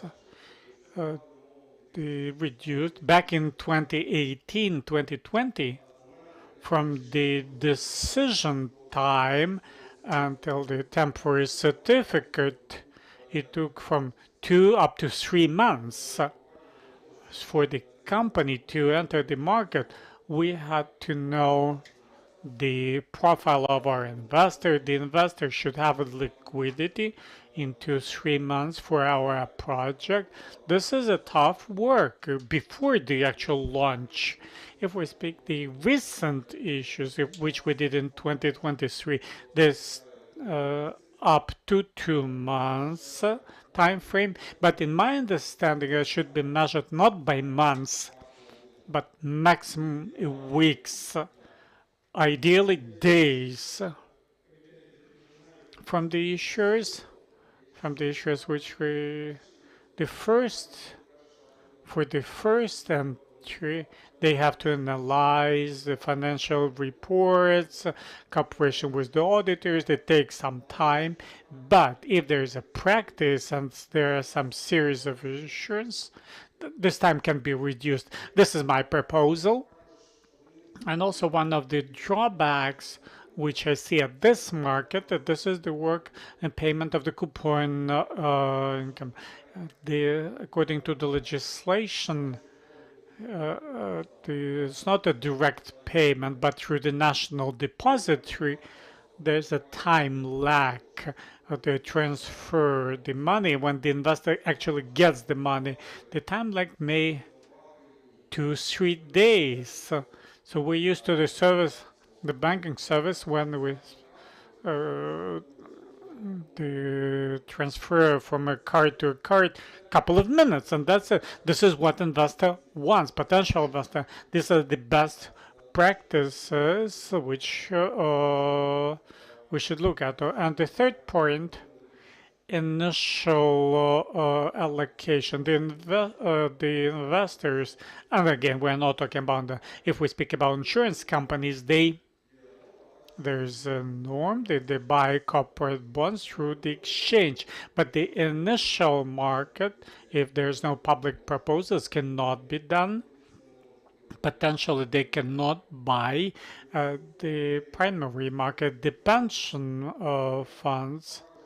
They also they're very cautious at the primary market, and they look at the companies which is low risk, that this security cannot be or should be registered. So these are the focuses I would like to draw attention. Thank you very much, Sergey. And now this goes to Maxim's basket. Let me sum up what we already discussed. We can say that we're not talking about all the achievements, but still, the key problems as we see, no tools, no investors, limited now. So we have 3 representatives from the investor, but look at the portfolio of corporate bonds and the size of the pension investment funds in Ukraine which invest in this tool. We will understand that if we combine all the above and convert into hard currency, could be one wealthy customer. These are insignificant figures because we still lack investors. We also face the issue of instrument liquidity. The majority of bonds are kept till maturity and not traded, with some exceptions. We have to face technical issues with infrastructure, and we actually face challenges with simplifying and cutting down the terms of registration, and the regulation of bank portfolios is also an issue. And further on, I would like to ask investors, how we went through the 2022, because here there are mature people enough. I just was choosing these participants. Remember 2008 and 2009 when the trees were big, as we say. Can you actually compare the shock of 22 and the shock of 2008-9? What was the change in my? It's my question to Oleg, Yuri, and Sergey.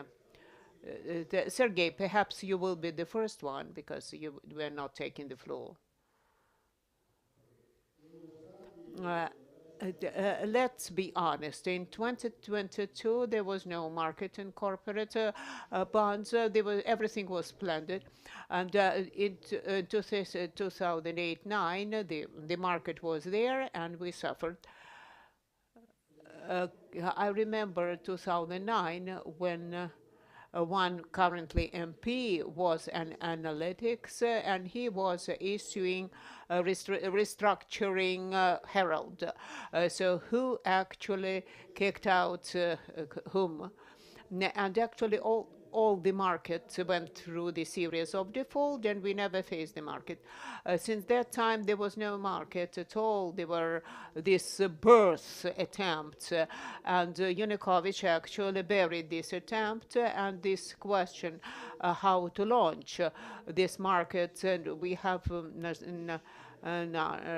nostalgia, but conference of sea bonds. I was young and optimistic at that time, and I believed the bond market will be very soon.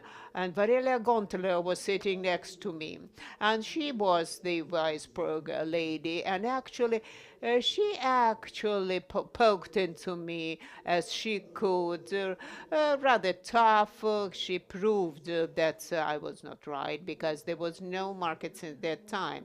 And this comparison is actually irrelevant. And there was the market those time that suffered due to the standards of the Ukrainian business because only because our business believed that only those who are in fear pay the debt. When we're talking now about the market, it can be only the market that is based on banks. But banks do remember what happened in 2008 and in 2022. It was actually nobody was buying corporate bonds. That's why it was smooth. Yuri, what were your issuers will be having in your portfolios? We won't be using the term market. We'll be talking about in terms of cases. We realize what Sergei is telling about 2022. There are not big volumes for investment by pension non-government pension fund, but for us, it was no market at all, and all the investment funds are either interval or open ones, and everybody was rushing to take out the funds, and we really faced the issue of liquidity in the market. There was none of it, and here. First of all, we faced the personal approach in managing of debt instruments. And Nova Pošta managed to actually bail out on our conditions prior to maturity, because for us it was critical.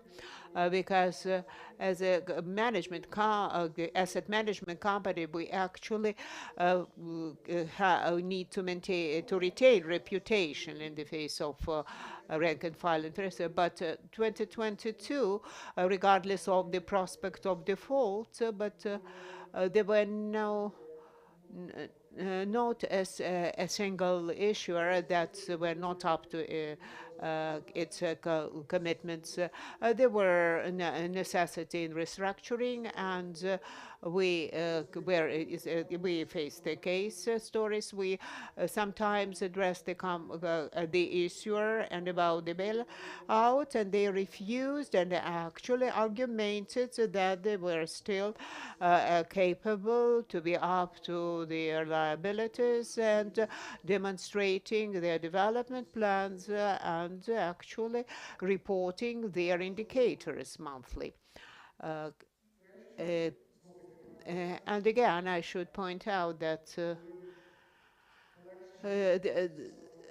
underwriters simplified the stories because actually it was before nicely performed its communication function between with the and Oleg. I do remember what happened 2008-9. I remember these rather very serious defaults in corporate obligation. Caravan, Citicund, Soyuz Viktan, Velika Kishenia, they actually made their negative impact in the development of the market, and for many years in the follow-up specifically the impact was on the bank in terms of lacking the desire to deal in corporate bonds. However, the situation prior to the war, and it's in our Exim example, we actually opened a big limit for corporate bonds of Nova Pošta, and actually we wanted twice as much as we bought. We made use only 50% of our open limit. And at the wartime, we also became investors of the new issue of Nova Pošta. And as to the behavior of the issuers and investors as of the moment, what used to have to happen previously actually was not in vain, because the market responded to the events with quality. I mean, both investors and issuers and the National Commission, the regulator. We never faced cases when somebody did not want to respond and never communicated. Vice versa, everybody realized how complicated situation is, and we're keeping hands together, and we maintained contact. The issuer on the permanent basis reported the investor about the situation in the business and what should be done specifically to have the win-win situation. Thank you, Maxim. Now, the floor will be yours. How many defaults there were in 22?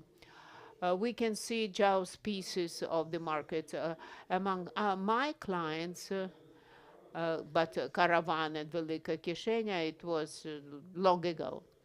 But there is still the truth. Sergei was then with us in the suffering. How many defaults we face this time?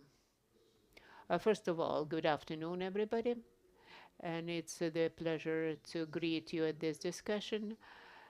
Really, the issue of revival of corporate bond market is highly topical.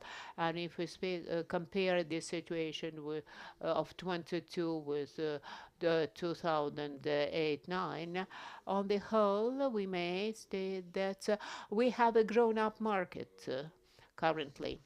And all the actors in the market grew up.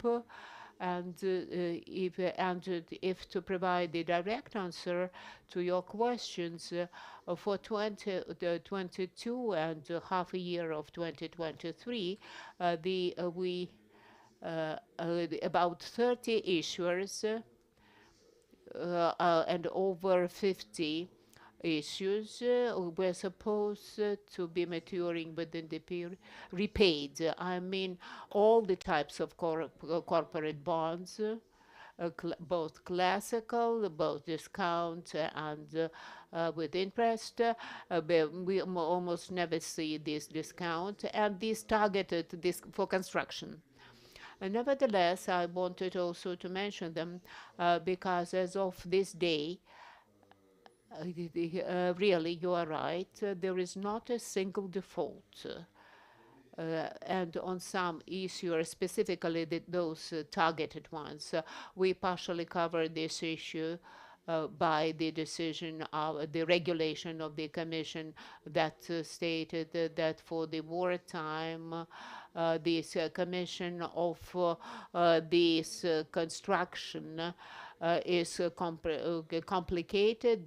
That's why we need to see the obligations fulfilled when the war is over. That's why we cannot do classical restructuring of the debt. That's why our decision partially removed this challenge of the market, and we had several issues of these housing bonds, and they were faced the need to commission their structures in 2022. They keep building. Naturally, they face issues with securities. However, they are going on with their construction, and even in Kharkiv, we had an issue at the beginning of this year. It was expected to commit a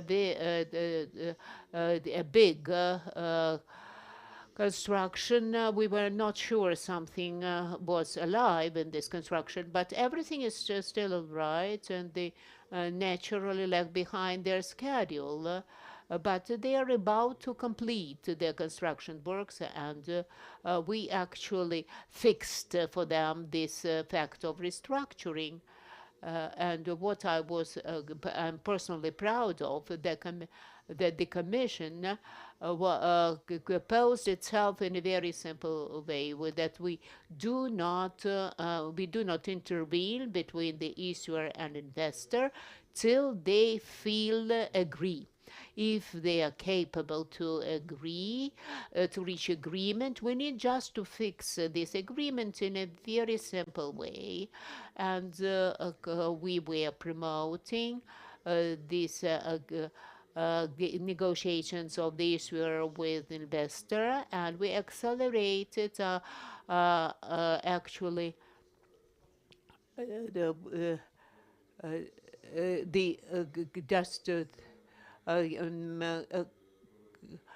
in launching this system of collecting together these holders of corporate bonds. May I talk about that? Because it was interesting situation. Just a minute. I will generalize. And of the day, we do have face capacity today, and we have cases coming back to figures. Of those 20 issuers, if we do not count target benchmarked bonds, there were over 10 corporate bonds. 8 in this or the other way did restructure. Half of them made use of and through the instrument of shareholders meetings, and the some of the investors managed some of the issuers received the personal agreement, reach personal agreement with investors. We understand that the war is still on the way, and the circumstances may vary, and the issue of restructuring can pop up even in the peaceful times. That's why we consider the two options how to go into restructuring. First of all, to reach personal agreement with each investor, and it works when you don't deal with the big number of investors, but if you face issues because of the great number of investors, or because some of the investors does not connect, then there is, through the instrument of this meeting of the shareholders, through the simplified mechanism, and we practice this mechanism, and the last restructuring through this mechanism, and perhaps it was with the issuer that you were involved with, but you were not supporting this restructuring. That's why I can quote. It took us a week to complete all the process from the moment of the documents we received in the Commission up to the moment of final decision. And the legal company that is not in this hall, that's why I won't be quoting, but on the second week they decided to call us and ask what are the comments, as it used to be. But I was telling them that we have registered our decision. They were surprised, to tell you the truth. However, they enjoyed it. That's why we do realize that the challenges exist in the market. We try to maintain this dialogue because the major issue we face starting with 2008 is the trust issue. And the key line of our actions in the Commission is that to nurture these first offsprings of trust, we need to retain and maintain it, and to help as to the extent we can it. From myself, I also would like to mention that I am the market actor. And we really serviced enough of the number of issues, the 7 or 8 that Yuri mentioned, and we really dealt with the number of them. And this situation, I don't know that a single issuer in default. Almost everybody wanted to get restructures. We never faced the 30% fall by the 30% in Great Depression in the USA for us because it's only 15% decrease in GDP in USA in 2008, but under the 30% in Ukraine in 2022, we were up to obligations. And Sergei is absolutely right. We don't see the market. It was a huge selection to enter into the market. As an underwriter, we realized we won't be taking everybody, and we also only we were pick and choosy whom to recommend for the purchase, and we actually never. We were working with investors, and both investors and issuers, and all our issuers reported to investors how they coped with shock, what their financial stand, and it was at the governance level without actually possibility to collect the necessary docs sometimes. And investors were very empathic, and actually it was not the 2008 when a bank could say, I need repayment to go to the court. But really, we formed a business plan of the issuer. We actually tried to assess what is the possible flow of funds, and and I should emphasize this involvement of the Commission that allowed the digitalized way, because not everybody could be present in Kyiv and put their signatures on the docs. It was a really big shock and big challenge, and even these, the small offsprings proved to everybody in the market how grown up they are now, how they have formed this trust, and I hope that these relationships that went through the crisis have become stronger and that will be working further. Unfortunately, I don't have enough time to talk about the assembly meetings, National Depository, the Commission, and one of the issues, but I would like to talk about the future. So we assess where we were, the challenges.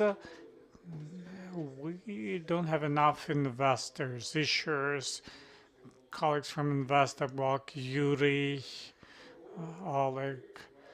Whom do you see as new issuers? Whom do you want to see at the market as issuers, and where to find them?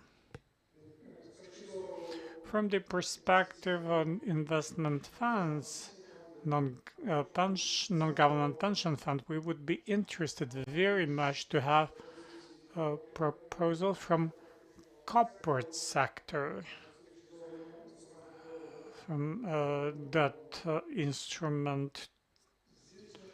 And of course, first of all, it should be reputation, which in a year or two is not enough to get, because the credit rating of the issuer having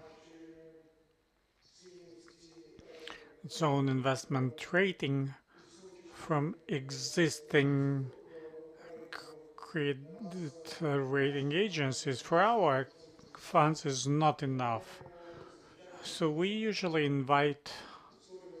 ask for the history for at least 3 to 5 years, and of course I can have cases that not only business but financial risks are considered, and we look at corporate culture, governance. The first we bought from Ukrposhta the bonds, and the financial indicators when they entered the market were horrible.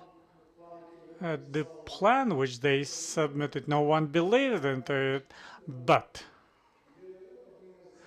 one of the drivers which our investment committee supported, and the argument was the team and the new CEO, who this is credit to Igor Smilansky. Oleg, try to be brief. Whom do you think from Ukhrexim perspective, big bank, to buy the bonds from whom? I think potential investors or issuers for investors could be leaders in the segment. Good case. Nova Poshta, which issued the bonds from Nova Credit. Also should look at the natural monopolies like Ukrposhta. State-owned companies, is it interesting? Yeah. All special attention should be to state-owned companies. We should issue corporate bonds that would reduce the currency risk and allows to engage the national, local currency and would make them more transparent and more open and give a significant push for the development of the debt instrument market. As a rule, state-owned companies like Укрзалізниця, there were strong issues, and I'm sure they will potentially attractive at the market. Also, should not forget about the war, and for the private sector, they need infrastructure, long-term recovery bonds, which would allow us to restore the country. Thank you, Sergey. So the point is not only to issue, but who buys the bond. We don't understand until the banks open the limits for the corporate bond. There won't be a market. So when there'll be a point in time when the banks are ready to open the limits, the banks are not ready to lend. We're actually going back to what you started. You cannot develop a capital market without a trust when there is no trust in the country. And the judicial reform, banks don't lend because they won't get the money back. The banks would corporate bonds, they should be full, lots of experience in lending, and then come to corporate bond. So government bonds, the yield curve should go down, and then we should go the risk mitigation. So state-owned companies with lower risk than the government bond, higher or lower state-owned. We have lots of state-owned banks and lots of state-owned companies. They can go around and trade with one another. So 3 to 4 state-owned banks, oh well, there might be a market, and that is a sign of the emerge of the. But we already had this. Oh well, Antonov, Kharkiv. Oh, I'm joking. Yeah, that was a quasi exercise. So state-owned companies, the top companies, the leaders of the market, and then all the others. But first of all, everything comes when the banks are ready to buy corporate bonds. By the way, whether the banks should buy, so to use depositors' money, whether they should go for that or not. But this is another discussion. But now my question comes to Sergey. Sergey, Nova Poshta. How to push it to the market.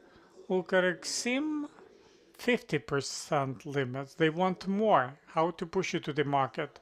I see that should be more issues. Supply demand, yeah, we have that, but our need in funding. Of course, we take the money and use the tools which we are long-term and cheaper. And next step, other tools which we use.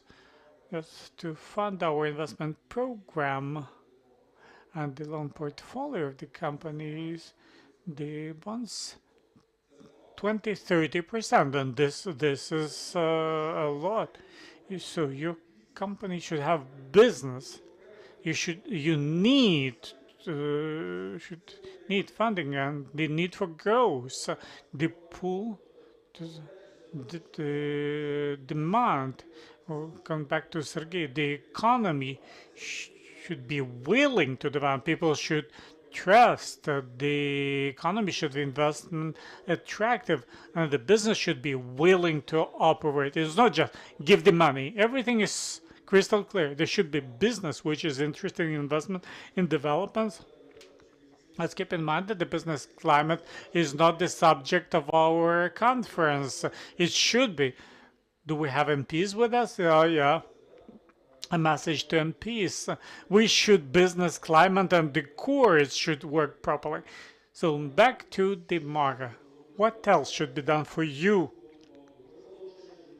So the maturity increase to accelerate feedback from the Commission on the registration term.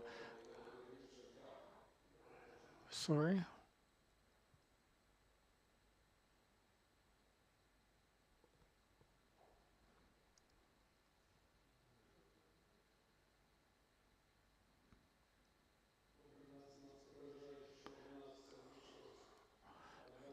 The message, we have 20 minutes left.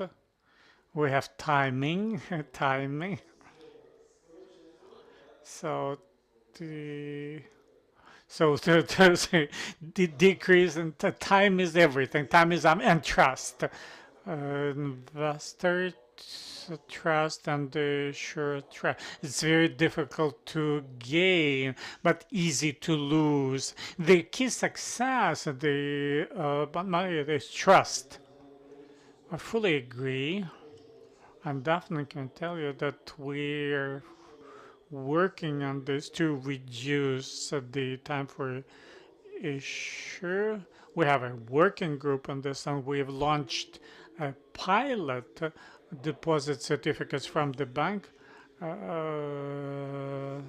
not related to the corporates like you, but the ability to register that within 1 day is done through the national depository.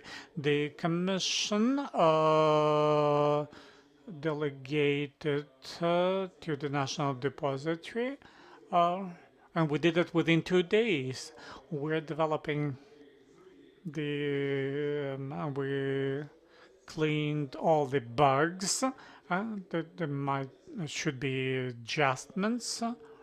And as we discussed with Maxim, if it goes well, and I do hope that this experience would go for the private issue where there is no public offer and should simplify significantly the issuance of bonds.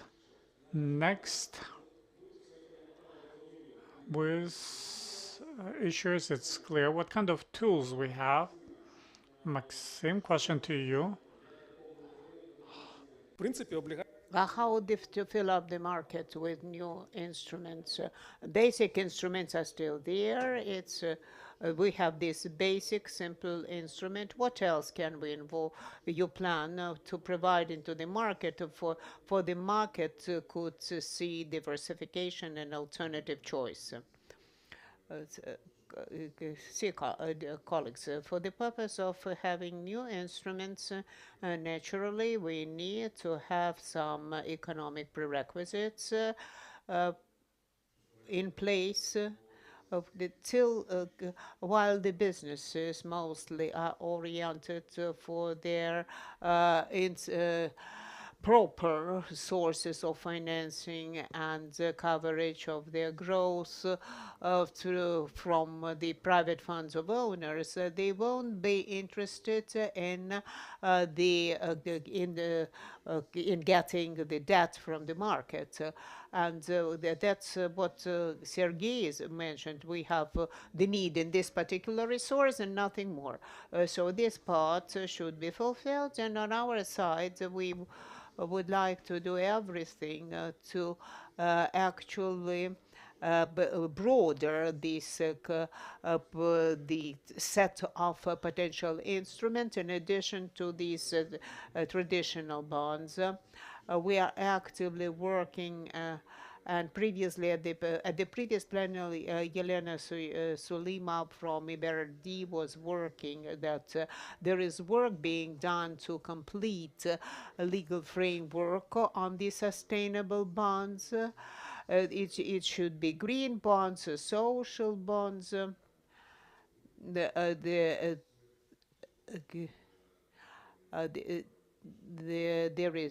be sustainability linked bonds. It's on one side, and on the other side, we are looking towards these quasi corporate instruments. They are quasi debt, they are hybrid instruments, and one of it Ruslan mentioned this morning when he actually announced the completion of the credit note pilot, and one of the companies addressed us and presented the project they wanted to try, and we made this small regulatory mix. All of the market is this regulatory mix. As we call it, sandbox in Ukraine. We have a credit note, ESG bonds. What I'm driving at, I have impression that in Ukraine we have the variety of instruments there, but they're dead.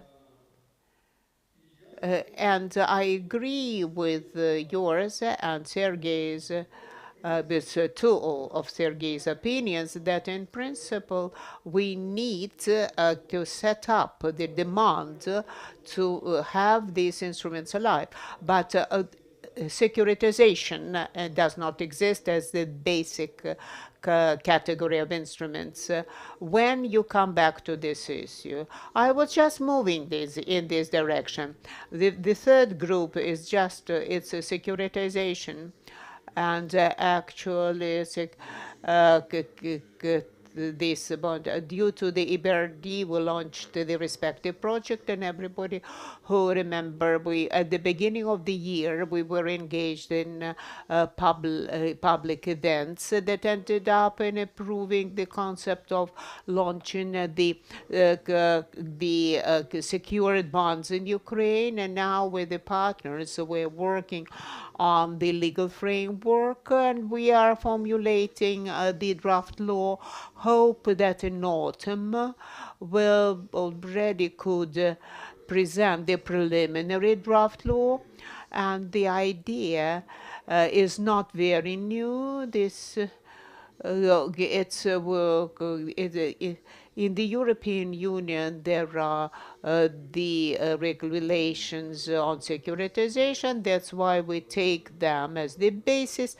There are two secured bonds and securitization EU regulations that we plan to actually implement in the framework of in the market of corporate instruments. And the idea is that any cash flow doesn't mean wherever it's initiated, wherever it's generated, could be securitized, and in make the net instrument, a clean instrument for the market that can go through the roof. Because we have either double C or triple C. We would like to actually break through this credit rating through provision of instruments with the highest protection, not for all money in the world, in terms of the interest rate. This is our midterm purpose. Thank you very much. We need to curb, and with your permission, I will summarize our discussion where we could actually have some takeout from our talk if we can have the question. But actually, we are still with on the after party. We can actually make talk to each other even with obscene lexics. And if in our sandbox, the actors are professionally playing this incense. They trust and respect each other more. I have been in this bond market started with 2003, and this this prospect of issuance, it's in no comparable. I mean, the disclosure of information. For those who do not believe that there are changes in place, we do change. We did change a lot. And UK never built the empire in one day. And I wanted to point out that the Nova Posta started placed bonds. Actually, the investors started buying before limits approved, and actually it shows they retain of trust and decrease in rates. And it's a good example that the trust is in place and reputation is being formed. What I like that the actors in the market have clear understanding what future they actually need with the technical issues with registration, with payment of coupons, this securitization and long-term, including reform of the Commission on Securities, and I like it, and I can see involvement of a number of actors in the market in the variety of projects that push actually to the variety of steps, big and small, and actually drop by drop the rock is being destroyed, and I'm inspired, and I thank everybody. I hope that this conference was additional drop, another step towards our bright future. And that's it. Let's go to coffee and communicate.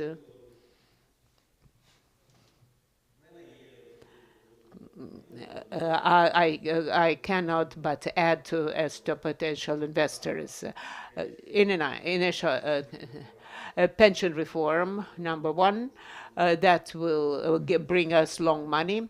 Then in mid-term and long-term investment accounts for private investors, and actually it related to tax benefits and non-residents and corporate obligations. We know actually non-resident state securities, and we need that we have the link. It's appropriate, it's relevant, and we have something to do. Dear colleagues, before you go to and communicate informally, on behalf of the organizers and partners, we would like to thank everybody for your participation, for panel discussion, for attending the event. Thank you very much to ICU, Dragon Capital, and ICC. This is the first in this series. We plan in autumn 2 or 3 events dedicated to the alternative mechanism of investment, the derivatives, commodity markets, maybe infrastructure, and stay tuned, please. And today, what actually I am pleased with, and it was useful to see that as different from the public discussion that we were attending before the war, that both the market and the regulator were not pointing fingers and were not say it's you are guilty and you are guilty. And I do remember very well these events that were previously staged where the guilty party was being searched instead of looking what can be done together. It's good that the Commission gives actually freedom to resolve issues to the actors before they will ask for our intervention. It's good that Nova Pošta wants this active in the cooperation with Commission, but should you have no capacity, we'll be going further on our own, and then you will catch us up. And it was really good to hear that our discussion was all about instruments. We were not talking about the bureaucratic processes, about the failures. We see the cases that we can do things even at the time of war. We were talking in terms of instruments that have potential, municipal bonds, corporate bonds, and as every bad situation, every cloud has silver lining, we thank you for the fruitful discussion, and as we'll keep working further together with Commission and formulate the visionary document, kind of strategy for the capital market, and all of the discussion will form the basis for this document. That's the major purpose, and maybe we'll form some working groups, and as I heard, so we are all on one page, and we don't have any